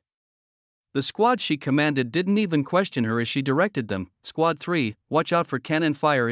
Squad 3 shifted their position on her order and narrowly avoided a rain of cannon fire that passed by their position. As the Star Destroyer's smaller weapons began to fire, terrifying mana projectiles fell like a torrent of rain upon every being present underneath it. Squad 2, take the Wind Lightning sect and its subsidiaries to attack the Star Destroyer. You don't need to do damage, you just need to provide a distraction. Yes, Captain. Beta Squad, take advantage of the diversion and aim for those smaller weapons. If we can destroy them, we can take away a large portion of the Star Destroyer's power. Another group of starships flew out. Squad 2 and the Wind Lightning sect kept themselves in front of the Star Destroyer, clearly within its commander's vision. Taunting was one thing, but in a situation like this, more extreme measures were necessary. The units under Squad 2 barraged the Star Destroyer's hull with various attacks, some even exiting their starships entirely to use their personal mana and force elemental. Attacks flew through the starry sky along with the beaming mana of starships. The entire area in front of the Star Destroyer was alit with splendor. At the same time, Beta Squad snaked along the Star Destroyer's side, slowly making their way up until they reached the secondary weapons that lined the starship's sides. The operation, as of now, was going without a hitch, and Aaliyah could only dazedly watch it all from within her little hiding spot in the Star Destroyer's control room. Chapter 782 Explosion. For this is not how things were supposed to go. Aaliyah was in a mild state of panic at the strange situation that was taking place. The sheer amount of reinforcements present shouldn't have been possible considering the way Heaven's Army's forces were spread, that is, unless someone with enough authority called for it. Sharia. Aaliyah knew exactly who it was. There was only one person in the world who understood her deeply enough to completely understand her intent off only a few clues. You were supposed to lead everyone away, not bring them to help. Aaliyah almost wanted to cry. How was she supposed to take down the starship if countless important allies had to be sacrificed as well? Despite the determination she built to accept any sacrifice to accomplish her goals, Sharia's presence changed things. Sharia was one of the few people who couldn't be allowed to die. Aaliyah was forced to wait without being able to do anything else. She was forced to watch the proceedings outside from the same perspective as those higher Nox in the command center. As she watched, she saw the utter cohesion that Heaven's Army possessed in this moment. She saw how they flawlessly executed their plan even when their troops were falling at an astronomical rate. Focus on those few in the back. It looks like their entire formation is revolving around them. Thaddeus' voice suddenly rang out. Aaliyah's eyes widened. No, a beam of light shot from the Star Destroyer and cleaved through the universe, unobstructed as it moved towards its targets. Aaliyah was on the verge of fainting. If those were the leaders of the operation, wasn't that where Sharia was? But unlike Aaliyah's dread, Sharia had a wide smile on her face. Perfect. Everyone prep for impact and get ready. Everything comes together here. Her plan was never intricate and detailed. There were never a great deal of misdirections and steps for them to succeed, after all. She didn't even have a few minutes to formulate the plan. It was, at its core, a simple combination of distraction and hurting. The distraction had been taken care of. Beta Squad flew around the Star Destroyer and targeted its weapons. Even as they lost half of their forces in this endeavor, they continued without hesitation. Squad 2 and the Wind Lightning sect were also still in the Star Destroyer's general vicinity, but the second the beam fired, they fled the central position they formerly occupied. As she faced the beam of light about to hit her, Sharia's eyes were more serious than ever before. The distraction wouldn't have been a distraction if it was done pointlessly. Naturally, something was being covered up. The blinding white light of the mana beam covered hundreds of kilometers as it grew in size. It was impossible for anyone to see in this atmosphere now, but sight was secondary. Sharia gave her command. Immediately, countless starships appeared over the horizon, chased by a horde of lesser Nox and a large number of higher Noxan starships as well. When these starships appeared, Sharia slammed down on a button on her control panel. A thick mana barrier appeared around her starship, and soon after, the starships of those around her. Space around the Star Destroyer was lit up. With blue light as countless barriers were deployed, and as soon as they all appeared in reality, they connected and formed a massive planet-sized dome that encompassed the Star Destroyer and the knocks that had been herded over Aliyah. Now, the bellow was so loud that it almost felt unreal. It eclipsed the Star Destroyer's beam attack, the roaring of starships all around, and all other sounds present on the battlefield. Just to enter the ears of a single person, a spark was lit. Thaddeus' eyes widened. He felt a fluctuation behind him. His hand immediately shot out. His mana formed a thick chain that stabbed into the ceiling, but it was already too late. Blood spurted from the ceiling, and Aliyah's figure was revealed there, with a line of black mana impaling her stomach. She grinned a bloody grin. May you never be reborn. Crash! She crushed the ball of mana that had formed in her hand. Countless seeds reacted all around the starship and bloomed. Gigantic vines tore through the starship's systems as the seeds bloomed. The vines thrashed wildly and ripped apart anything nearby, and at the same time, they actively searched for their brethren to combine into one. Bang! Bang! Bang! Bang! The vines took the most efficient paths to connect. They sundered the starship from the inside, and as more and more vines connected, they became thicker and more impervious to the starship's defenses. Damn it! Thaddeus roared. Countless flashing red lights appeared on the holographic screen before him as the ship's systems began to fail. The vines continued to grow. Aliyah lay in a pool of blood where Thaddeus left her to die, her fingers ever so slightly twitching. Every twitch held untold significance. The seeds Aliyah planted weren't all the same, they were all the same species, but each seed would grow into a specimen with different abilities than the last. It was a chaotic combination of powers that only someone as in tune with nature as the plant races could handle, and under Aliyah's control, these seeds could show their full potential. 16 seeds combined into one, forming a sentient behemoth beast that frenziedly attacked the starship. In another location, 34 seeds combined into a raging flame vine that spread deathly fire through the starship and utterly ruined its interior. There were countless unimaginable effects that could be produced if these vines were manipulated correctly, but Aliyah only cared about one: expand. It was a moment that cut through the silence. In the outside world, the manalite beam was just about to land, and at the same time that massive beam impacted the territory barrier formed by the countless Heaven's Army starships. Boom! Boom! Boom! Boom! Baon! Mountain-sized vines burst through the starship's hull. Vines tore the starship into pieces as they forced their way out of it. They wrapped around the starship and held it together like gift wrapping. It was like a scene of nature overrunning modern infrastructure. Sharia's eyes widened. Godspeed. Now, explode. The vines turned red in an instant. The explosion trumped any other. The fabric of reality quaked from its force. Titanic shockwaves spread into the surroundings and immediately shattered the territory barrier around the starship. Screams were the most common sound as the starships were torn apart, their pilots flung into the starry sky. But more than these pilots, those pilots who herded the knocks into the center of the territory barrier, as well as the knocks they herded, were incinerated within a second. They were erased from existence during the initial explosion alone. However, the spectacle wasn't over.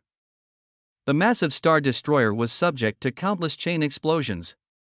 Rubble was exploded into even smaller pieces, and any integral piece of the starship turned into a nuclear bomb that could kill millions with its blast radius. The only part of the starship that remained safe was one. A black cocoon of energy surrounded the control room as it was barraged with explosive force. Within, Thaddeus Church clutched a pendant that hung from his neck and spit out the blood that was pooling in his mouth. His icy gaze remained on the only other being within the room. With him, the killing intent he emitted was perhaps even more terrifying for Aliyah than the explosions taking place outside. Chapter 783 Turning Point 1. A rumbling as if a planet was exploding, a powerful force that slammed through space, and heat, unbearable heat. The structure of the starship collapsed along with the explosion, and Thaddeus was immediately pulled by the immense suction force of the explosion. He gritted his teeth and endured the pressure as best as he could, but it wasn't enough. He could only helplessly endure as his body was thrown into the walls of the starship. Bang, crack, his back hit an exposed beam and his spine cracked. A series of whooshes passed him as the rest who weren't so lucky met their tragic fates. The explosion swallowed them. Their bodies were incinerated.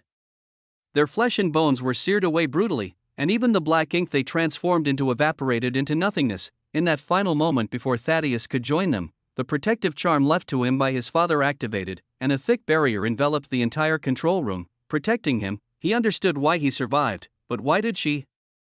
Thaddeus stared at the woman in front of him with powerful killing intent in his eyes. "It was your fault," he shouted. "If it wasn't for you, the ship wouldn't have been destroyed and my exploration wouldn't have been ruined." "How dare you, Cook?" Aaliyah coughed out a mouthful of blood and smiled wryly. "I wasn't so sure of it after seeing how you interact amongst yourselves, but you really have no consideration for human life. I stopped you from massacring countless innocents for no reason. Is that such a crime?" She held the wound in her stomach and shakily stood up. Even she didn't know why she'd survived, but as long as she was alive, she'd do everything she could to fight. "What value does human life have?" Thaddeus roared back in response. "You're weak existences who can't even stand invasion from outsiders. You're broken from the inside and corrupted thoroughly. You lie and backstab. You feel emotion that skews your rational thought. How can you call yourselves worthy of value? Spoiled brat, what?" Aaliyah couldn't hold herself back from scoffing after hearing Thaddeus' speech. "I called you a spoiled brat. Isn't that all you are?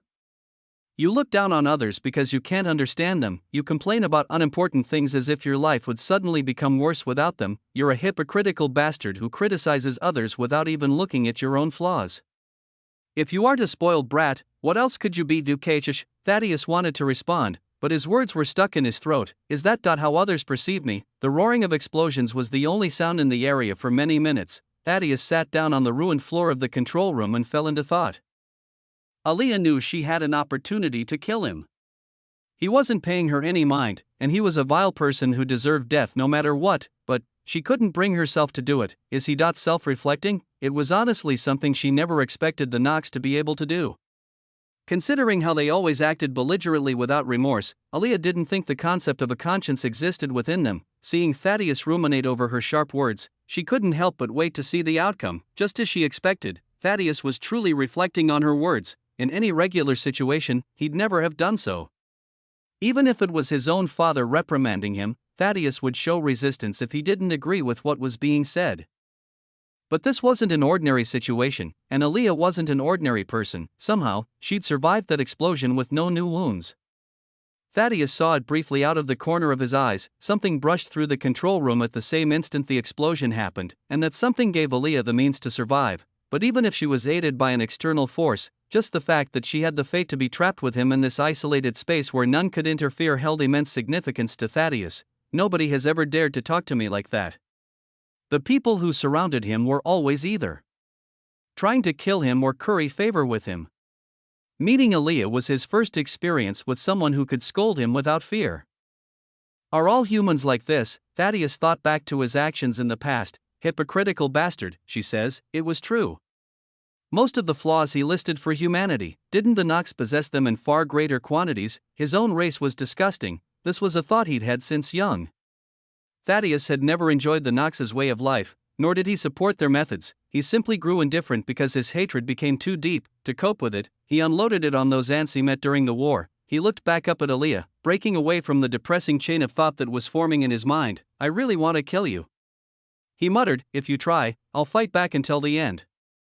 Aaliyah responded confidently. "Humph." Thaddeus smirked at her words. It was calm, despite the roaring of explosions that didn't seem to want to quiet down outside the barrier. Despite the intense war that was taking place even further out than that explosion, Thaddeus felt peace. "You're a strange woman. You recognize me as an enemy, yet you refuse to act. You've had every chance to kill me in the past few minutes, but you didn't take a single one. What is your intent?" "I just felt like it." Aaliyah responded in confusion. Even she didn't know why she didn't kill Thaddeus. To this moment, the desire in her mind wasn't to kill, but to fix. He's different from the rest of them. Thaddeus was indifferent to all things, but he had a hint of curiosity in him that overrode his personality entirely. He was a Nox with many of the disgusting personality traits of a Nox, but he also had a human side that Aaliyah couldn't help but see after observing him for so long. Her hatred for the man would never vanish. He would always be the man who massacred universe denizens like nothing without even a single hint of motive, but sacrifices were necessary. When it came to indifference to the deaths of others, Aaliyah couldn't even blame Thaddeus. This same atmosphere was possessed by nearly every expert in the universe. If she could help him understand what the universe was like, if she could help him understand morality, wouldn't humanity gain a crucial ally? This Thaddeus character was a gamble for Aaliyah. If she went all in to follow her instinct, she'd either gain a powerful ally or invite a wolf into the sheep's den. Her hands trembled as she watched the man try to rationalize her words. Her heart thumped. Death is mercy. If I can help him learn sympathy, and he feels the guilt and burden on his shoulders, that would be the best punishment for him, and the best vengeance for the fallen. Giving a man who didn't flinch in the face of pain and death those two things was meaningless. The joy caused by his death would fade and be replaced with a hollow emptiness soon enough. To reform the pitiful soul she saw in front of her, and to provide the ultimate retribution for the fallen, Aaliyah made a choice. Chapter 784 Turning Point 2, Thaddeus Church. Aaliyah blurted out. Thaddeus' head shot up, his eyes locked on her. What do you want? I want you to come with me. What? This confusing woman only continued to confuse him further with every second. What was she even talking about? Aaliyah gritted her teeth and endured his judgmental gaze. Come with me. Let's leave the battlefield. I want to show you around our beautiful grand heaven's boundary. Thaddeus' eyes widened. He expected her to say something stupid, but he didn't expect it to be so utterly incomprehensible. You want me, Anox, to join you, a plant race, to explore the universe that my kind is trying to destroy. He reiterated it in case she didn't realize what her words meant, but he was met with disappointment. I know what I said, and I mean it. You are mentally insane. Is there another type of insanity? You're a truly annoying woman, Fufu. That just means I've defeated you with my charms. Thaddeus sighed as he glanced away from Aaliyah's bubbly person. What is she doing? Where did this even come from? Is she trying to lure me into a trap? Where is the setup? Thaddeus' thoughts raced. He tried to rationalize Aaliyah's proposal to no avail whatsoever. Explain in detail. I cannot understand your perverted thought process. I'm not a pervert, only a masochist would think to invite the enemy into their home base for tourism. I'm not a masochist either. Aaliyah's face turned red in embarrassment. She was barely able to understand her own thoughts, and now she was being told to voice them. Calm down and concentrate. She told herself. It took almost an entire minute for Aaliyah to calm down and organize her thoughts. The entire time, Thaddeus quietly waited without moving a single step. You look lonely. They were the first words out of Aaliyah's mouth. Thaddeus glared at her fiercely, and while she did jump, she refused to back down. I watched you from when you first entered the control room until now, and I can't help but think you're different from the rest of your kind. You have emotions they don't possess, and rationality that goes against their belligerence. Also, I can see it, you know? You're trying so hard, but your curiosity is written all over your face. If you want to say yes, then just say yes. There's no need to be at Sundara. Sundara? Ah, that's a human thing. Don't worry about it. The fact that you won't tell me what it means makes me dislike it automatically. That's probably the right response from you, Mr. Stoic. Nothing. I didn't say anything. TCH, Thaddeus turned away. What is this heat in my face? He was turning red unknowingly, and he didn't enjoy the feeling at all. Still, escape. Not just escape from the war zone, but escape from his father, escape from responsibilities, escape from the Nox as a whole. It was too damn appealing. Grand heaven's boundary. Why are the experts so obsessed with this universe? What importance do world cores hold? Is the universe truly as beautiful as the rumors? Without all this desolation spread through it, is this place truly a heavenly training land as the people describe it? His curiosity overflowed with the growth of his interest. He lifted his head to look at the beautiful green-skinned woman holding her hand out to him. She was different from the women he usually saw. Women of the Nox were usually extremely seductive and dominant, but Aaliyah was the complete opposite of that. She was cute, bubbly, and even a little innocent. Her entire existence confused Thaddeus, who'd never experienced such a positive personality before. His eyes went to her hand and back to her face. His heart beat violently as if it wanted to burst out of his chest. It was a suffocating feeling. But for some reason, from this single interaction, this strange woman had hooked him. He was curious about her and the world that produced someone like her. He wanted to see it, and he wanted to escape the suffocating constraints of his identity. I am trying to find reasons to deny her, but my decision was made long ago, wasn't it? How troublesome. Thaddeus reached out slowly, his hand latched onto the one outstretched to him. Understanding these strange beings that opposed the Nox was something he'd wanted to do for a very long time. He stood up with Aaliyah's support. You don't hate me? Of course I do. You massacred so many people without reason.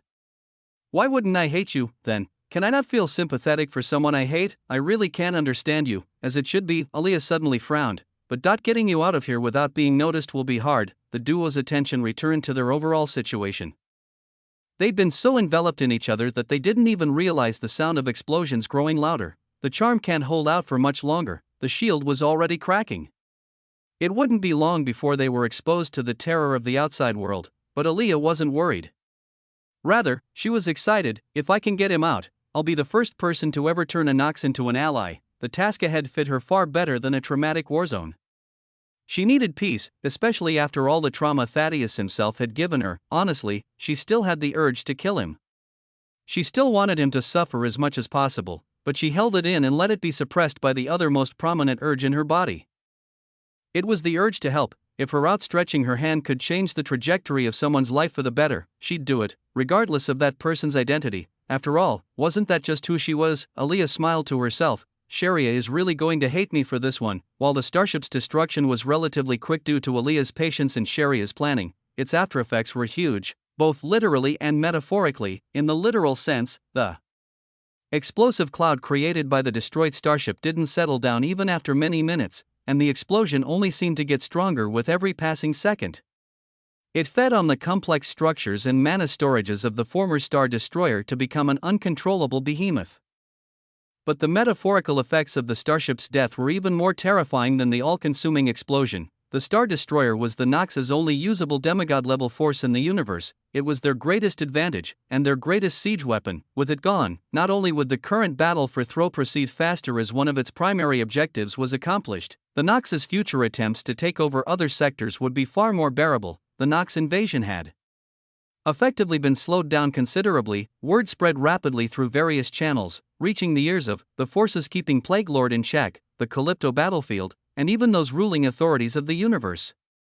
The destruction of the Star Destroyer sent one message blaring across the universe: from now on, it was time for a counterattack. Chapter 785 Final Stand 1. 785 Final Stand 1. Two figures flitted through space at their greatest speeds, almost matching each other as they shot through Calypto's atmosphere. If they hadn't seen each other in the starry sky before entering the planet, they wouldn't have been able to see each other at all due to the distance between them. When they touched ground, they were on opposite sides of the world, but it didn't matter. The second they landed, they both plunged into the nearby sea and made beelines towards a single target. In the middle of the sea, there was a section of chaotic whirlpools where the seawater was heavily disrupted.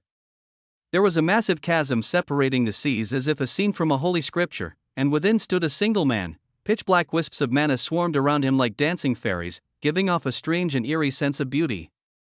The playful behavior of these fairies completely contradicted the actions of the mana they represented. Boom! Boom! Boom! The aftereffects of Damien's interference in the world structure became more evident with every passing second. Underwater volcanoes erupted due to the shifting tectonic plates, and heaven-reaching tsunamis spread in every direction with Damien as their center. This chaos was mirrored in the world core space. As Damien's interference continued, the world core's fundamental properties shifted. The pure mana that originally formulated the core began to fight alongside him, clashing with the murky Nox mana that had possessed its form. A secondary clash took place between these two forces, and frankly, without Damien's careful aid, their battle for dominance would have torn the entire world in two. When he first started, Damien never expected things to be like this. He obviously understood that changing the world core's properties wouldn't be a smooth process, but to think it would be so violent, even I wasn't prepared to hold an entire world together with my power. Mediating the struggle between two extremely powerful forces while protecting the world's foundational laws so it wouldn't collapse entirely was almost impossible. If Damien didn't have a myriad of skills as a celestial, as well as immense mental strength gathered through various trials, he would have never been able to hold on for as long as he had. However, Blight Emperor, 919, they're coming. His eyes sharpened. Above his head, the air was sundered into nothingness and space shattered. Boom! The resulting explosion was delayed. The impact was too fast. Blight Emperor, ha! Another interesting one has come. Two booming voices resounded one after another. Standing opposite each other with Damien at their center were two domineering men whose combined presence would cause 90% of life in the existing universe to tremble beneath their feet. On one side was a gray-skinned fiend with piercing snake eyes.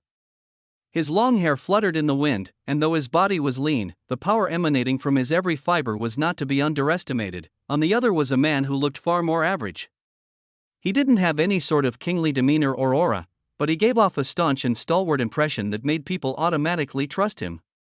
It was a completely different kind of charisma. These two glared at each other fiercely, but after their first greeting, they looked away and ignored each other. They'd come for one man. After all, we finally meet in person, young human. The Saint Emperor said with a smile. Damien looked up in the air at the Emperor and rolled his eyes in disgust. I expected the guy who's been giving me so much trouble to be at least somewhat domineering, but you're just another Chuyuni cultivator. What a disappointment. Your mouth has gotten worse since our first meeting. Now that I'm here in person, do you think I would allow you to spout nonsense so freely? The Saint Emperor's eyes turned cold. A wave of power shot from his body towards Damien, but someone got in the way before it could strike him. Now. For an emperor, aren't you a little trigger happy? If you came to have a conversation with our little friend, then do it properly, the commander spoke with a grin on his face. He wasn't originally this type of person, but after seeing how the Blight Emperor conversed with Damien, he decided to try a more roguish approach than his usual demeanor. It was strange, but it was fun. It made him feel young again to insult someone with such authority without care. Damien grinned at the commander who was exploring his youth. Old man, you're a good one. Help me hold that bastard off until I finish what I'm doing. Trust me, he'll only get angrier the longer he can't touch me. You're an interesting cadet. You know that? None have ever dared to act as you do on this cruel battlefield. That's just because they're too weak. Ha ha ha. Indeed, Heaven's army is a batch of weaklings. Why don't you join our side instead? Damien sent a deadpan stare at the Saint Emperor. What kind of idiocy are you spouting? Is it truly idiocy? I merely wish to recruit a promising seedling to a place where he can be properly nurtured. After all, don't we both have things that the other person desires? Damien's gaze turned cold. The longer he entertained this conversation, the harder it became to keep the world intact. He was acting fine on the outside, but his mind was in utter chaos trying to manage every task he was trying to accomplish at once. Perhaps even he himself couldn't process the grandiosity of what he was trying to achieve. Old man, how long can you hold him off for? Damien asked through sound transmission. Realistically, I can keep him occupied for as long as necessary. But to do so while minding the environmental damage is far harder. I can at most mitigate damage for 15 minutes before I'm forced to use more devastating attacks. The commander responded, 15 minutes, it's enough. Damien hardened his gaze. To completely shift the world core in 15 minutes was impossible, but if it was just taking control of half so that the Saint Emperor's domination would be affected, good, we just need to weaken his avatar. He definitely won't want to take a back seat in the war for the next few years, so he'll retreat as long as his advantage is taken away. By the time Damien returned his attention to reality, the battle between the two experts had already begun. The air above was submerged in the same chaos as the sea and world below. This'll be my first time watching a clash of this level, right? Damien thought to himself. He'd seen even demigods fighting with his own eyes, but he'd never seen an intricate single combat match between them where they displayed the height of their laws. Something like that. Wasn't it the best sustenance for his growth? His eyes gleamed like a predator that locked onto its prey.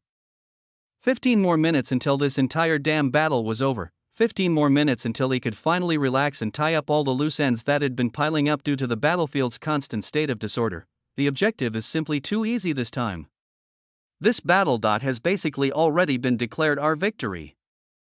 Chapter 786 Final Stand, 2, 786 Final Stand, 2, Park Jinho. It has been a long time since we last met, not long enough in my opinion. If I could go my entire life without seeing you once, I would be content. Don't be like that.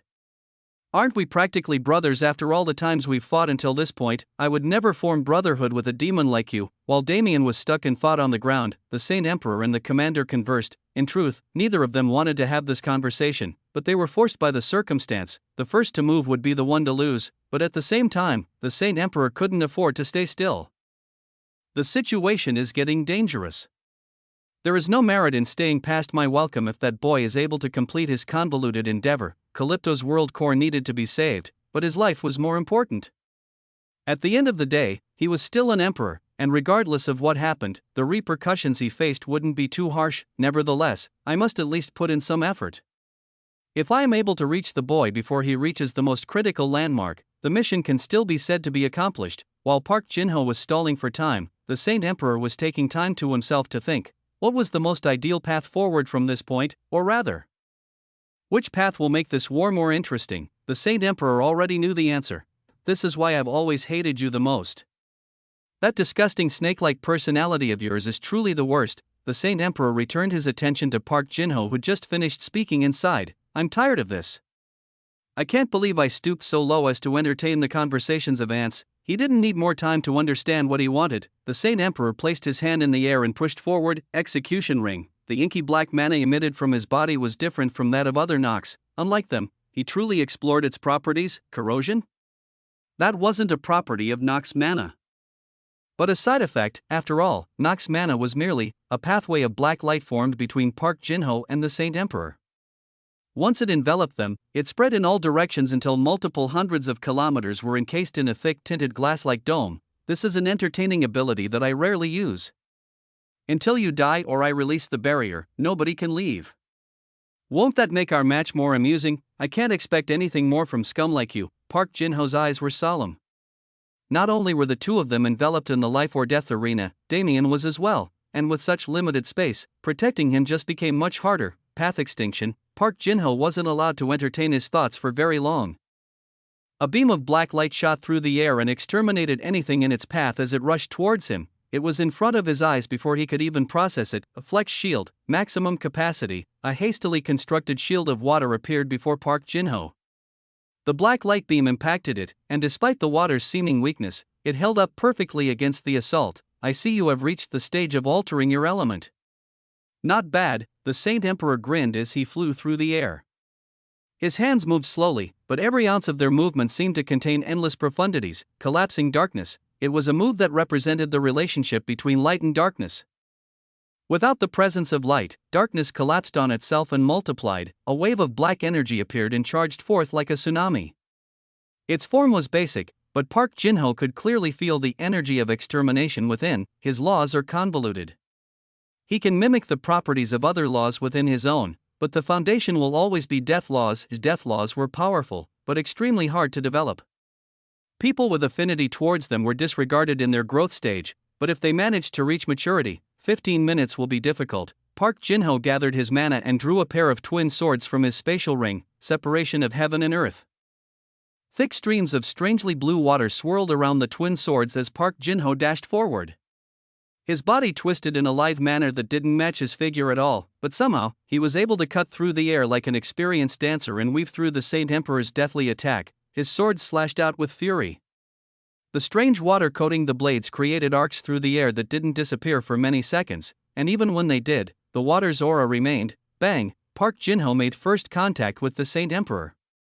His blades slashed into the latter's skin, but were stopped before making too much progress. You think a weak attack like that will stop me? The Saint Emperor pulled his fist back and let off a punch like cannon fire.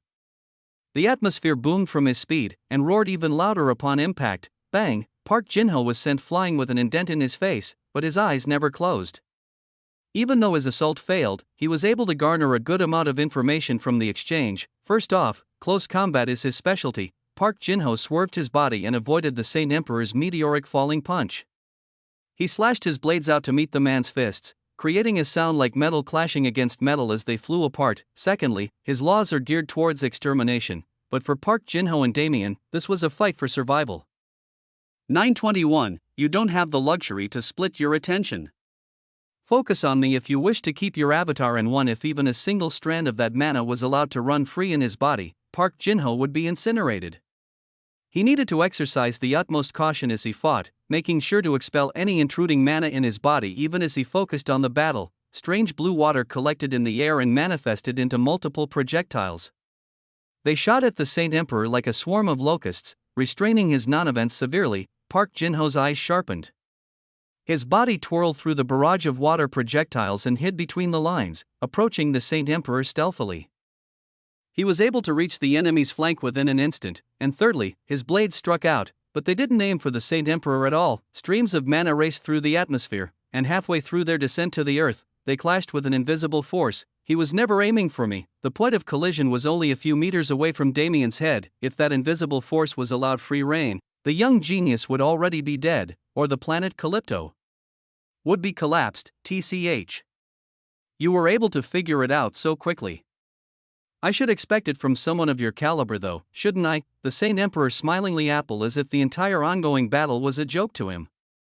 And it might as well have been. the Saint Emperor was a demigod using an avatar.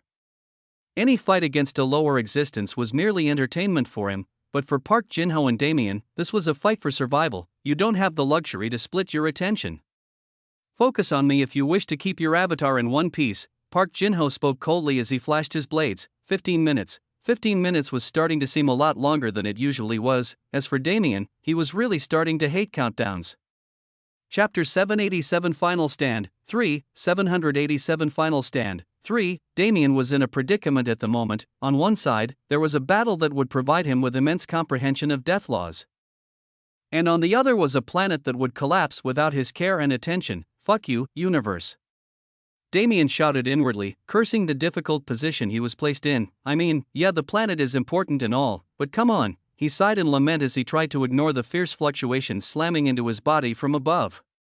The pain was, of course, nothing, but the desire to watch the battle was simply too strong. Damn Calypto, if you don't want to lose my interest, keep me occupied. I'm the table in this relationship, the planet answered his call. Its surface rumbled fiercely, creating worldwide earthquakes that collapsed most man-made structures on the planet. Waves of black and blue mana drilled through the core of the world, seemingly attempting to hollow it out from the inside. Fuck. Now is not the time to start communicating properly. Bam. Damien slapped his palms deeper into the ground as if the tactile sensation would better connect him to the situation. He clenched fistfuls of rock and turned his wrists vigorously, remotely controlling the void mana infiltrating the world core. It's really like a different world in here. They weren't the mysteries of heaven and earth, but they weren't far off. Like minimized fragments of the universal law, strands of law floated aimlessly through the slowly reforming world core. These are the foundational laws of the world. A microcosm that mirrors the universe's overall set of laws. Damien was generally knowledgeable about the universe at a conceptual level. Rather than reality, he had spent far more time interacting with such concepts. His consciousness was unconsciously pulled towards those fragments of law, the all-seeing eyes passively activated, removing the temptation the laws emitted from Damien's system. Phew. Damien sighed in relief. Now is not the time. Once I've bound this world core, it won't be too late to understand its complexities. Damien could feel it in his soul. A world core that was partially of his own creation would be a completely different existence than a regular world core. As a result, the number of large area or destructive skills being used was negligible. Instead, in 922, intricate battle of laws in close combat was taking place. 5 minutes passed. Damien's purification of the world core was roughly 25% complete. Above, the battle remained roughly the same as it was before. The two experts were fighting, but neither of them desired the destruction of the terrain. Even if their reasoning was different, the end goal was the same. As a result, the number of large area or destructive skills being used was negligible. Instead, an intricate battle of laws in close combat was taking place. To parry was to create an opening, to strike was to kill.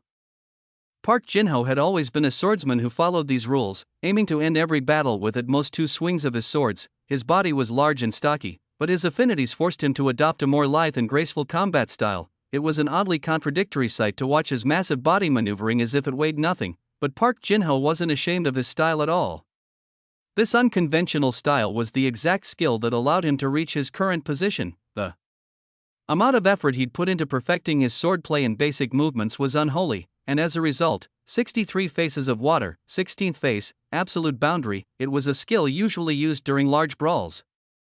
But the Saint Emperor possessed more power than any number of men combined. Each of his punches could crush a mountain with ease, each of his kicks could split the seas. His body seemed to be made out of the universe's strongest materials with the way he never broke. Park Jin-ho's twin swords began to move like water to counter this gargantuan force. Boom! Boom! Boom! The swords moved like butterflies flitting through the air. Each of the Saint Emperor's strikes was met by a blade that expertly parried them and transferred the battle's momentum into Park Jin-ho's hands. Ha! How fun! The Saint Emperor laughed wildly as he continued his assault. His fists were coated in terrifying extermination mana that threatened to kill Park Jin-ho whenever it came close. Each strike wasn't just powerful, but extremely dexterous as well. Despite Park Jin-ho's attempts to make distance between them, the Saint Emperor's fists always managed to make their way into his blind spots to strike him. Absolute boundary gave the human commander the first moment of respite he'd tasted since the battle started, but of course, he wasn't one to merely sit still and wait. If absolute boundary merely deflected attacks, wasn't it too domineering to give it such a name? Park Jin-ho's swords glowed with strange murky light as he continued. Deflecting and parrying the Saint Emperor's attacks, the light continuously grew, and as the Saint Emperor threw a surprise kick at Park Jin-ho's stomach. Release, Park Jin-ho crossed his swords and sliced in an X, his blades aiming for the Saint Emperor's unguarded chest. 17th phase, weight of water, a fluctuation of laws covered the murky energy around the sword blades as they slashed. The energy abruptly became tens or even hundreds of times heavier, and as the swords finished their crescent arcs, the energy went flying towards its target. Shing, the Saint Emperor's own energy was returned to him, compressed and consolidated by the weight of an ocean. The Saint Emperor's body went flying, chunks of black gunk flying from his form. Park Jin-ho stood silent and caught his breath. His eyes stared warily at where the Saint Emperor's body landed. Waiting for the man to make another move, 7 more men, bastard. Park Jin-ho's figure blurred and reappeared in front of Damien, slashing out and countering another stream of invisible energy that almost struck the young genius's blight emperor. You bastard! How dare you use such petty tricks, ha ha ha! This battle has been my loss since its start. Why shouldn't I use any means possible to enjoy the time before I must retreat? Is this a game to you? Weren't you already aware of this fact? Gur. Park Jin-ho tried to charge again, but he was forced to halt immediately. Shio! His swords cut through the air and decimated multiple invisible projectiles. Ranged combat? This is more advantageous for me. Park Jin-ho withdrew his swords and brought his hands together. His swordsmanship was his best attack method, but it was far from his most effective and versatile. When it came to battle, unless he was facing an opponent he respected, Park Jin-ho rarely brought out his blades. Instead, he used the abilities that granted him the title Poseidon. The seas raged outside the barrier. Even though they couldn't answer Park Jin-ho's calls, they showed their fervent desire to do so. Luckily, a sea wasn't necessary for Poseidon to show his power. He could merely conjure his own multicast, barrier, elemental summoning, Aquarius, sea god's dominion. Multiple things happened at once. Damien and Park Jin-ho were covered by a thick array of barriers. A beautiful ethereal woman appeared behind Park Jin-ho and wrapped her arms around his neck, and with his hand outstretched, Park Jin-ho became a god of the sea, ready to unleash his wrath onto his enemies. Chapter 788 Final Stand. 4. In any normal circumstance, the Saint Emperor would have immediately moved out of range after sensing Park Jin-ho's accumulated power, but the life or death arena he'd set up limited him just as much as it did his opponent. But without this much, would there ever be a challenge? The Saint Emperor couldn't help but grin looking at the truly gargantuan amount of water that was being gathered. The fact that it hadn't been mobilized yet but was still giving off such fluctuations, I could challenge him in close combat again. However, that is his specialty. Even if I wish to enjoy this battle, I still have a job to do. His eyes flicked over to the young genius kneeling on the floor behind Park Jin-ho. That boyed out. While I can't touch him quite yet, I at least have to leave an impression. He couldn't have Damien forgetting him when he met other Nox emperors, could he? It needed to be him. I want to be his nemesis, because only then could he truly witness the rise of a monster. A true terror that far outstripped any mere Nox being, it seems. I'm getting a bit overexcited.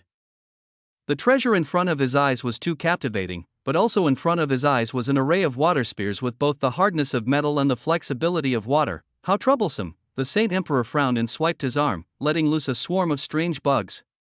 These bugs were wholly made of mana, and when they came in contact with the water spears, chomp, they devoured the spear's mana with so much vigor that their each and every bite was audible. I suppose it wouldn't be bad to use a speck of power here. Underworld River. The Saint Emperor outstretched his hand with his palm facing the earth. A single drop of milky gray liquid dripped from his finger. Roar, when it splashed against the ground, a river roared to life. Its deathly waters were filled with an aura of grudge and resentment. The river crashed through the open environment, filling the space between Park Jin-ho and the Saint Emperor in an instant. Wrath Index 4th Scripture. Tides of moonlight. The moon controlled the waves, but if one's power was enough, the waves could control the moon itself. Its light would shine upon the world and become one with the sea, transforming the water into a miraculous substance that not only had supreme regenerative capabilities, but also immense density that water shouldn't possess, almost turning it into a non-Newtonian fluid. Bang! The two torrents of water crashed against each other instantly. The moonlight water intertwined with the underworld river and clashed fiercely. Despite both forces being heavily yin in nature, the moon represented the gentle side while death represented the cruelty. The two forces were diametrically opposed from the beginning. BOOM. the seething water crashed into the surroundings and melted the earth and surrounding pure water like acid. If it wasn't for the multi-layer barrier protecting Damien, even his body would have been incinerated. 5 minutes. Park Jin-ho gritted his teeth. So far, holding off the Sane Emperor was proving to be an easier task than it should have been. Especially because the latter wasn't fighting back with his full strength. However, Park Jin-ho didn't have infinite mana, and using attacks that could affect someone of the Saint Emperor's level required an immense amount of law comprehension to fuel them. It was impossible for him to last a long period of time against such an opponent. Nevertheless, he wasn't aware of Damien's progress yet, and until he got a signal from the young genius, Park Jin-ho could do nothing but fight. Almost there. Damien thought solemnly as he felt yet another wave of terrifying fluctuations behind his back. He felt like his skin was being seared just from being near those fluctuations, but because of the barrier protecting him. He understood that it was merely a placebo effect, but to make me feel a placebo only testifies to their power. Around 40% of the world core had been converted by now, and the battle was getting easier with every passing second. Damien was even able to split off a portion of his consciousness to comprehend the mysteries of heaven and earth present within the world core, and more than that. So this is the origin of Nox mana. I haven't yet had the chance to observe pure Nox mana carefully. Finally, I can uncover a bit about these assholes and form countermeasures against them. Just as Damien went to connect with the Nox mana and observe it, a sudden change took place. Bang! The Nox side of the world core suddenly lashed out furiously, starting an unexpected offensive against its counterpart. Cook. Damien swallowed down the blood crawling up his throat and focused on controlling the pure world core's essence. Using void mana as a medium, he was able to somewhat manipulate this untouchable mana and become one with it. But a battle between energies like this was both more complex and far simpler than a battle between sentient beings. There was no need for fancy techniques or scheming. Every collision would be head-on and without planning. However, each collision was a competition of laws. Whichever side came out on top would rule. Damien was able to hold out because he had firm comprehension of 4 of the foundational elements of a world. Using these along with the world core's own stray comprehension, he was able to last until only 5 minutes remained before he took main control over the world core. However, did you think I would allow you to get away so easily, boy? A disconnected voice boomed through the cavern, its source being a large eye that opened on the corrupted half of the world core. Damien frowned. This bastard. You really can't let me do anything in peace. Ha ha ha ha. And why should I do that? Your expressions are far more amusing if I act this way. You sound like a creepy stalker. It's not right to denounce an emperor. You know, the Saint Emperor conversed with Damien like an uncle trying to gain his nephew's affection. But throughout their conversation, their clashes became fiercer and more deadly. The laws hidden within Nox mana were especially clear at the moment: death, annihilation, extermination, a hint of the 5 elements, and even, it can't be. Damien shook off the absurd assumption forming in his head and counterattacked with his own laws: life, death, reincarnation, space, time, fire, lightning, and even a hint of void merges into the pure world core mana and shot forward. These laws clashed with their enemies. It was a silent clash. There wasn't anything particularly entertaining about the scene, but at the same time, it was mystical. 2 waves of different laws intertwined and mingled. While the laws clashed, they also followed their natural instinct to exist in harmony. It was a strange dichotomy to witness, especially in such a vague form, but Damien could feel comprehension pouring into his mind, the relationships between elements that he'd been trying to understand. Wasn't this a glimpse of it? Damien almost wanted to jump up and hug the Saint Emperor. After all, for the last few minutes of their first interaction, the Saint Emperor had given Damien a bigger gift than he'd ever expected to give. Chapter 789 Final Stand. 5. The way life and death interacted was relatively simple. The 2 laws represented polar opposites, and while they shared a symbiotic relationship, it was also common for them to clash at a moment's notice. Reincarnation represented the delicate balance in which these 2 opposites harmonized. Space and time were more convoluted in many different ways. For one, there wasn't a defined boundary between them, and they were always interacting as if they desired to be one. Along with this, space and time didn't have a middle ground. Rather, their convergence point was far less of a point and more of a macrocosm in itself. After all, the convergence of space and time created the container in which reality existed. Now, with these facts in mind, how did space react when it mingled with life, and what about death? The same could be said about time. How did these unrelated forces interact? While they were unrelated on the surface, in reality, they had far more relation than anyone could imagine. What was space if not a place for life to reside? Where could life exist without space for it to exist within, and without time, what was the measure of death? The concept of lifespan would disappear, the concept of maturity would disappear, and all the functions of life that allowed death to thrive would cease existing. In essence, these four forces shared a complex relationship that was represented within the universal law, and it wasn't just them. The five elements, creation and destruction, and all other concepts in existence were connected somehow.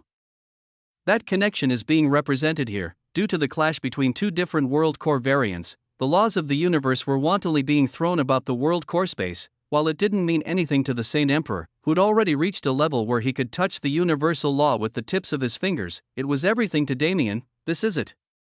This is everything. If I can internalize this, Damien sunk into comprehension without care for his surroundings. Even if he didn't put his trust in Park Jin-ho, the commander was his only hope of survival on the physical plane, and with the world cores clashing so ferociously, he didn't have to mediate the battle much either. As long as he diverted a portion of his consciousness to maintain the world's stability, let's see what I can gain from this unexpected opportunity. It had to be remembered that a demigod stood opposed to Damien. Immersing himself in comprehension at this juncture contained just as much risk as it did reward, or at least, that's what Damien thought. He's a fast learner. At this rate, I shouldn't have to wait too long before he reaches that level. The Saint Emperor watched Damien as he controlled the infected world core to retaliate with the bare minimum of required strength to survive. His consciousness was split in two, with both sides partaking in battle, but neither looked distressed in the slightest. Park Jin-ho is just average. With time, he too will fade into the annals of history. This boy, however, the change he brings to this universe will be immense, likely more immense than even our advent. The Saint Emperor felt something bubbling up in his chest, a feeling he hadn't experienced so prominently in many years. Excitement, a burning anticipation filled his chest as he thought of Damien's, the seed's future achievements. However, nothing was set in stone. Fate was a mysterious force, firm at times yet extremely malleable at others. When it came to the fate of someone like Damien, there were countless different branching paths that he could possibly take depending on the situation. I want to drive him to despair. If so, Damien's path would be that of an Azura. Watching him destroy the universe with his own hands would be a treat, especially if the Saint Emperor could appear during the aftermath and consume the seed's power. However, that isn't nearly the most amusing timeline. As someone who'd lived for countless hundreds of thousands of years, the Saint Emperor was a being consumed by boredom. He participated in the war personally for a spark of entertainment, and also to see if he could find someone with the potential to become entertainment.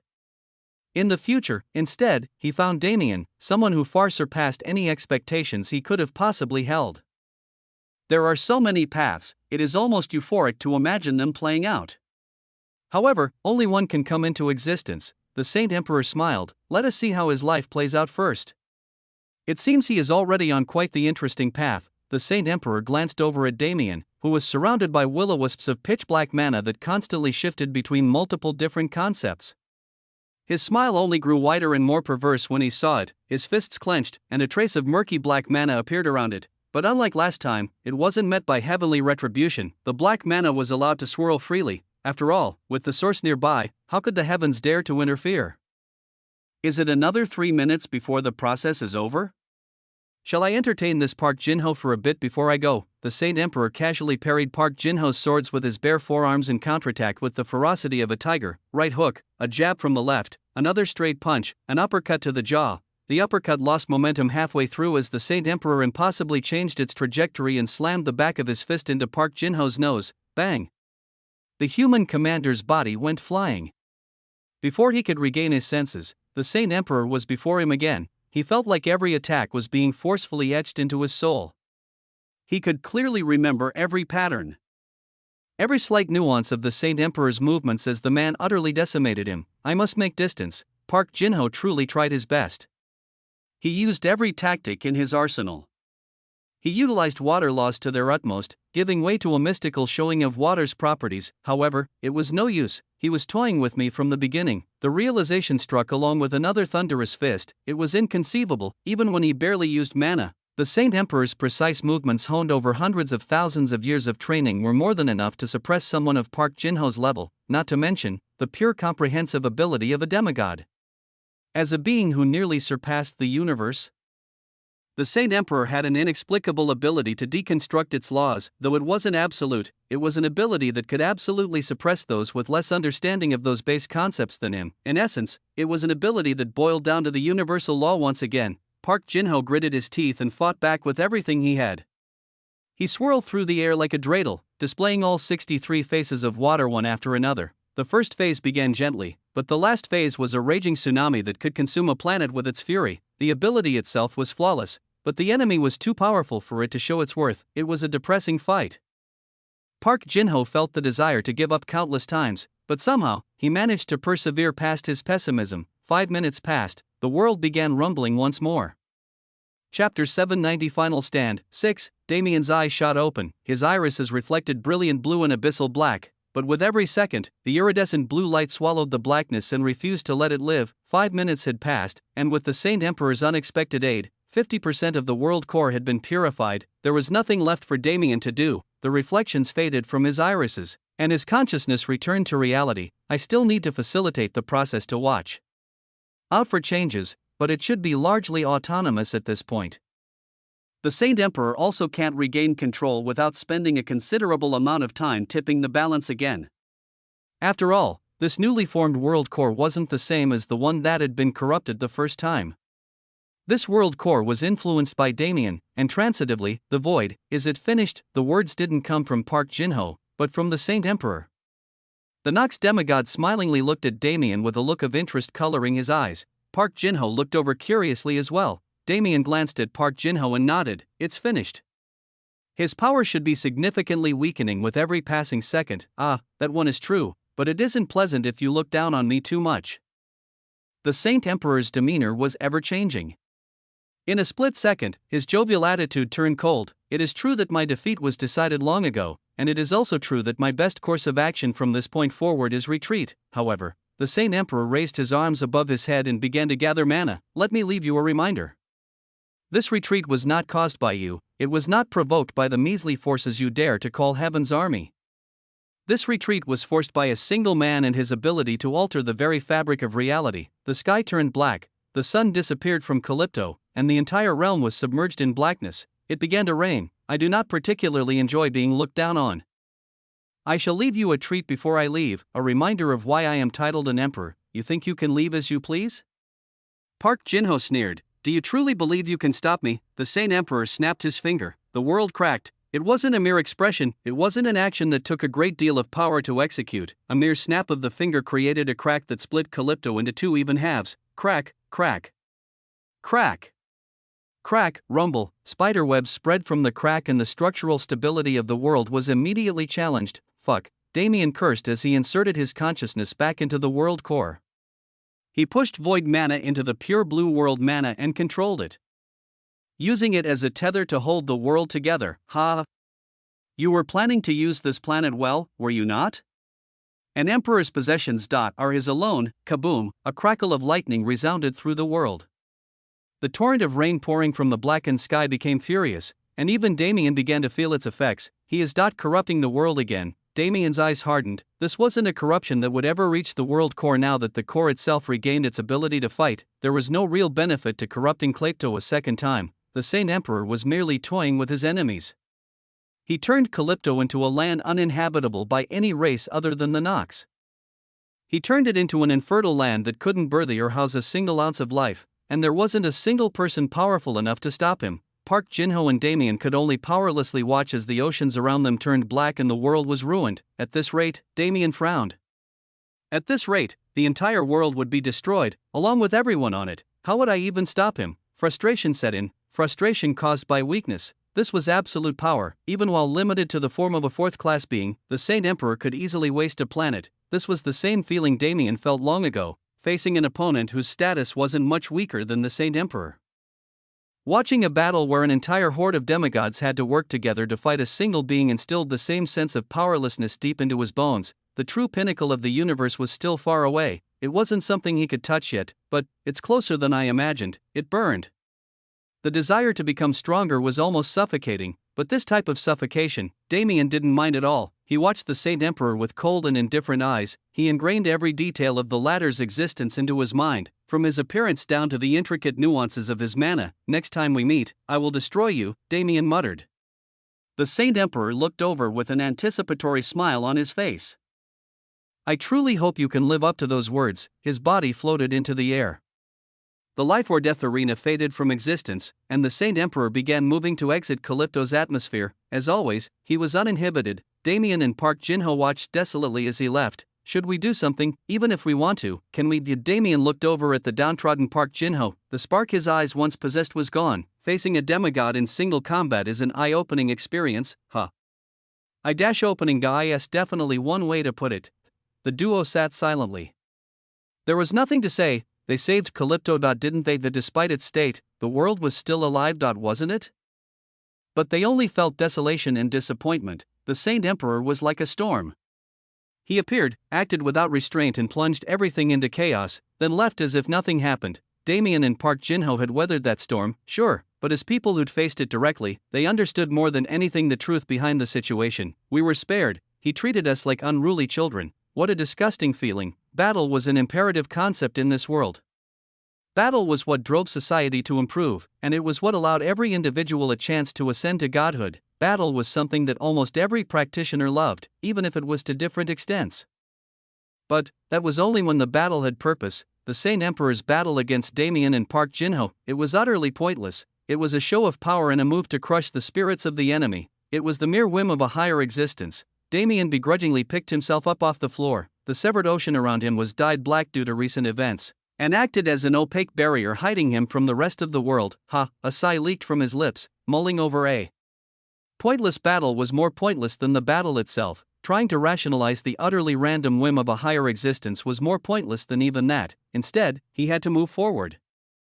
Just like he'd always done, he had to move forward while pushing the past behind him. Next time, his battle with the Saint Emperor wouldn't be pointless, no, it would be the moment the Nox realized just how terrifying of an enemy Damien could be. Until then, Damien turned to Park Jin-ho with a tired smile on his face. "Since things have come to this, should we do some damage control and salvage what we can?" Park Jin-ho looked back at him with the same smile on his face. It seemed he had also realized the same things as Damien. Park Jin-ho gave a sound of affirmation. His eyes turned up at the blackened sky. After all, the war never ends. Chapter 791 Winding Down. 1. Black skies, black seas, black land. Calypto was drowned in black to the point where Damien got tired of the color. "It's worse than I thought," he murmured to himself. The remaining 6 continents on Calypto were more than just unlivable, they were completely desolated. The ground was cracked and sundered, and even stepping on it would inflict one with a deadly curse, but this was merely the earth alone. The air was poisonous, and even the waters were filled with corruption that could immediately turn anyone who drank it into a mindless berserker who killed until they died, and that bastard was too prepared. Was this his goal from the start? The depth of Calypto's corruption was far worse than when only the world core was infected. At this rate, it would take hundreds of years after the world core recovered for this world to accept life once more. Luckily, damage control is going relatively well. The bright side was the fact that barely any sentient life existed on Calypto, aside from those that had already been corrupted. The kidnapped victims in the research sites were mostly rescued, and almost all of the food supplies were also emptied out. Of the total population of prisoners on the planet, only around 10% died in the ensuing catastrophe, but that was still tens of thousands of people. The Saint Emperor doesn't give a shit about captives. His aim in corrupting Calypto was Ismi. The thought came to Damien's head instantly. Other than he, the celestial who would bind Calypto, nobody else would suffer from the planet's current state. Even Heaven's army never had plans for Calypto. The world was too deep in the middle of Eden for it to matter strategically, considering the sector's current state, but the luckiest part isn't any of that. Damien's awareness connected to the recuperating world core and spread through the depths of the earth. It was extremely close to the world core, almost too close for comfort, but there was a large hollowed cave-like area present there beneath the earth. It's not naturally formed. Damien didn't notice it until the control efforts began, and when he did, one of his main worries disappeared completely. "Looks like I'll still be able to complete the mission the director gave me." His body disappeared from the surface. When the director prefaced the mission to Damien, his exact words were "devastate and conquer," and while Damien had done both of those things, he'd yet to accomplish the final task he was given. It was perhaps the most important, and the task Damien fretted over most throughout his stay on Calypto. After all, it was nearly impossible to discover the underground cavern without the World Core's assistance, but now, Damien's body rematerialized in the cavern. The damp smell of blood, sweat, and feces filled his nose. It was a truly disgusting place. The walls were lined with chains, each pair holding the wrists of another prisoner. Each of these prisoners was covered in an array of body fluids, not completely their own, and more than that, their bodies were brutally broken. Some were sewn together with other prisoners, and there were even some who'd been fused with disgusting lifeforms that Damien didn't even want to name. Damien walked through the cavern slowly, his eyes panning from side to side in search of any life signatures. They're all dead. Though, it may be for the better, for these people who'd undergone inhumane torture and become monsters. Perhaps death was the least painful future. Damien's clothes fluttered as he jumped from the edge of a cliff and fell deeper into the cavern. All around, similar sights of tragedy filled his eyes. It was hard for him to find a method of torture that wasn't used. When he finally reached the cavern's deepest depths, his foot touched ground in the midst of a swarming pit of unidentified insects. Fuck, he cursed as he stomped his foot into the ground, sending a shockwave that pushed away any creature near him. Mana is suppressed down here, almost to the point of becoming completely obsolete. He walked forward without hesitation, pushing away bugs and decaying bodies until he reached the end of the cavern. It was an ordinary wall with no special features, at least on the outside, but the all-seeing eyes showed Damien something different. I finally found you. Bang! His fist went through the wall, destroying the magic that enchanted it and opening up the passage within. There was only a single person. Chains stretched down from the ceiling to cuff their wrists, and chains came up from the ground to cuff their ankles. A strange crystal lined the walls of the cave in which this person was being held. As soon as Damien entered their vicinity, he felt his consciousness becoming faint. Fuck, I guess it takes this much to deal with someone on that level. He gritted his teeth and pushed into the cave. Using his mind prison to numb the sensation filling his body, he finally reached that person's position, and was able to see their face for the first time. A smile crept up his own. So we finally meet. Acer Blackwood, I've been looking for you. World force materialized in the air, giving off a formless fluctuation that offset the cave's natural defenses. Break. Damien used the absolute power of a celestial to destroy the chains binding the man named Acer's extremities and caught the man's limp body before he could fall to the floor. Amazing. According to the director's information, he's been stuck here for at least 3 years, yet he's still in perfect condition. 3 years was nothing to a practitioner who could survive off of mana alone. But in this manaless environment, accomplishing the same feat could only be called a miracle. As Damien brought the man's body out of the cave, his eyes slowly opened. Ugh, a pained groan left his mouth. His vision was hazy, and the feeling of movement after so long almost made him nauseous. Put me down. For a second. He squeezed out through pained breaths. Naturally, Damien complied. Teleporting to the surface with someone as weak as Acer would only cause his death. Acer closed his eyes immediately upon touching solid ground.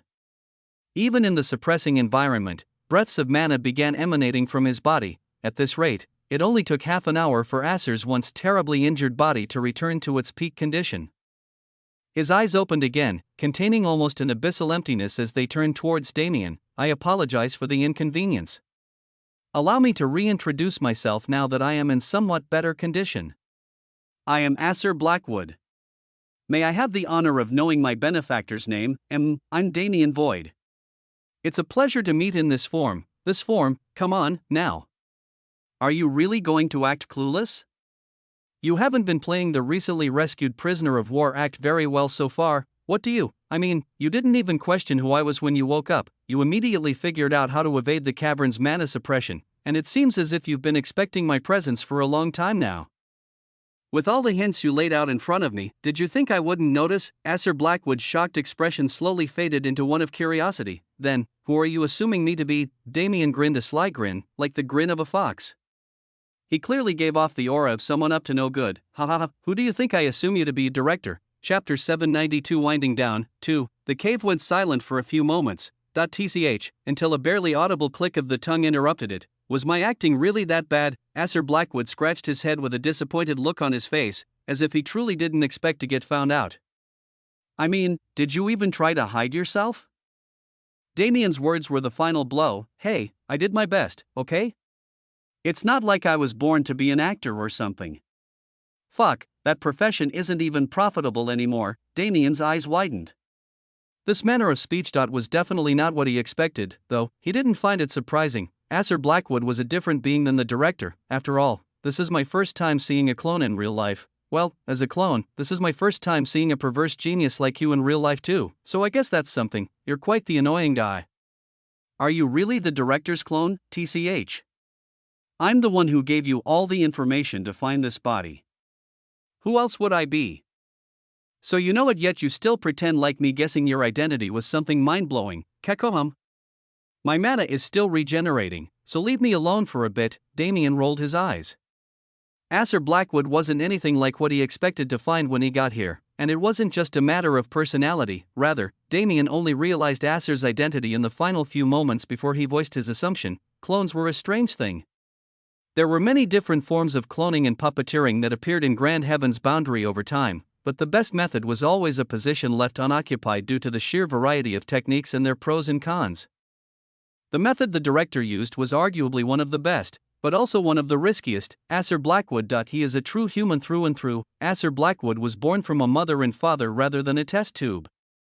He lived a normal life as Acer Blackwood likely for the majority of his childhood. However, his true identity was that of a clone, a piece of the director's genetic structure, mana, and soul that was implanted into a fertilized egg. By the time Acer turned 18, the memories started flooding in. By the time he was 20, his identity was already established. Acer was a living clone who shared consciousness and memory with the director, but wasn't completely under his control. He had the freedom to move as he pleased as long as he didn't violate the director's overarching will. This was the same reason their personalities differed so much. Even as a clone, Acer Blackwood was sentient and aware of how important identity was for a person. He prioritized his own ego over the director's, and while this led them to constantly clash, their goals were aligned and these clashes were merely on the same level as those between a parent and child. What an interesting method. Acer can act similarly to a Nox avatar, but with his autonomy, the director doesn't have to put his full attention into control. This allows them to move independently and accomplish double the work with half the effort. Damien glanced over Acer's body. Even the man's status window was revealed to him, indicating his level, 4th class. Weaker than I expected. Shut up already. If I wasn't a 4th class, I wouldn't even be able to interfere in this war. You won't be able to interfere anyway if you keep getting yourself locked up like this. Isn't it embarrassing, oi, brat? You picking a fight, and if I am. Acer glared at Damien, but in the end, scratched his head and turned his eyes to the floor. Fuck, that old man won't let me. So much for autonomy, you little shit. Ha ha ha. Damien shook off his laughter and turned away. In all seriousness, the situation isn't good right now. I don't know how much has been transmitted to the academy, but Acer shook his head in denial. The situation is actually far more favorable for us than it has ever been. The battlefield on Thro has developed well, and since you were able to finish up here, we've gained an advantage over those scummy invaders for the first time in a few years. Damien smiled wryly. Is this the so-called lost the battle, won the war expression? It doesn't feel too good when you're part of the former side. You were saying you lost the battle?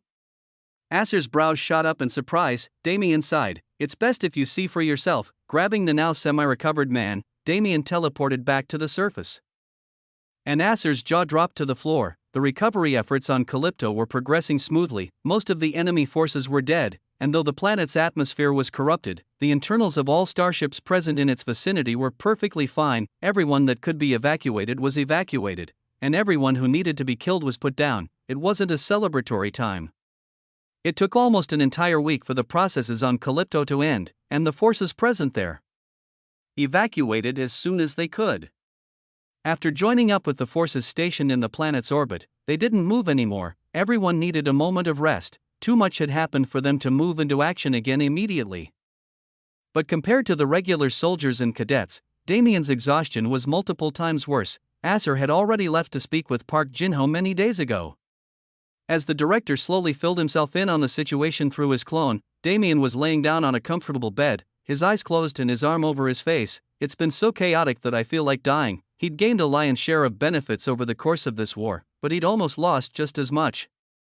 Perhaps his physical body was perfectly fine, but his mental exhaustion was so great that he wanted to drop dead for a few years to recover. But I don't have the freedom to do that. There were still many things that needed to be done. I need to have another talk with Baekwoojin, check up on Tyler and them, check up on Zara, facilitate Calypto's purification until it's over, make sure Acer doesn't do anything stupid until we get back to the academy, comprehend my new powers so I can efficiently use them. Fuck, I don't even want to continue listing. The constantly changing chain of events forced Damien into a pit of loose ends like he'd never experienced before, while some were permanent like his identity being revealed. To the Saint Emperor, he needed to make sure the things he could fix remained fixed. I should start with Baek Woojin, since I'm still not 100% sure that the brainwashing took full effect. After that, I can. You know what, fuck this. Damien's body disappeared from the bed, only rematerializing when he arrived in a different world entirely. He flashed away, traveling millions of kilometers in an instant as he made his way to a specific area of the world. It was a paradise for fairies, a place where nature ran rampant to the point where it was almost unnatural. Throughout these fields, bell-like laughter would intermittently resound as children ran around playing with the spirits and plants, and among them was one far more special than the rest. Her eyes turned as if she sensed his presence. The smile that lit up her face was enough to melt away any fatigue. Big brother. She shouted in joy as she barreled towards him. Damien smiled softly as he gently caught her and dispersed her momentum. Just for today, I think a little relaxation should be allowed. Chapter 793 Cracks. 1. The explosion was far worse from the outside. While Aaliyah and Thaddeus were able to avoid it because of Plague Lord's artifact, the forces fighting to block the Star Destroyer weren't so lucky. Countless warriors lost their lives, but with their sacrifice, they saved countless more. The Star Destroyer was a planetary object despite being constructed by man, so its collapse wasn't something light.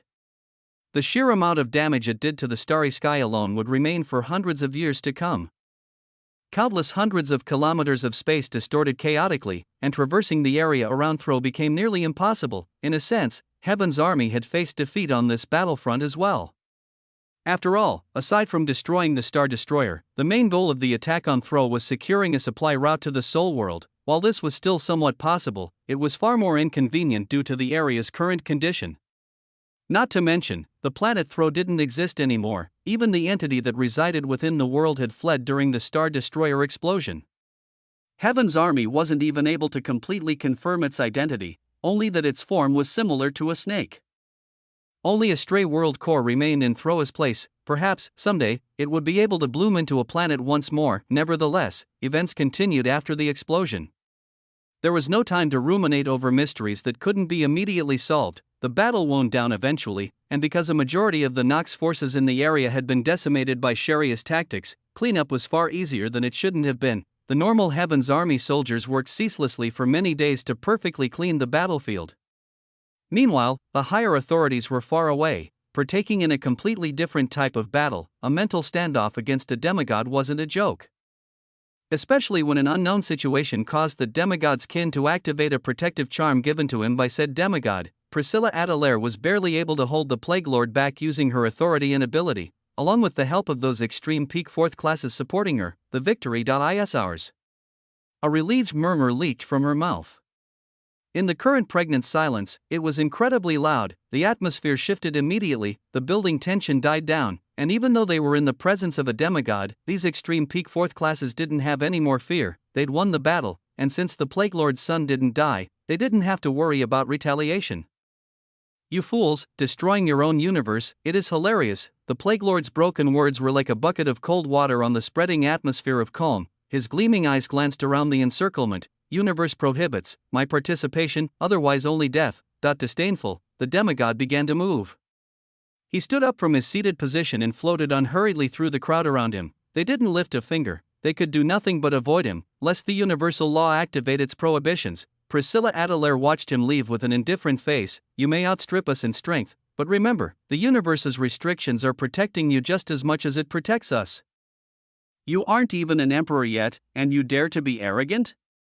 Any of our holy masters could end you with a single finger. Plague Lord's movements paused.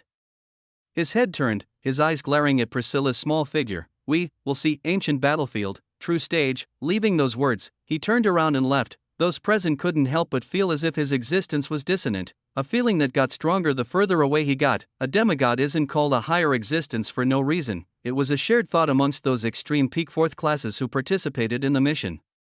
They hadn't battled him, and thanks to Priscilla's power, his avatar had been subdued rapidly as well. But just from that single showing of power and his latent aura, they were clearly able to see that he was heaven and they were earth. Priscilla let out a deep sigh. Let's go. Let's regroup with the main army and assess the situation before planning on how to proceed from here. Plague Lord won't be a problem anymore. How do you know? A nearby combatant asked. Priscilla's eyes became hazy as she looked in the direction the Plague Lord left in. That man isn't as complicated as he appears. Her eyes were filled with indiscernible emotion, yet within mere sparks of an instant returned to their usual indifference. There was still work to do. Now that they'd won the battle, a connection needed to be made with Soul World. And Eden's situation needed to be stabilized. The war wasn't over. In fact, now that such a huge battle ended in Heaven's Army's victory, they needed to capitalize on their momentum and move with more fervor than ever before the Nox can dig their claws too deep in the Soul World and Beast Domain. We need to be ready to counteract them. Never again can we allow the situation to turn out the same way as it did in Eden. Perhaps it wasn't a total dead zone like the Elven Domain, but Eden was also uninhabitable at this point. The majority of its worlds were either destroyed completely or corrupted beyond repair, and the plant races had taken a massive blow to their numbers. If the universe kept losing as it had been, it wouldn't be long before it was totally destroyed. Amidst all this bad news, it's at least good to know that our universe is still producing geniuses. A small smile formed on Priscilla's face. This kind of expression was so incredibly rare that if any of her acquaintances saw her currently, they'd directly faint. Damien Void, just what kind of person are you? The advent of a genius who could hold back an emperor, create miracles, and single-handedly push both concurrent battles to victory with his own actions. If this wasn't enough to make her smile, just what was? Priscilla clenched her fists as she moved towards Thro to regroup with the main army. As long as Damien stayed on the battlefield, they'd one day meet, and when that day came, if his character is ideal, he could be the perfect successor to the demon-sealing pantheon. In no time at all, Priscilla and her group reunited with the main army and continued their duties. All things proceeded as they should, and the universe regained a modicum of peace, even if it was only for a brief moment. Things were silent for a week or so after the battle as Heaven's Army and all those associated with them celebrated their victory and planned their next moves. Contact between sectors was at an all-time high as well, with innumerable forces coming together as one to support the relief efforts. But there was something nobody knew, not even the utmost experts of the universe. The 9 sectors together formed a delicate balance that allowed the universe to function at its maximum capacity. They were all cogs in a massive wheel, and each held a certain significance that couldn't be explained properly in words. Now that 2 of them had been destroyed, cracks began to appear in the wheel's foundation. Chapter 794 Cracks, 2, peace of mind. The past few months completely disallowed Damien from feeling it, and though he had gone longer without a moment of peace, the pressure of the battlefield made the feeling completely different. It was a relief to sit in a field and enjoy the day. Peace wasn't a right, it was a privilege earned with hard work. With the little bit of it that Damien had earned, he completely checked on Thebel and became informed on the current workings of the original world. Of course, the majority of his day was occupied by Schwer, who was more than just a little annoyed by his lack of care for her. He abandoned her in Thebel for several months or even years on end, and through that time, she'd grown almost a head taller. That malnourished little girl Damien once knew was no more. Every time he saw her interact with the other Thebel denizens, a warm smile unconsciously surfaced on his face. She was a beloved princess among all the races, and a leader of the children who lived nearby, and more than that, her spirit mastery is increasing naturally. It's like she gets stronger by breathing. The way Schwer interacted with spirits made it seem like she should have been born one of them. In fact, Damien had to double-check her status to make sure she wasn't a half-breed of some sort, but when it wasn't his own status, the system never lied. Schwer was truly a full human. Nevertheless, after entertaining this uselessly talented adopted sister of his, he perused Thebel's 5 continents and explored its cities. A population of a few million wasn't much, but with every year that passed, that population saw a dramatic increase. At this point, there were surely over a few 100 million populating the lands at this point in time, and this also included the survivors that had been rescued from Calypto. They alone numbered nearly 100,000. The sights of Thebel truly affirmed Damien's will to continue how he'd been moving. His approach towards the sanctuary was the right one. This world was beautiful, and it was natural. It felt like the atmosphere was more complete because the world was allowed to develop on its own, rather than in his image. Everyone is thriving together. It's quite surreal to see this place grow. It wasn't just the world itself or the population that changed. Firstly, the Storm Heaven's minor realm acted as a perfect place for denizens to temper their bodies, and perhaps even acquire lightning affinities. It was a place that could build one's foundation so one could properly step on the path of a practitioner. Other than that, and far more importantly, a major upheaval took place not long after Thebel's creation. Dungeons, the newly established world core, did its job perfectly, and Thebel transformed into a beginner world. Dungeons appeared on its surface, and beasts began to roam, created through them. A natural ecosystem was created, and the general population finally had a way to grow and level up. With this, the overall level of Thebel's troops saw a sharp increase. The fourth classes that were so rare to see became slightly more common.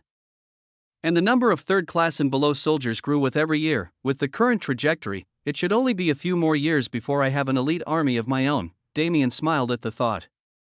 Being under someone else's command truly didn't suit him, and while being a commander didn't suit him either, he didn't need to recklessly take that position. I'll have to start talent scouting. Before the army grew stable, he needed to find a strategist and a commander who could lead them to victory. Only then would he truly become an emperor. The night sky looks dull. Damien's gaze pointed at the starless sky. How could there be any scenery when Thebel was the only world in existence? A budding universe, it was still just the start. Eventually, the entire sky would be filled with stars. Celestial bodies would span further than even an absolute being could perceive. That was Damien's goal. Has it come time to leave already? It was truly a fun day. The improvements to Thebel were one thing, but more than that, this was likely Damien's first time truly interacting with the common people living in his domain. It was an odd feeling. They had no idea who he was, yet they treated him with such generosity. The society built on Thebel was completely different from that of the real plane. It warmed his heart. Damien was extremely content with the type of people and environment his world had budded. And now that he'd seen it all, Damien quirked his brow at the scream that echoed from the distance. Aster, his face turned pale. Don't tell me, master, she found me. The abundant body of a certain demon princess appeared over the hill. She was clearly out of breath and covered head to toe in sweat, but the fervent aura emanating from her body could be felt several meters away. Damien smiled wryly. Well, I guess I won't regret leaving anymore. His body immediately vanished. If it was to dodge the clingy obsession of a certain maid that he completely regretted taking in, he would use any means necessary. The juxtaposition between Thebel and Calypto almost convinced Damien to endure the obsessive love of a woman he'd been diligently avoiding. But this feeling was pushed down instantly. The warmth of Thebel stayed in Thebel, but it left Damien with energy that he didn't have before. It cleared the mental fatigue that made him dread moving forward, and allowed him to focus on what needed to be done. As he'd planned earlier, his first stop was Baek Woo-jin. The duo sat across from each other in a cafe within one of the Academy starships in the fleet. They were both silent, as if waiting for the other person to speak first. That silence was eventually broken by Baek Woo-jin himself. Why did you come visit me? We are not so acquainted for you to care about my well-being. Sheesh, there's no reason to be so uptight, is there? The battle ended already. You know, the war never ends, but the battle does, and that matters because, naturally, if you don't rest your mind between battles, won't you die from carelessness one of these days? I will never lose control over my mind. Alright, enough of this. Damien sighed and massaged his forehead. Dealing with a prude like Baek Woo-jin was the hardest. Truly, nothing got through their skulls. Damien shook his head, his eyes turning serious. I can heal your sister. You said this before, yet you have shown no proof of your words. Didn't you say the previous battle would attest to my credibility? Baek Woo-jin didn't speak. Although he hadn't been there himself, he knew all about Damien's deeds. Tales of his heroics spread all throughout Heaven's army like wildfire as soon as the situation died down. His credibility truly couldn't be doubted. In the hearts of countless soldiers, the purple-eyed genius was a hero. Baek Woo-jin's gaze softened. He let out a tired sigh. Tell me, what do I need to do? Chapter 795 Separation 1. That went perfectly. Damien walked into the starry sky with a smile on his face. His conversation with Baek Woo-jin had ended, and it had gone far better than he'd ever expected. I knew he was an army man to the bone, but to think it had such an insane influence on his opinions. Damien was able to easily confirm that the brainwashing worked properly. Baek Woo-jin didn't doubt his false memories at all, and due to the care Damien put into changing each memory, he was even slightly influenced by the pseudo-emotions present within them. Aside from that, Baek Woo-jin was heavily influenced by the army's opinion. Damien was now considered a war hero.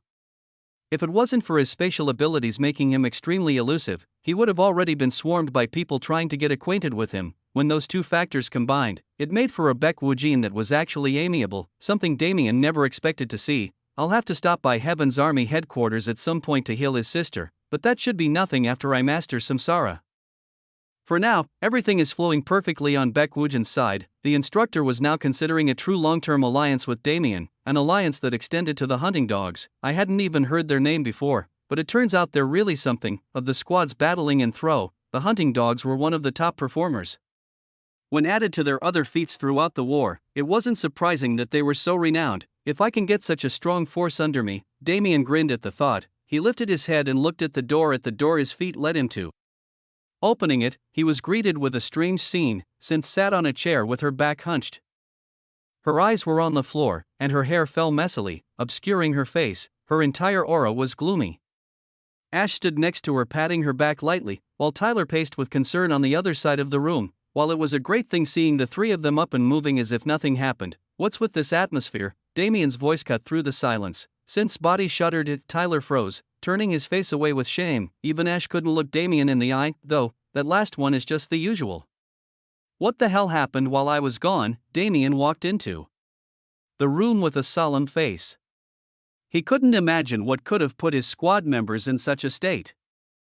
Synth shakily looked up. Tears formed at the corner of her eyes when she looked at him. I can't believe it. She choked out the words, seemingly unable to formulate her thoughts properly. How could you sell your body to save us?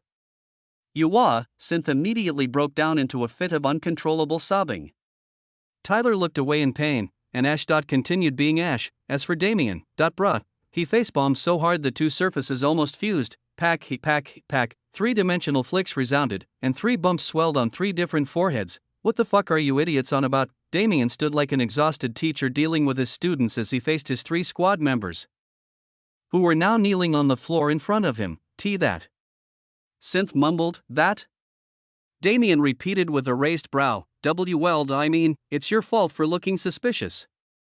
How could you do that? With that squi? Pack. Another flick resounded. Damien's eyes turned to Tyler. So, Baekwoojin came to us a few days ago to apologize, and then today she caught wind of the two of you meeting privately. You can guess how it went from there, and you joined because, not because it sounded fun, fair enough. Damien shook his head wryly. He was glad his squad members were in peak condition, but at the same time, he was somewhat lamenting that his squad members were in peak condition. Since the emergency situation wasn't really an emergency at all, Damien relaxed and sat down in a nearby chair with a relaxed look on his face. After disciplining Synth a little, of course, you guys are really living lavish.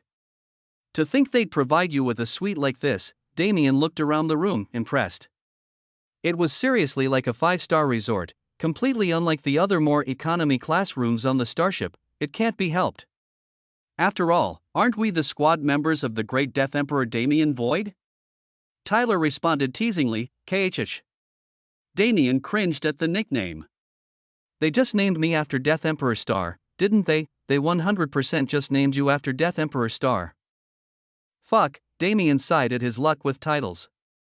It seemed that everywhere he went, he'd only get half-asses titles that made him endlessly cringe. He looked out the window with a frown. Putting that aside, how was it? Your first experience at war, that is. He suddenly said. The room was still for a few moments. It was terrifying. Tyler was the first to speak. We've been preparing our entire lives to enter the battlefield, but virtual simulation can never truly emulate the feeling of being here. The stench of blood, the screams of dying allies, the atrocities of the Nox, nothing could have prepared us for the reality of war. Synth nodded in agreement. There were multiple times throughout the few months they spent on Calypto when she felt like giving up and leaving. The mental stress was far greater than anything she'd experienced in simulations, but still, I don't regret it. She said, looking at the starry sky beyond the window. A small smile crept up her face. Our narrow worldviews were expanded. We were able to experience many things we never would have known if we'd stayed in the hellhole, and most importantly, we got stronger. Synth clenched her fist. Never again will we be humiliated like we were back then. Her determination blazed through the room, coalescing with the blazing ferocity of her 2 closest companions as they reminisced on the past. Few months, overall, none of them regretted this experience, and none of them mourned their fates. Risk and reward often came hand in hand. War was merely the most visceral representation of this concept. Tyler, Synth, and even Ash had been trained for war since young, and now that they'd survived their first tribulation, I can't wait to see how you grow in the future. Damien smiled lightly. He didn't know if he'd ever see these three again after he returned to Hidden Death Valley, but he couldn't deny that they'd left a deep impression in his heart. After staying with them for so long, Damien realized the importance of many things he'd neglected in the past, most importantly, camaraderie and teamwork. Damien was a lone wolf. Nothing could ever change this trait of his. However, perhaps it wouldn't be bad to have a force under his command, a force that obeyed him absolutely. For helping him realize the importance of such a force, Damien would forever be thankful to these three rogues that he'd met by fate. A few days passed after that. Damien spent most of his time with the Stargazer squad, and when he wasn't with them, he was off making sure Acer didn't get himself into any trouble. Acer, unlike the director, was an extremely mischievous and sarcastic person. He was almost a perfect rich young master, except he lacked all the class a young master would possess. It wasn't uncommon for Damien to be forced to break up a random fight that Acer instigated or appease higher officers who were affected by his antics. Nevertheless, throughout these few days, Damien was able to take care of most of his priorities in the real plane. The only reason he hadn't visited Zara yet was Calypto. After the first day, progress has slowed immensely. The Academy's fleet would be leaving Calypto tomorrow, far ahead of their projected return date. After the preceding events, there was truly no reason to remain in this desolated world. The Saint Emperor made a full retreat out of Eden. It's projected that his avatar is back in the abyss right now recovering his forces. Aside from the polluted atmosphere, Calypto was a pretty safe place to be. In fact, because of the poisonous air that killed Nox and humans alike, Calypto was probably one of the greatest places to hide from the war. There's still some more time until the progress examination. I should be able to make it back on my own by the time it starts. Damien furrowed his brows as he looked out at Calypto. In the end, this world would become his. Even if he himself wasn't a ruler like Leona, he still had a certain responsibility towards the world seabound. Calypto was a special case even among them, since its world core was his own creation to an extent. I want to see how it ends. And I need time to train by myself as well. It wasn't a hard decision to make. The hard part was explaining his decision to those around him and separating himself from them. This process took the entirety of the day to finish. From the Stargazer squad to Baek Woojin and Park Jinho, Damien had a lot of goodbyes to say before he could leave. Before he knew it, he'd met more comrades than he knew what to do with. Be careful. Even if it's you, surviving isn't a guarantee. Always keep your guard up. If you see an enemy that's too great to handle, run away. Your life is more important than your pride. Do you understand? Park Jinho gripped Damien's shoulders furiously and shouted every possible piece of advice he could think of. The young man in front of him was a genius without predecessor or successor. He, as a mid-level fourth-class being, stood equal to a demigod's avatar and fought without hesitation or fear. He was an example for the younger generation, and a rival for the old.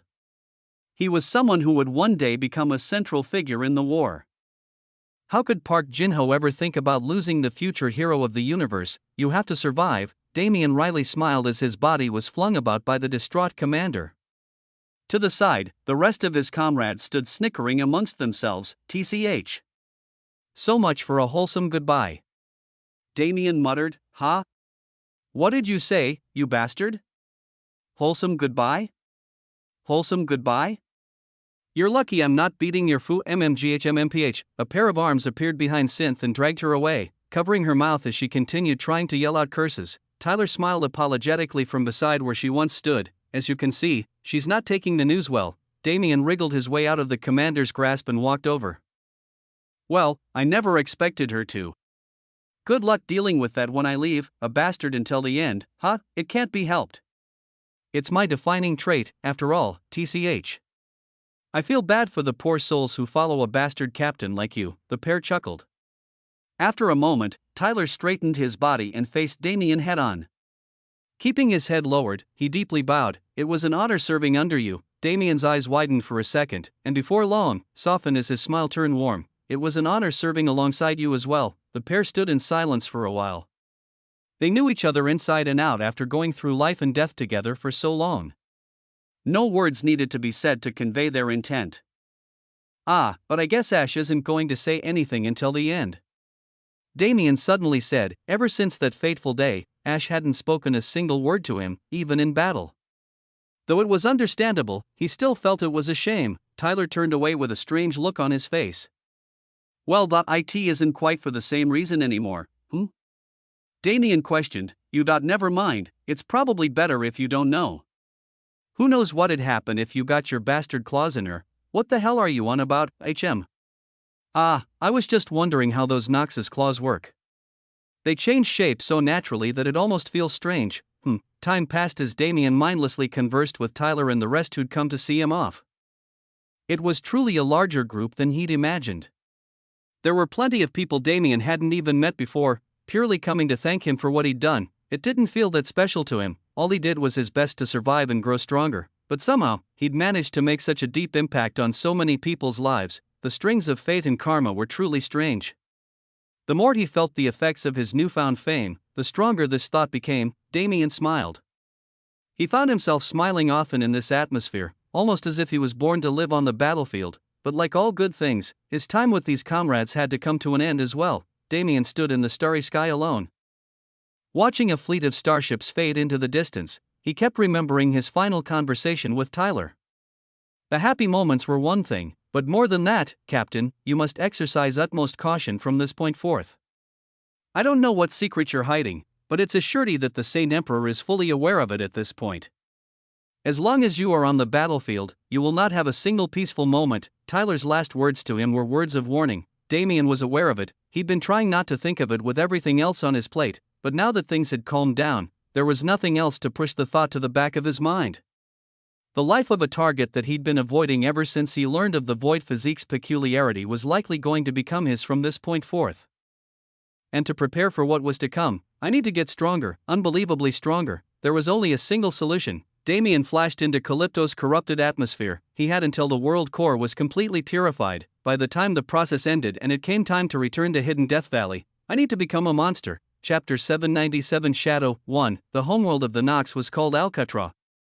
Rather than a world, it was better to call it an entire universe condensed into a world. It was a place where a matter of millions of kilometers was nothing, and the population exceeded any named number in the human language. A Nox being born wasn't a special occasion. Even though the Nox had no concept of fertility and reproduction. New members of their species would always appear as if they were destined to prosper and expand their influence. What truly caused a scene was when a higher Nox was born. Occasionally, in extremely rare situations, a Nox being was born with consciousness from the start. Life for these beings was hard. They needed to adapt to the world on their own, and do everything they possibly could to survive in a world where everyone around them wished to consume them. After all, the Nox grew through cannibalism. One day, a special being was born even amongst higher Nox. He possessed an ability that was even rarer than the concept of his existence. He could reproduce, not with other Nox, but with species other than them. This talent existed within the Nox community beforehand, but every time it appeared was a time for celebration. After all, sowing seeds in nearby universes was a great boon for the Nox, who were forced to live in the abyss to survive. However, this talent also turned its users into slaves, worked to death to propagate the species. That boy grew up with such a power, and over time, he became aware of his importance. He began to grow his position, and instead of allowing his power to consume him, he used it as a great tool to assure his rise in society. That man's name was Ultak Murobun. To the outside world, he was known as the Divine Emperor. For over 100,000 years, he lived domineeringly on Alcatraz. Whenever he needed to, he would explore other universes and utilize the power he was granted to spread the Nox's influence across reality. His reputation reached a height that couldn't be surpassed by any other, and that was exactly the problem. A large majority of newly born or promoted higher Nox subordinated themselves to the Divine Emperor, and a great portion of lesser Nox and half-breeds were being born from his seed alone. He became too powerful. It was unacceptable. Over time, his appearances in other universes halted. His actions were strictly supervised and impeded by the other Nox emperors. For 10,000 years, he was forced to hole himself up in his dwelling and watch events on the outside world progress. During this time, the only thing he had with him was his own thoughts. He was barred from moving his own troops, lest they all be mercilessly slaughtered by his enemies. It was only natural for him to get curious about the human world, about human society, and about the concept of culture that the Nox wholly lacked. With his world transformed into a prison, the human world became a beautiful fantasy in his mind. It didn't take long for him to abandon his post. He made a secret visit to the human world and experienced the feeling he'd been craving so much. He satiated his curiosity as much as he could. And in the process, the unfeeling divine emperor who only ever knew death and propagation fell in love, gasp, Zara's eyes shot open. A drop of cold sweat dripped down her face as she gasped for breath. Ha, her pupils shook fiercely as she tried to solidify her ego. Her body trembled at the same tempo, extreme cold overwhelming her senses. That Zara clenched her fists, Zara's paws dug into the earth of the prison realm. I'm still in beast form. It took a few minutes for her senses to reorient to reality. A flood of chaotic memories entered her head: blood, battle, and betrayal. Zara shook for a different reason. She, with her own hands, attacked her savior and only family in this world. Even if she was unconscious and controlled, the fact that she attacked Damien was true. I am a failure. She closed her eyes in disappointment. After everything she went through to awaken her memories, she barely received any answers. That man is my father. That was the only thing about her lineage that she could gauge. The man in her memories, the divine emperor Ultak Murobun, undoubtedly provided half of her genes. And along with that, it was his power that allowed her to see such memories in the first place. The Nox can inherit bloodline memories. This was the second most important fact that she'd learned, actually, in terms of knowledge of the Nox and her power. Zara learned a great deal. She could likely exercise far better mana control now, and the range of her repertoire greatly expanded. She couldn't be completely unhappy with what she'd received, but the gnawing feeling that something was missing simply wouldn't go away. The memories she received skipped over a great deal of the Divine Emperor's over 100,000 years of existence, surely including many things that clued towards Zara's future existence. And with all the clues she had gathered until this point, she had a relative idea of why that was. I need to find whatever is at the end of that spark of light. It was the key to her memories. If she was able to understand it better, perhaps she'd unlock what she truly wanted. Reaching this conclusion, she calmed down somewhat. This was merely my first attempt to unlock my bloodline memories. In usual cases, the introduction of bloodline memories into the ego causes it to become unstable. Compared to the usual result, I'm in a far better position. The effect of newly introduced bloodline memories was exactly why many entry and early level 4th class Nox were far stupider than they should have been. In the most basic terms, the confusion of their ego completely messed up their ability to think and make decisions, which turned them into idiots for a period of time, though. This wasn't much of a consequence considering how unnaturally the Nox acquired sentience. Nevertheless, it was true that Zara avoided this consequence while obtaining a great deal of benefits. What she needed to do now was organize the information in her mind and guarantee the stability of her ego so she never lost herself as she'd done previously. She refused to become anyone's puppet. Zara stood up and observed her surroundings. She found herself in a strange desolated landscape where the only life present was her. This is, while the realm itself made her wary, she could sense Damien's aura in every single direction. Considering that he wasn't present, there was only one place she could be: sanctuary. She sighed in relief. If she was here, it meant he was safe. Now, she only needed to worry about the other AGH. A furious pain overcame her, her body convulsed. She foamed at the mouth and her eyes rolled back into her head as a sticky black substance began to leak from her pores. Eerie laughter traveled through the air, just as sticky and repulsive as the inky substance that produced it. A shadowy being took form before Zara and looked down at her. GGG. Girl, you are maturing well. Chapter 798 Shadow, 2, GGG. Girl, you are maturing well, the shadow spoke ominously. Its words seemed to echo through space, as the shadow had no mouth of its own. You. Zara muttered, glaring coldly at it. So you are my demonic providence, GGG. So you have unlocked a portion of your bloodline memories.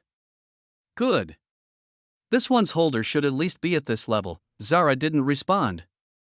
She'd seen the shadow only once before, and at that time, it had threatened to consume her and steal her body. Naturally, she didn't have any good feelings toward it, but that didn't change the fact that it was her demonic providence. The third most important concept that Zara learned through her bloodline memories was of demonic providence. Demonic providence was something like a coalescence of a Nox being's life and power before sentience. This agglomeration would grow along with its user. And when its user reached the required level, it would merge with them and provide them a special power, just like the Plague Lord's ability to control disease, or even the Saint Emperor's ability to mimic other elements. Every Nox being that achieved sentience would automatically gain their own demonic providence, and though she was a half-breed, Zara also had her own. The shadow manifested before her was its ego. It was her own power, but at the same time, it stood against her. State your purpose. She said succinctly, GGG. I merely came to check on my owner. Is that such a crime? It is. You know as well as I do what you represent, oh-ho? Has the little girl finally matured a bit? Zara's eyes sharpened. She didn't have any mind to entertain this being. Another Nox's demonic providence would be completely in sync with them and obey them unconditionally, but Zara wasn't so lucky. Because of her half-breed status, her demonic providence took a skewed path to growth. While it did emulate her life and power as she grew, it also served as a container for her Nox abilities before she developed her bloodline. In this way, her demonic providence gained the thought process of a Nox, along with all of Zara's negative thoughts and energy. Though it was formless, she couldn't help but see it as a convoluted mirror of herself. To fully come into my power, I must make it submit. She understood that, but she also understood that it wasn't in her current capacity. Perhaps after she mastered the techniques in her memory, girl, I have not appeared today to fight. Lower your guard. The shadow said suddenly, then why have you come, GGG? I merely wished to see your progress. I felt such a beautiful rush of energy and emotion a bit ago. How could I not come? You aren't needed, so go back. Is that a command? Gore, Zara growled at the shadow's mocking words. It seemed that even it was aware of its position, but just as it said, it didn't come today to fight, girl, I will give you 5 years. If you cannot mature in 5 years. GGG. The shadow began to retreat into Zara's body, continuing until it completely vanished from the air. Zara sat on the ground with a frown on her face. The shadow's visit today signified two things. Firstly, it wanted to remind her of its existence. Now that Zara was aware of its connotation, it had come to flaunt its existence and mock her, and secondly, Zara was being accepted as a Nox being. If the shadow didn't find her worthy of her lineage, it would have consumed her already. While these things didn't seem extremely significant, reality was different. The second fact was a boon since it meant Zara wouldn't be immediately killed by other Nox beings who had yet to identify her as an enemy. Her status would grant her a lot of leeway on the battlefield. The first was a relief. Since the shadow took initiative to contact her, it is at least somewhat on my side. If the shadow was an enemy, it would have been in its best interest to let Zara forget it for now, only appearing at the critical moment to kill her, but its allegiance is fragile. 5 years, if she couldn't meet that deadline, she'd die and be replaced by her mirror version. Before that, she needed to grow stronger and find the origin of that mysterious spark. Zara's body changed and shrunk into human form. She sat down on the floor with her legs crossed and closed her eyes. She couldn't leave this prison realm until Damien came to get her.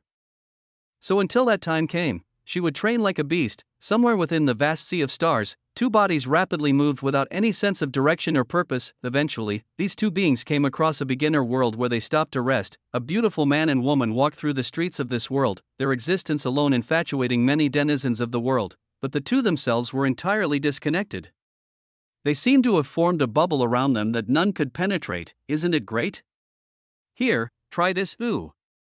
This too, the woman happily rushed through the streets and purchased an array of sweets and treats, forcing a majority of them into her male companion's mouth. He begrudgingly chewed with dull eyes. He had to admit that this woman was interesting, but after seeing how she acquired the money she was so wantonly spending now, he couldn't see her the same. What's wrong? She questioned as she turned to face him. Her large green eyes were filled with curiosity and innocence, making him doubt whether or not she had a split personality. Nothing. I am merely perusing the world as you suggested. He responded non-committally. His bored gaze watched the same sights as the woman, but he simply couldn't understand her excitement. Nevertheless, she smiled at him warmly. It's okay if you don't understand yet. How could I expect you to immediately change? Don't worry. We'll slowly make our way through the universe, and by the time we're done, you'll fall in love. The man glanced away awkwardly. Just what was he doing right now? Since when was he someone who could casually peruse a world? Honestly speaking, this was his first time walking through a world without its residents cowering in fear. His hand touched his face subconsciously. His skin didn't feel any different from before, but a mere change in color was able to cause perception to change to such a degree. It was a different feeling, an interesting one. He didn't hate it, but to say he'd fall in love, he didn't know if this universe could truly appeal to him enough to make him feel something as esoteric as love. However, to say that there wasn't anything in the universe that could do so was a complete lie. The woman smiled. Change was an extremely gradual process, but it was a process nonetheless. At some point, it would reach its proper end. This particular process, the experience of showing a young and naive foreigner the beauty of life, How could Aaliyah not feel excited at the mere prospect? Chapter 799 Monster 1. Time passed without end, and the universe flowed without pause. The strings of fate and karma continued to intertwine as all beings moved to accomplish their own desires and purposes. During this time, Damien remained on Calypto with limited contact with the outside world. He traversed the mountains and rivers, explored the subterranean world, and became completely acquainted with this new world that he was to bind. It was a novel experience. Aside from the peacefulness of solitude, the clarity of mind Damien gained from mindlessly walking the earth was curious. He didn't quite know how to describe the way he felt. It was an experience that made him feel bigger than himself. He, as a human, experienced the mindset of someone far transcending that level. Though, I guess I'm not quite human anymore, Damien smiled wryly. Even his status had no clue what his current race was. After changing his blood, he'd become an entirely unique existence under heaven. Wasn't that exhilarating? At least, Damien thought it would be, yet, it wasn't like that at all. Rather than feeling like he grew stronger, he felt like he'd grown into himself, becoming more complete. He clenched his fist quietly as he stared at it. White and black wisps of mana circled his hand like koi fish, making their presence known. What do you want from me? Mana was a mere energy source for others, but to Damien, it always felt alive. His mana was playful, and even occasionally disobeyed his command. After interacting with such strange mana for so long, how could Damien not view it as a sentient creature of its own? He asked the mana a question like it could answer him. And to his expectation, the mana jumped in response to his thoughts. Still, he was left sighing. Regardless of the mana's reaction, it couldn't truly communicate with him, nor could it help him understand it. When it came to comprehending life and death laws, he was entirely on his own. But isn't that what makes the process exciting? Originally, it was difficult to comprehend life in an atmosphere so corroded with death, but that problem only lasted for the first few weeks before he understood how to solve it. Life and death themselves had helped him comprehend duality, and duality was what would help him comprehend life and death. Death was cold and harrowing to some, bliss to others, and merely void to some. The perception of death was wholly dependent on one's life experience, tying the two concepts even further together. In a situation where the meaning of death couldn't be understood without the presence of life, Damien was able to find absolute duality, and even within this desolate environment, he felt life. He felt the life of the world core that was slowly budding within the earth. He felt the life of those creatures who lived so deep in the subterranean world that they weren't affected by the Saint Emperor's final move, and more than anything else, he could feel life from existence itself. The universe's breath of life entered his pores, filling him with a sense of enlightenment unlike anything he'd ever felt before. Just as the two forces had done within his body, the external life and death laws Damien observed intermingled and showcased their relationship, allowing him to comprehend both at the same time. This kind of observation was 10 times better than any sort of individual comprehension. Comprehending the interactions between life and death allowed one to gain double the understanding with half the effort, and all of this was possible due to the strange trance-like state of mind that Damien entered. In this state, he cut out any thought not pertaining to his training, and life and death began to breathe through him. His blood churned through his body, the white and black glow of it surfacing on his skin as time passed. He began to understand, life was beautiful, but so was death. Life and death were a measure of existence. In a sense, the stronger one became, the more they strayed from the two concepts. If one reaches the demigod level and completely sheds their mortal coil, comprehending these laws becomes impossible. It wasn't that life and death had no impact on demigods, since it was true that they still lived and could still die. Merely, internalizing the true meaning behind life and death wasn't possible when one was so distanced from them. Nevertheless, both life and death were extremely amicable towards Damien in terms of their mana, and comprehending them was only more difficult than comprehending space and time, which came naturally to Damien at this point. What he was more curious about was the intersection between them. Death marked the end of life, and to a certain extent, it also marked the start of a new life, but this was only in a situation where the concept of reincarnation was present. Damien's greatest find in this time of reflection was that reincarnation was fickle. Not always did it allow existences into its cycle. For some, death was the true end. Their egos would be erased, their souls would break down and vanish into the folds of reality, and the entirety of their existence would crumble. P alpha N D alpha no one. Oh, it sounds torturous, but it's no different than regular death. Since the ego is erased first, the person that the soul represented is already gone by the time it is erased from existence. Rather, the universe's indifference is the most interesting facet of this process. The process seemed like punishment for vile souls, but it was nothing of the sort. It was merely a matter of random chance, an event that took place at the whims of a conceptual existence without sentience of its own. It was cruel, unbiased, and indifferent. It's also one of the most confusing processes I've come across. Damien shook his head and decided not to think about it. For now, he didn't have the proper level of life and death comprehension to break down the nuances behind such a vague process. What he did have, however, was a newfound connection to the two laws as well as a few different means to utilize them, whether in combat or support. It's just unfortunate that I didn't have much time. If I had another half a year, I feel like I could truly become one with these laws. Sadly, Damien was a man with many responsibilities. He'd stayed past his welcome on Calypto, and the progress examination was only a matter of days away. Damien's awareness sunk into the world. He set his eyes on an almost wholly iridescent blue world core. The traces of Nox mana in the world core space were still many, but their actual influence on the world core had become negligible. Damien snapped his fingers. A large shadowy maw appeared in the world core space and began devouring every bit of Nox mana it came across. With just a bit of effort, the entire world core space was cleansed. The only thing left to do was bind the core, I guess. There were too many things that made Damien lament his short stay on Calypto. The greatest was his inability to comprehend just how the world core changed and recorrected itself after his original interference, though it's become a bit clearer. With the introduction of life and death into Damien's repertoire, his void comprehension saw a sharp increase, which allowed him to see a vague representation of the process. Everything would come to him in due time. This much, Damien was sure of, but for now, his consciousness teleported to the world core space.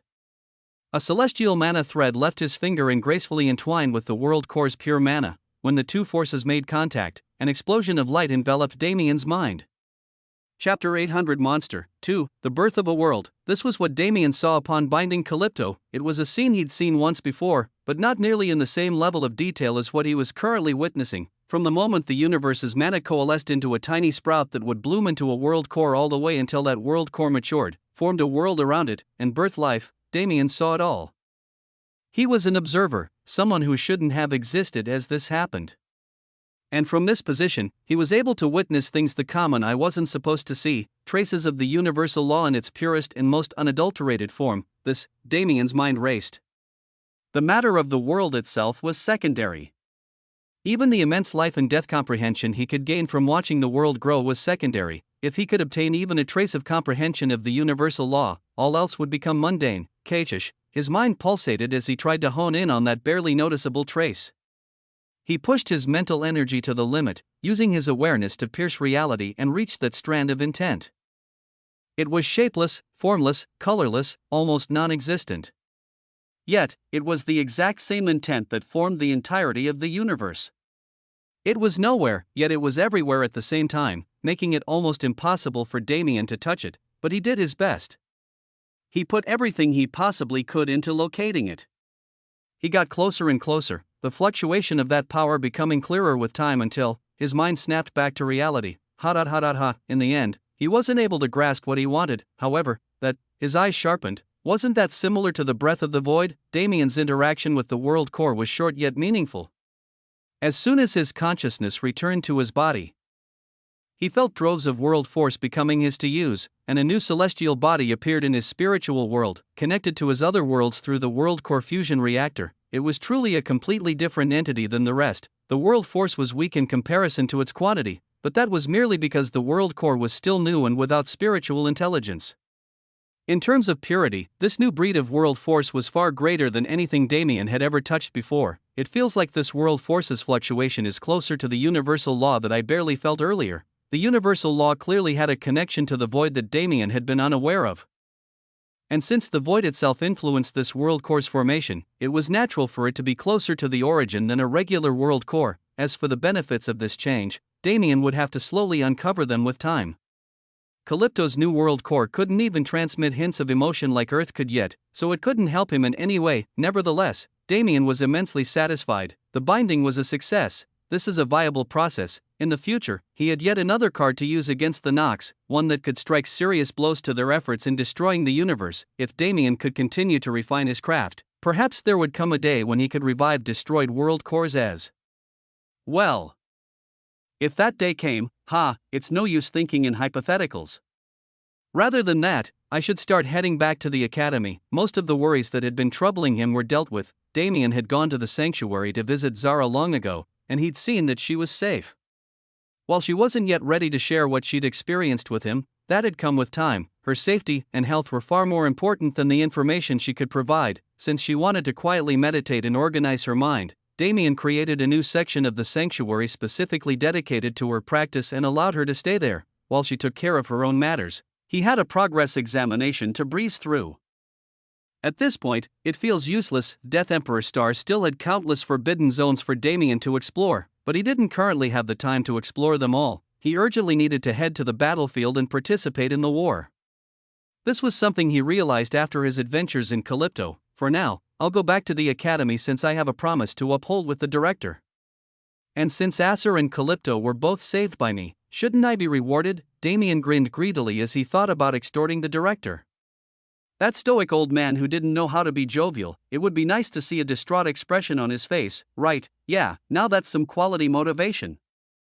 With a smile on his face, Damien flickered out of existence and disappeared from Calypto altogether. Only a lonely and desolate world was left in his wake. It was a few minutes later when new life signatures appeared in the vicinity. A little girl and an old man stood together in the starry sky above Calypto. Despite the oddity of their presence, the strangest part about them was their familiarity. This duo had encountered Damien once before, long ago when he was still on the unnamed world in the human domain. It was because he eavesdropped on their conversation that he learned of Wrath's danger. However, this duo never personally interacted with Damien. In this instance, they'd come just barely after he departed. He's going to meet them soon, isn't he? The little girl asked as she gazed at Calypto. Rho Alpha Di Alpha Na, he is, indeed. Why do you ask? The old man replied with a smile. The little girl was silent for a moment. Say, if you utilized everything in your arsenal, could you alter the base structure of a world core to your liking? She asked the old man without answering his previous question, because she knew. If it was her, it'd be utterly impossible. In fact, just the thought of doing so was inconceivable. The old man's gaze traveled from the little girl to Calypto with an unchanging smile on his face. A trace of solemnity flashed through his wizened eyes. No. Even if I used the Lord's divine providence, I would still fail. I thought so. The girl's indifferent facade twitched. The last time she'd seen him was only a matter of years ago, yet in such a short period of time, he was able to reach such a level. Even if this was the lower universe, affecting the fabric of reality was something even a demigod couldn't do. Hell, even a god couldn't take such a task lightly. Just what the hell is he? The girl muttered under her breath. The old man's smile widened. Of course, the answer is obvious. His gaze shifted to the horizon, as if his eyes could pierce through the veil of reality and see anything they wished to see. Those eyes gleamed with a sense of curiosity and pride that couldn't be hidden even under his usual smiling facade. That only a monster like him is worthy of being the Lord's kin.